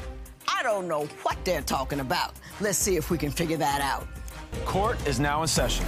The Honorable Judge Lynn Toler presiding. Good day, ladies and gentlemen. I'm here today with Sana Durham and Milton Jenkins. The two of you have been together for 3 years. Though you have children with others, you don't have any children between you. Ms. Durham, you are seeking $2,000 from Mr. Jenkins for pain and suffering. We will talk about that momentarily. But before we do, Ms. Durham, I'm going to start with you. Why don't you tell me a little bit about your relationship and why you're here today? Yes, Your Honor. Well, I'm a Leo, and I'm ruled by the sun. He's an Aries, and he's ruled by what's in his pants. And enough is enough, okay? Ever since we were younger, we knew each other. We dated in high school, and it was a situation when I ended up moving and going to another school not too far away. He ends up talking to one of my best friends behind my back, okay? I found his number on her caller ID, because, you know, back then it was caller ID. Right. We weren't even talking at the time, Your Honor. I'll get to you. We weren't talking? You were Hey, talk to me. So, now we stopped talking then. We reconnected as adults. So he's just elevated himself as a cheater at this point. Now he has numbers saved in his phone as scam likely, saved. Text messages to scam likely, new pictures from scam likely, and guess what? It was the girl from high school.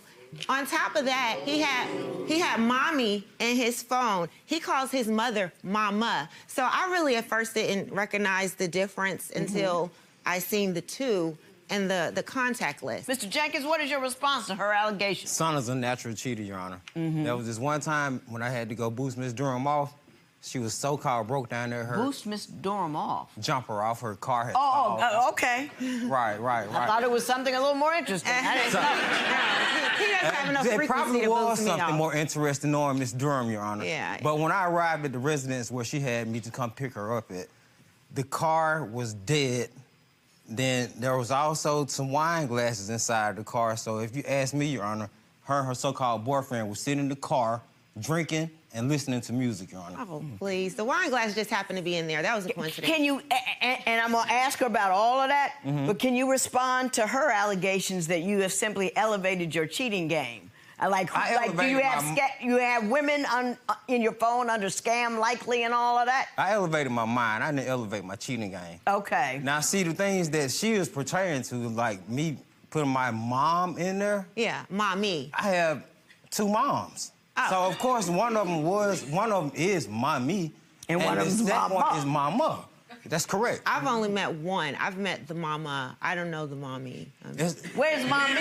Who's mommy? Yeah, all right, we're gonna leave that alone. Okay. If he's was a cheater in high school and you reconnected and you see that he's still a cheater, what you doing with him? Well, you know, Good answer. you know, as a Leo and him being an Aries, you know, it's not a lot of people that can match my flame. And so he was very passionate, you know, and I figured maybe he would have elevated himself through the years, but... What do you mean to tell me that all those Leos, well, I don't know when Leos are born, all of those people have trouble finding somebody because you They're can't all find liars. people as passionate as you are? Yes, I call it divine alchemy. Everybody's different components. We're all the same mixed up. Just some people, like, he has a little more cheater in his chart. And I have a little, mine is more balanced, you know, like the Hers Maya is more scale. egotistical and from a lower standard. Oh, wait a minute. You guys got a cheat sheet for me here. Oh, this is Sign perfect. of fire and passionate, Perfect. spiritual, materialistic, Yeah. destruction and war. Yeah. Right. For the about Aries, right. that's you. That's about right. Yeah, they are And the sign of loyalty, queen of the flame, I don't know about the loyal spiritual, part. fearless, Yes. and fierce. Ooh, thank you, God. That was powerful. Yes. As you, I don't know as about you the said, loyalty yes, part, Your Honor. You gotta give it up. Because let me tell you, the passion, I like it. Spirituality, that's the fire. The fires have that. The waters are spiritual. They are the most powerful of the fire. They have Mars and the sun. But it is something that you have to control. With great power comes great responsibility. And his skills are tipped. So under this Libra Mars energy, is ruled by the sacral chakra, Your Honor. Yes. The sexual chakra. Leo is of the So heart. there are Mars times- is ruled by the sexual chakra. Yes. There are times He when I have... uses that as an excuse for his infidelity. No, I that's guess. not- It's like, that's not this is true, how Your God Honor. made me. Now, I want to hear more See, about Mars. What Mars... All right, so therefore, Your Honor, me being governed by the sexual chakra, I might do the Donald Trump once I walk around her or something. You could What's go over the there. Donald Trump? They grab him by the nookie. Oh. You know, That Trump does has not- no problem. that Trump does said not grab him by the turn- nookie. That is not. I'm just saying. romantic. I'm just saying. I'm just saying. It's not romantic. It's That she like, don't think it's romantic, but you know, people have different ways of looking at things. To me, what's romantic might not be romantic to her, but what's romantic to her might just not be romantic to me. right. I got you. So what obligation do you have to show up with her kind of romance if she's your lady? To figure out what her romance is. Uh-huh. Have That's you why- figured it out? Yeah, you know, based on your paperwork, you just don't care. Right. Because you said, I mean, I read this stuff. Read it. You said that, you know, you in the mood, even when there's an argument, and just because she's not in the mood, I don't see what the problem is. You need to deliver anyway. Right. That's what you said. Right, that's right. How is that looking for her romance? That's really looking out for myself, but on her part, her romance, The Aries. Okay. she needs to figure out what she considers to be romance. Because she doesn't know? She doesn't know. Do you know? Yes. Tell me what it is. Coming from the heart, what you do, you do it from your heart. I think that's romantic. I don't care what it is if you are being yourself. And He's being himself. Yeah, well, but see, he's self-absorbed, and he has to come outside of self. That's why Libra is his opposing sign, where he has to learn to consider others. He's caught in his own, what am I And going to do of course, she's gonna next? try to paint me out to be the bad guy. like a broken record. Leo, ego, it all go together. It's not even the same letters. It's not even the same letters. Just rearrange them. Leo, ego? Leo, ego. They Leo are the doesn't first have time the they're like G a in little it. boy. It doesn't, but she puts the G in it. Listen, good comeback, Mr. Jenkins. Very good comeback. I enjoyed he's that. quick with it, you know. That's how he gets these women. He's real quick, right? See. So the moon changes from day to day? The positions of the planets change. Everything changes. Nothing stays the same. Like Well, I know that. I mean, I understand orbits and all of that kind of stuff. Right. Listen. I'm growing up. I don't know what's going on. I have absolutely no clue.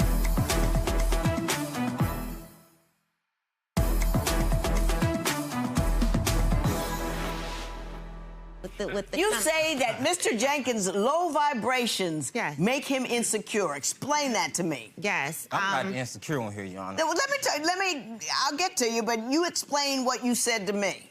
I am accused of being a cheater because of what he does. His perception of me is based off of the reality that he creates. So if my phone rings and he's in another room, all of a sudden, you know, he want to walk around looking. Sometimes I won't even answer the phone just to kind of you know, bother is just to see how he's gonna act. He's like, oh, that's your little boyfriend. I see him Wouldn't pick that up make the you phone. want to know what's going on if she's It'd not be like answering my the mom phone? or my sister or somebody, but in his mind, he's thinking, well, why didn't she answer Well, the why phone? wouldn't you just show him the phone? It's sis, and then talk. No. Why not? I'd rather keep him on his toes, you know, just in case. She flirts That's with not him, keeping him though. on his toes. That's keeping him fearful. Go ahead. She's a flirt, Your Honor. Tell me about it. We went out to this restaurant, and of course, the waitress, they got to talking, and he was a Leo. That was her Leo bro. How did you know that? This is my Leo bro. Everywhere we go, this is my He had Leo the same bro. birthday as me and everything. It was so cool.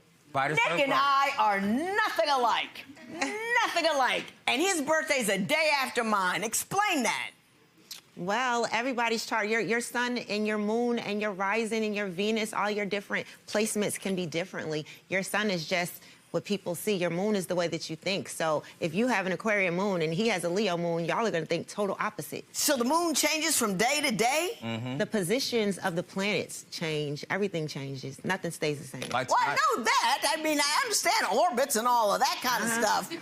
Right. Listen. I'm growing up. I don't know what's going on. I have absolutely no clue.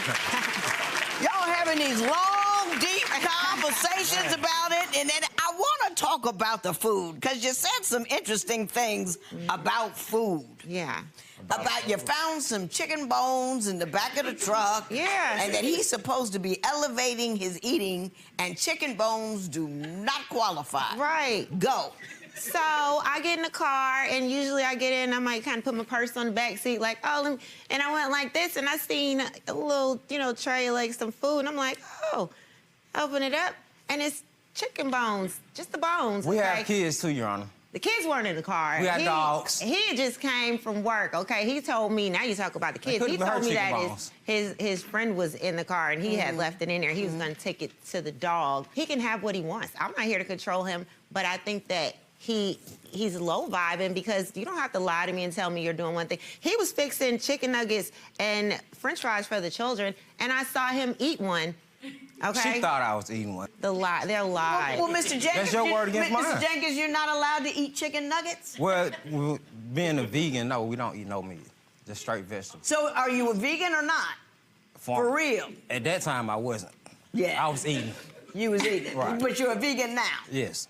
I was just trying to raise my vibrations and purify myself, but he. You should give her one of your books, pretending. Ron. I'm just saying, be honest.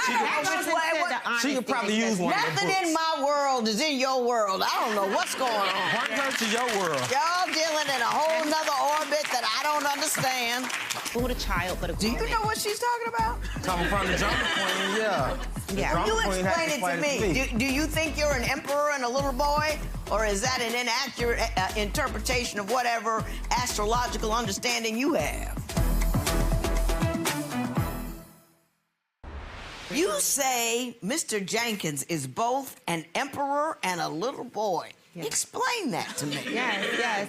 Well, if you go into the zodiacs, the Aries are the first sign, and they're their first house of self, and so as the first sign, they're considered the babies of the zodiac.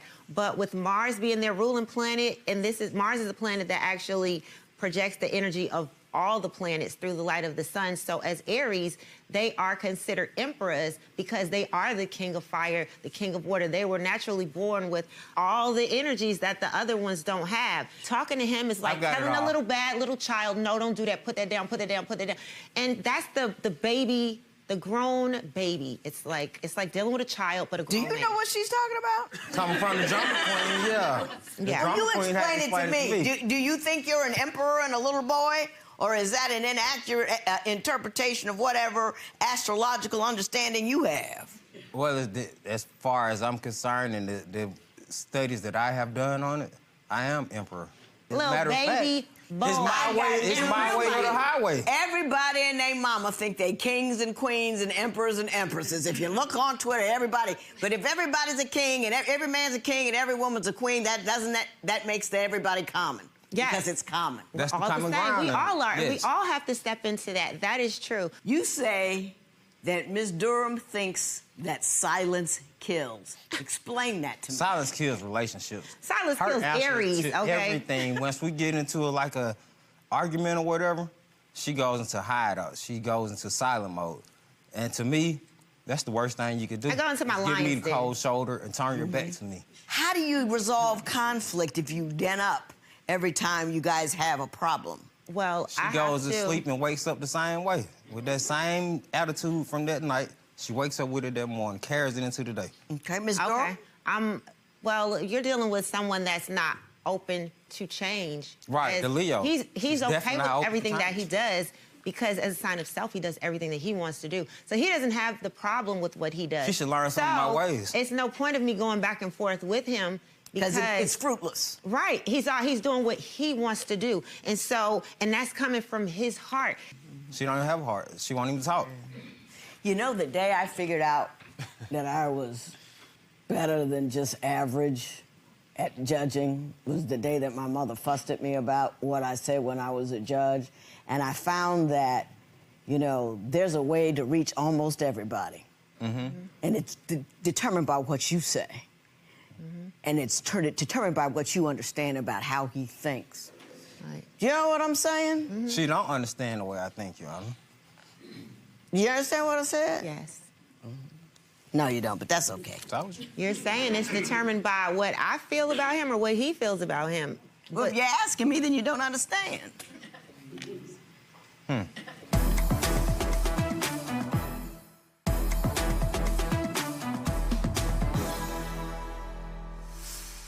Like I said, you don't understand. It's okay. You want $2,000 for pain and suffering. Tell me about that. I've dealt with a lot with him, and so a lot of $2,000. sacrifice in my time and my energy and all that stuff. So, you know, that would give me a restart of things. Your Honor, for the let me time tell I've you wasted. about this situation when one of my friends pulled up in my driveway, and Miss Durham just happened to see her in the driveway. So here she comes. This is my friend since school now. Come on, we gotta go. It's time to go. What's she doing out there? Out in the Just driveway, hugging, an innocent hey, how you conversation doing? with a friend from childhood. This is the drama that I have to deal with. And she wants $2,000?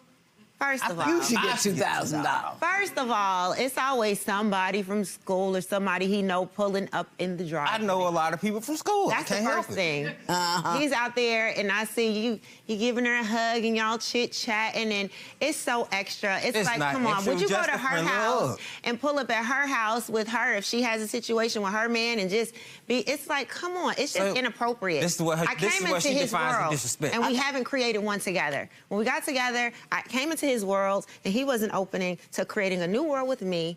He just wanted to keep things his way. That's all. She came into my world, so she needs to adapt to my ways. Mm-hmm. But you came into her world, so don't you have to adapt to hers as well? I mean, you both was, came but into each see- other's worlds, right? Right, and I took a lot of losses along the way, and You took a lot of losses. I sacrificed a lot to bend to her ways. What kind of losses did you take? A lot. Can you give me one? Mommy. I don't even want to Did you touch hear that because I don't know who she is. Let me- I don't even want to touch That's that. the Okay. honesty Ms. that Durham, we you have don't come want. here seeking $2,000 for pain and suffering. I don't give pain. You can't give pain and suffering in divorce court or in family court because, you know, if you could charge people money and give people money for pain and suffering in marriage, all you would be doing is throwing money to each other all the time because we're always causing each other pain and suffering, all that. Just, you know, oh, you owe me $10 million today. I mean, tomorrow I'm going to owe you $50,000. So that is not doable. I will say this. I have made a very precise calculation.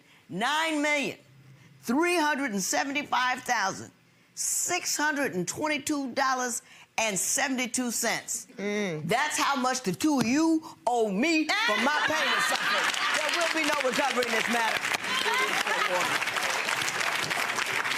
You're going to have to pay that bill. That's a lot of money. After speaking with Judge Lynn today, what are your thoughts? My thoughts are as above, so below. And right now, Scorpio's up there doing this purification, and I hope that the water falls all over his head. All right, well, as far as you two go, I mean, obviously, Judge Lynn With all the Zodiac talk, she was a little confused. What happens next for you two? Only the stars can tell. All right, we'll see what happens, all right? Good luck to you.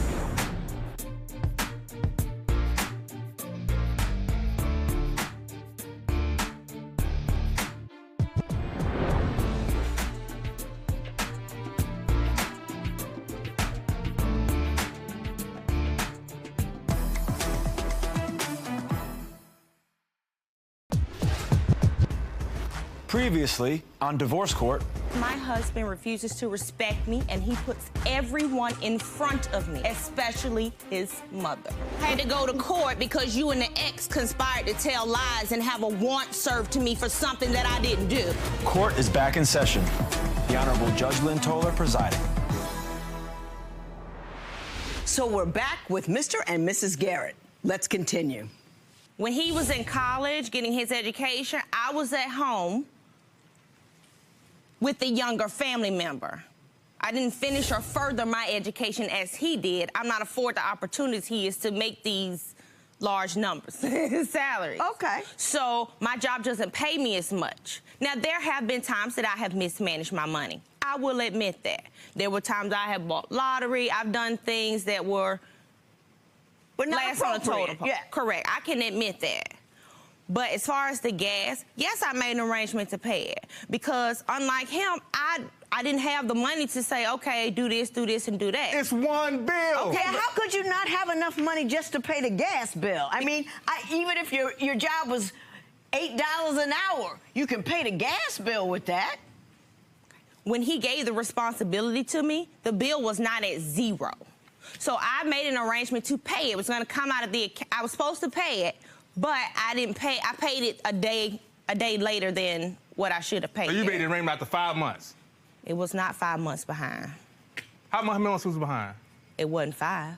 Okay, but it was months. But you got a whole other person living in the house, raising up bills too. You say I mismanage stuff and I do stuff. If you do, and that other go person, ahead. Excuse me, that other person that was in the house raising bills was paying to stay there, and the money was missing most of the time, and I can recall the money kept getting missing, and I can recall a conversation with her after it recently happened, saying something about a water bill had to be paid, and I looked at her, because I wasn't going to give up anything else. I never asked you for anything, not your opinion, your presence, or money. So I wasn't asking you for anything that day. I go to work every day. Mrs. Garrett. You asked to borrow money from me 3 months ago. You had to send home to your mother. I gave you $250. You gave me half of the money back on your payday Friday and told me we family. Okay. Not true. Right. And when your mother passed... Oh, that's not true? That is not true. No. Really, Kim? I gave you every dime. dime. All this money going back and forth, but I can't pay these bills. Why is she there? Why is she there? Well, Brenda, you keep saying, I give money. You're taking my money turns up missing. Where do you get money from? What is your source of income? I am retired. That was my source of income. And the reason why I could not afford to live independently is because I had some other issues going on. And I had to wait until I could live independently. Because nobody else likes her. But there have been times when I opened up my door when Kim did not have a job. And the part she's talking about, she was home with the younger sibling. Yes, that is very true. And I'm trying to recall, I think he was in daycare, but I happened to get off work early one day to come home, and my door is locked with a chain. And I'm trying to figure out what in the world is going on. So when she finally opened the door, she goes back and sits on the couch with a pillow in front of her, and my son's best friend is in the bathroom. and he's in the bathroom like 20 minutes That's a damn lie. Now, Kim, let's watch our language. We were talking about money, Brenda. We were talking about money, Brenda. First you said you retired. Now you're talking about you had a job.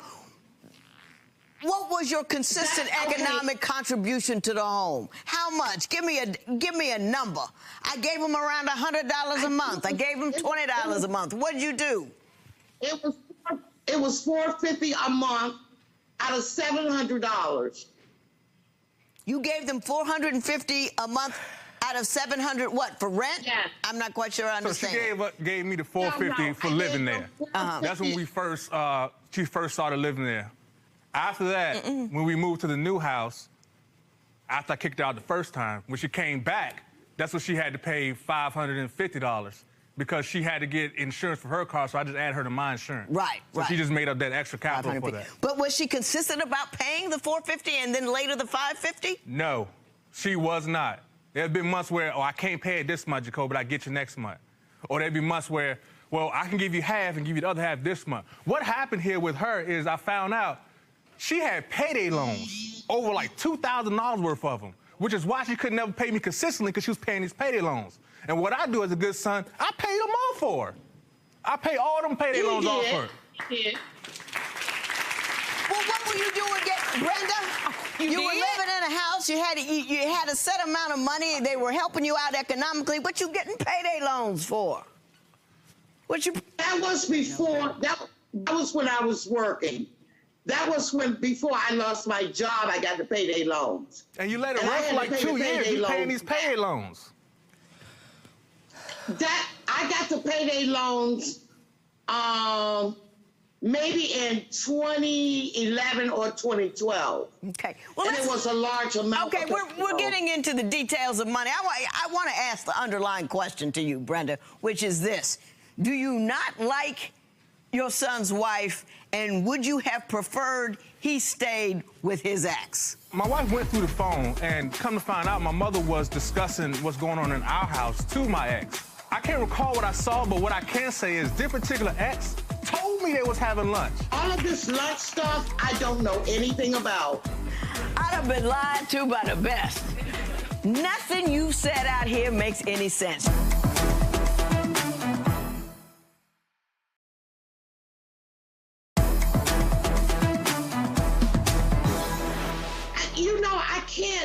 I can't really, it's not that I don't like her. I don't like the way she manipulates. I don't like the way she controls. I don't like the way that she always tells him that it's me, that I'm doing things wrong. Well, what is she manipulating and controlling? Give me an example of something that she's done. She's given a lot of examples of stuff you've done, but you're just generally telling me she does stuff, but never say what it is. What is it? Going through my phone. Going through my phone and, my private information and accusing me of talking to the ex. So that wasn't an accusation. That wasn't an accusation. That actually happened. That's why she got kicked out of the house. Tell me that story. So my wife went through the phone, and come to find out, my mother was discussing what's going on in our house to my ex. And why would you do that? Why would you betray your son? And I would have never known if she didn't tell me. How did you find out she was betraying the confidences of your home with his ex? I'm getting hang-up calls at my job. Just things that are suspicious. And where we live, I moved there and I only had him and his mother as family. So there's no motivation for these things to be happening, things with my vehicle. There was no reason. Of course, I would hate to think that, but I got to protect myself. And when I looked through the phone, of course it was. They've been having lunch, talking about me, all this other stuff. I mean, things that somebody who's living in your home wouldn't have the gumption to talk about with somebody else. When she looked through, we're going to concede that she looked through the phone. When she looked through the phone, did she see messages between you and the ex which demonstrated that you had an ongoing relationship relationship with the ex. The only message that I can recall, the phone was off. The bill had not been paid. The only message that I really recall was that the ex had said something about there was some contact to befriend her through Facebook, and she did not trust it. That's the only thing I can recall. Mr. Garrett, did you see the phone? Yes, he did. Did you see the messages? I saw the phone. What did you see? I can't recall what I saw, but what I can say is this particular ex told me they was having lunch. And she told me, why's your mother telling me what's going on at your house? Like, do you have your house in order? Like, why are you asking me this? What happened? She said, well, I be having lunch with your mom, and she just be telling me all this stuff. That missus... Dude, don't sit here and lie. No, Judge, I met her on one occasion at Applebee's, and that was late in the afternoon. All of this lunch stuff, I don't know anything about. So to have her do what she do and betray me so much, like, that hurts. I just can't do anything with her anymore. That's dead. Do you believe that she has irreparably harmed your relationship with your wife? Yes. I've been lied to by the best. I used to send people to jail for a living. Didn't nobody ever tell me the truth.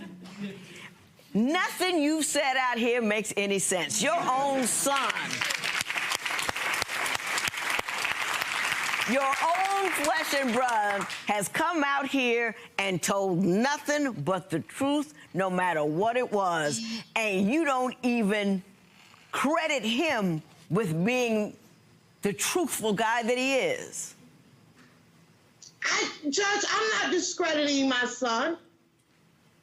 You know, when he paid off the payday loans, I acknowledged that and I thanked him. But you know, all this other stuff about lunch, I don't know anything about that. It's like You just said you went to Applebee's with her. You just said you went to Applebee's. That was in the afternoon, Judge. All this other stuff about going lunch daily, I don't know anything Nobody about said that. daily. Nobody said daily, Brenda. Brenda, oh, don't ever play poker. Don't ever try a con game because you do not have it together. Mr. Garrett, what do you think currently today is the problem in your marriage, and is it fixable? And what do you need to do with it about your mother? I kind of just distanced myself from my mother.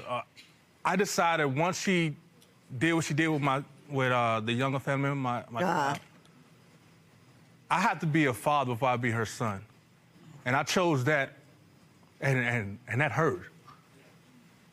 That woman's the only family I got. I mean, we got family, but I don't talk to them. I don't deal with them, man.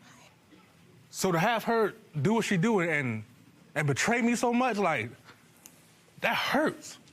So I just can't do anything with her anymore. That's dead. Do you believe that she has irreparably harmed your relationship with your wife? Yes. I don't. She and I, we can't have a conversation about the thermostat without arguing. Just because I'll say, did you turn the thermostat up? She'll say, no, I didn't turn it up. I say, it's cold. Well, why you say it to me like that? And then we'll just spiral off into an argument just because all this latent things that's happened between us and outside individuals. Just, I would like it to be better. I really don't think it's ever going to be better. Mrs. Garrett, same question to you. Do you think that your mother-in-law has irreparably harmed your relationship with your husband? I know she has. To hear him say that that's the only family that he has is insulting, because I gave up everything I know to be his family, accepted every piece of family that you have, even her, and dealt with it and stuck by your side. If that's not family, then I don't know what is. Mrs. Garrett, let me ask you this.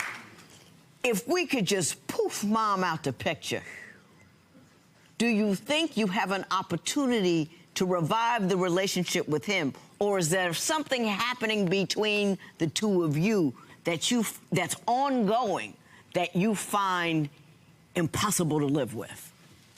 My husband wants to be forgiven for things that he's done, but he holds on to everything. Stop. Tell me what things he wants to be forgiven for. For putting her first, for putting the ex first, for being disrespectful to me. I mean, things that he's done over the course of our relationship. I've made mistakes too, but I don't bring them up all the time. I'm not holding a grudge and just ready to throw it at you the minute that you make me mad. Well, what things does he throw in your face the moment you make him mad?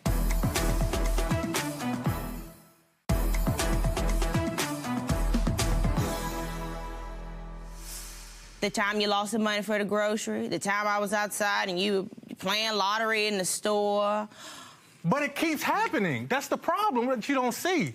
Okay. Just like the last time we had an argument, you specifically said, I took money out of your bank account just to get your attention. Why would you do that? Knowing I gotta pay bills, knowing that the child's birthday was 4 days away. May I respond, please? Please. Okay, so in this situation... Talk to me. His mother should have been out of our home. So he tells me that she has 30 days before she has to leave. Mind you, if he and I get in an argument, I have to go immediately. That's incorrect. So I don't know why she's so special or he feels compelled to extend that grace to her and not me. He tells me, I mentioned something about the dogs and his mother being ignorant because that's how I felt. She was walking around the home knowing that all this bad stuff was in the air. She's looking at me. She's like, she owned the place, like, I run this. It was insulting and it was disrespectful. So I mentioned that to him and he defended her. And I said, you know what? I can't do this. He didn't tell me to leave, but he knew what to say to make me want to leave. Can I leave? She had me help her put the bags in the car, then drove to take the money out to come back and say she did it. Do you want to leave, Mrs. Garrett? Brenda, you want to go? Is that what you said? No. Oh. No. Okay. Well, I'm going to let you go anyway. Thank you very much for coming, and we appreciate your participation. Thank you very much. What did you want to say? And tell me about the $2,000 you want me to give you from her. The $2,000, our mortgage is pretty much that amount. And this is not the first or the second time where her actions have led me to not pay the mortgage, trying to help her. Are you still in the house together? I just came back maybe 2 weeks ago, yes. Okay. All right. If y'all can find $2,000 somewhere because she ain't got it, go to $2,000 and go get some marriage counseling. There's nothing that has happened here that was not instigated by your mother, and you have taken your mother's disrespect and you have hurt each other with it. I think you're a good dude. I think you're a good woman. Keep mama out. Don't let mama win. There will be no recovery in this matter. It is so ordered. So tell me how you're feeling now after speaking with the judge today. I feel like she understood very well what I've endured for quite some time regarding... We all understand after getting your mom on the line there. What do you think happens now moving forward? Will we remove mom from the situation? I know it's tough for you, but how are you feeling now? I mean, mom's already removed. I truly didn't know it was that bad between the two. And do you want to make this work? Yeah, I love this woman. What's your response to that? I love you too. Well, we're all rooting for you guys, okay? We wish you the best, all right? Good luck.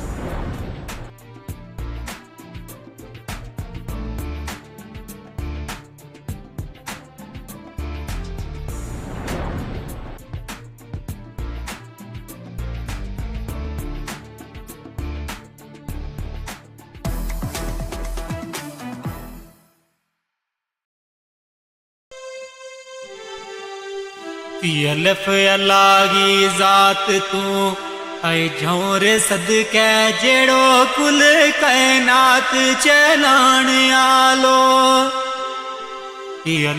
अल्लाह की ज़ात तू झोरे सदके जेड़ो कुल कायनात चलाण आलो हुक्म उस गे बाजना पतर अल्लाह ओ तेरो मेरो वजूद बनाण आलो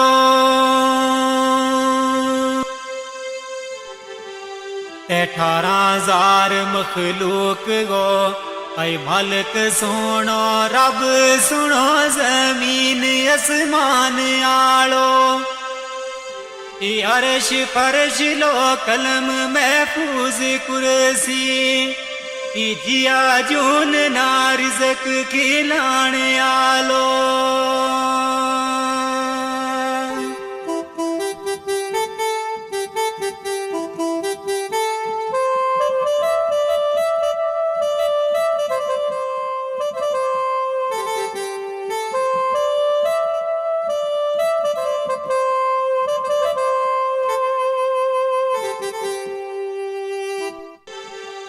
दाल दुखांगी गल सो नौरे तमना एक बच्ची मासूम रोलाओ गई है दाल दुखांगी गल सो नौरे तमना एक बच्ची मासूम रोलाओ गई है ओ उसकी मारे गुलनाज है बहुत दुखिया मारा सीना माँ बर छिलाओ गई है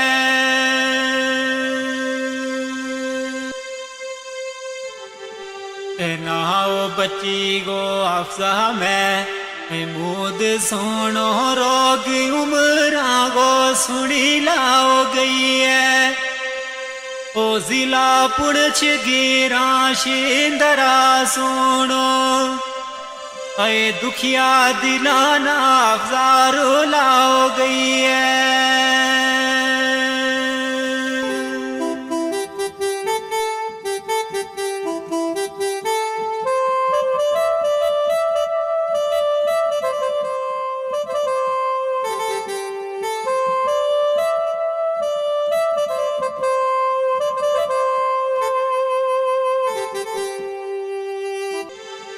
दाल दर्द जो दयांगा ऐ बोते हो खाए पर बचागी नारे जो दई होवे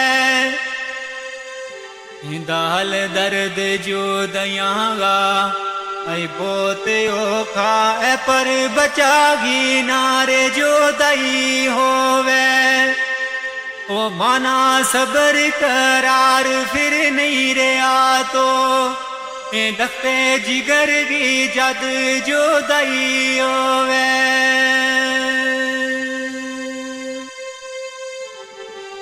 बाप उसको मैं मुँह दियो सेन दुखिया अफसा जही बची सिने लाई होवे ओ दुख मुझ जावेद माँ बाप नावे ओ बचा किसे गी नारे जो दई होवे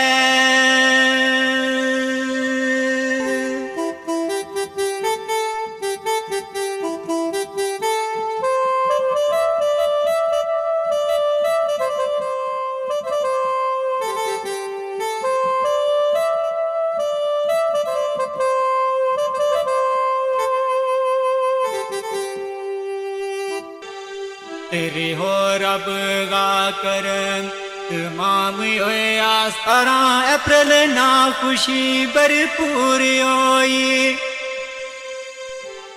रे हो रब गा कर तमाम होए आस्तारा अप्रैल ना खुशी भरपूर होई ओ अल्लाह पाक ने दिती एक बच्चियों सोनी ऐ गुनाह करांगी अर्ज मंजूर होई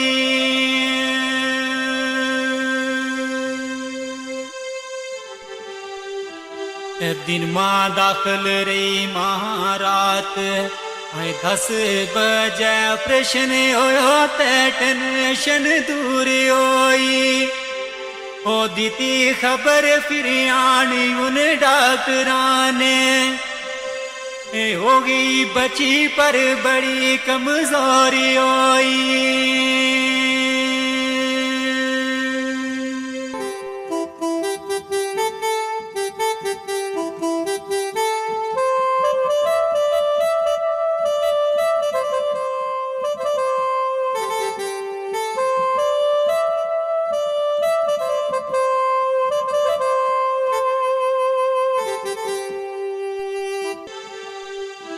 सलाह दीती वीर डॉक्टर है कमजोर बची ले गए बीच मशीन रखाओ दीती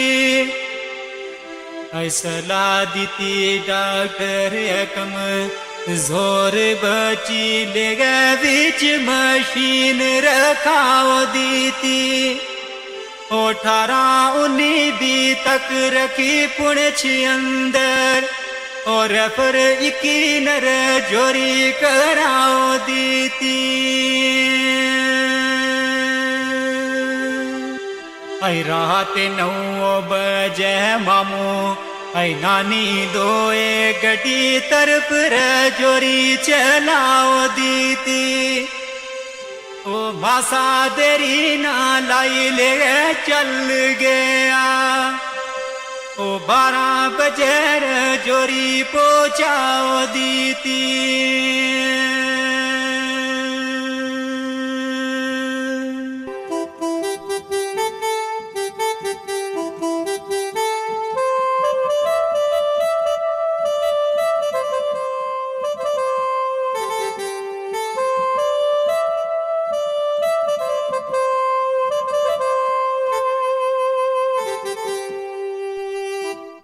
किसना चैन सकून फिरे आई उस दिन तो रास्ता बिच डाडा परेशान होया आई किसना चैन सकून फिरे आई उस दिन तो रास्ता बिच डाडा परेशान होया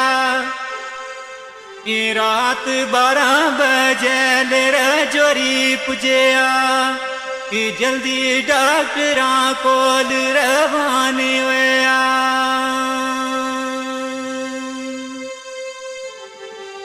आई डॉक्टर नब्ज तके मुतू ये बोल न सके असली राज तू बे वो हैरान होया ओ अमानत रब की है तम सबर करियो ए आपसा बची गारू बेरवानी होया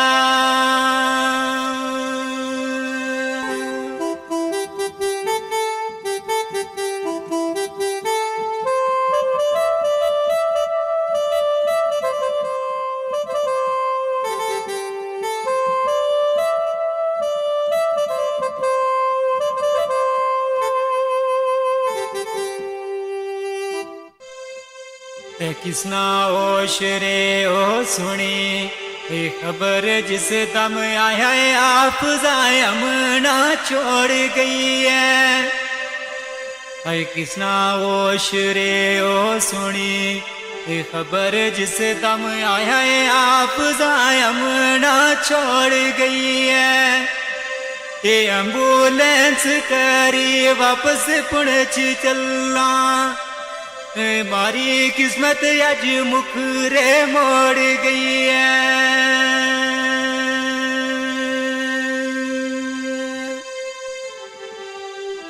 आई गुल नाज़वानी अरे ईमान बाकी मेरी खुशी ना किंगा तू रोड़ गई है दाखिल बीच अस्पताल थी पुणछ अंदर ये मांगुल नाज गो दिल क्यों तोड़ गई है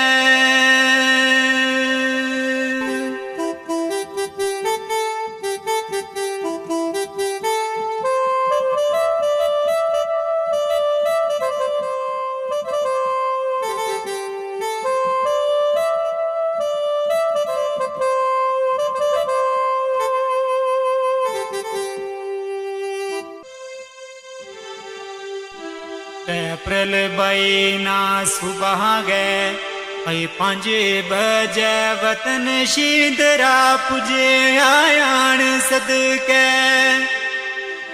अप्रैल 22 ना सुबह गए 5 बजे वतन शीदरा पुजे आयान सदके माना 10 बजे एम्बुलेंस आने तेरा तकन गाया अफजायर मान सदके ते कितना दुख था महंगा ऐ काल जामा जाने वाया रब रहमान सदके और वे बाप महमूद परवेज नानी नाले रोवे सजाद यमान सदके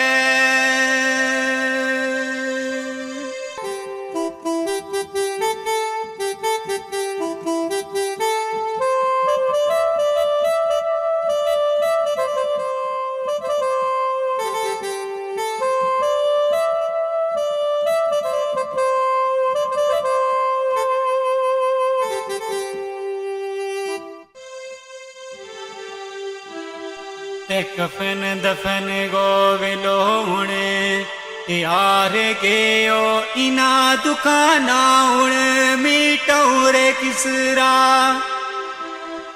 कफन दफन गो विलोणे हार गयो इना दुकाना उण मीटौरे किसरा ओ जीता मांगे बचा गो टूर जानो इस शेर बर कलम चनो किसरा ते अच्छा रब वाले हुणे आई छोड़ गई है तीना सिना नालूण लो किसरा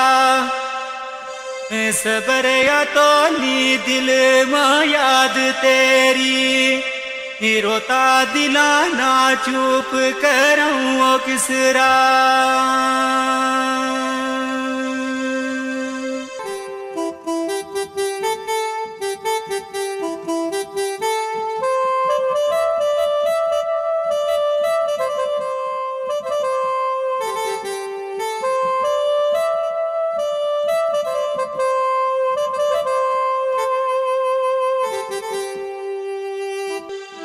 फिया मान इना दुखाने ऐ मुकणो नी 4 बजे रे आपका दफनाओ छोड़ी ऐ फिया मान इना दुखाने ऐ मुकणो नी 4 बजे रे आपका दफनाओ छोड़ी वतन पुणछ गिरा शिंदराय अंदर ओ सोनी निकी जी कबर बनाओ छोड़ी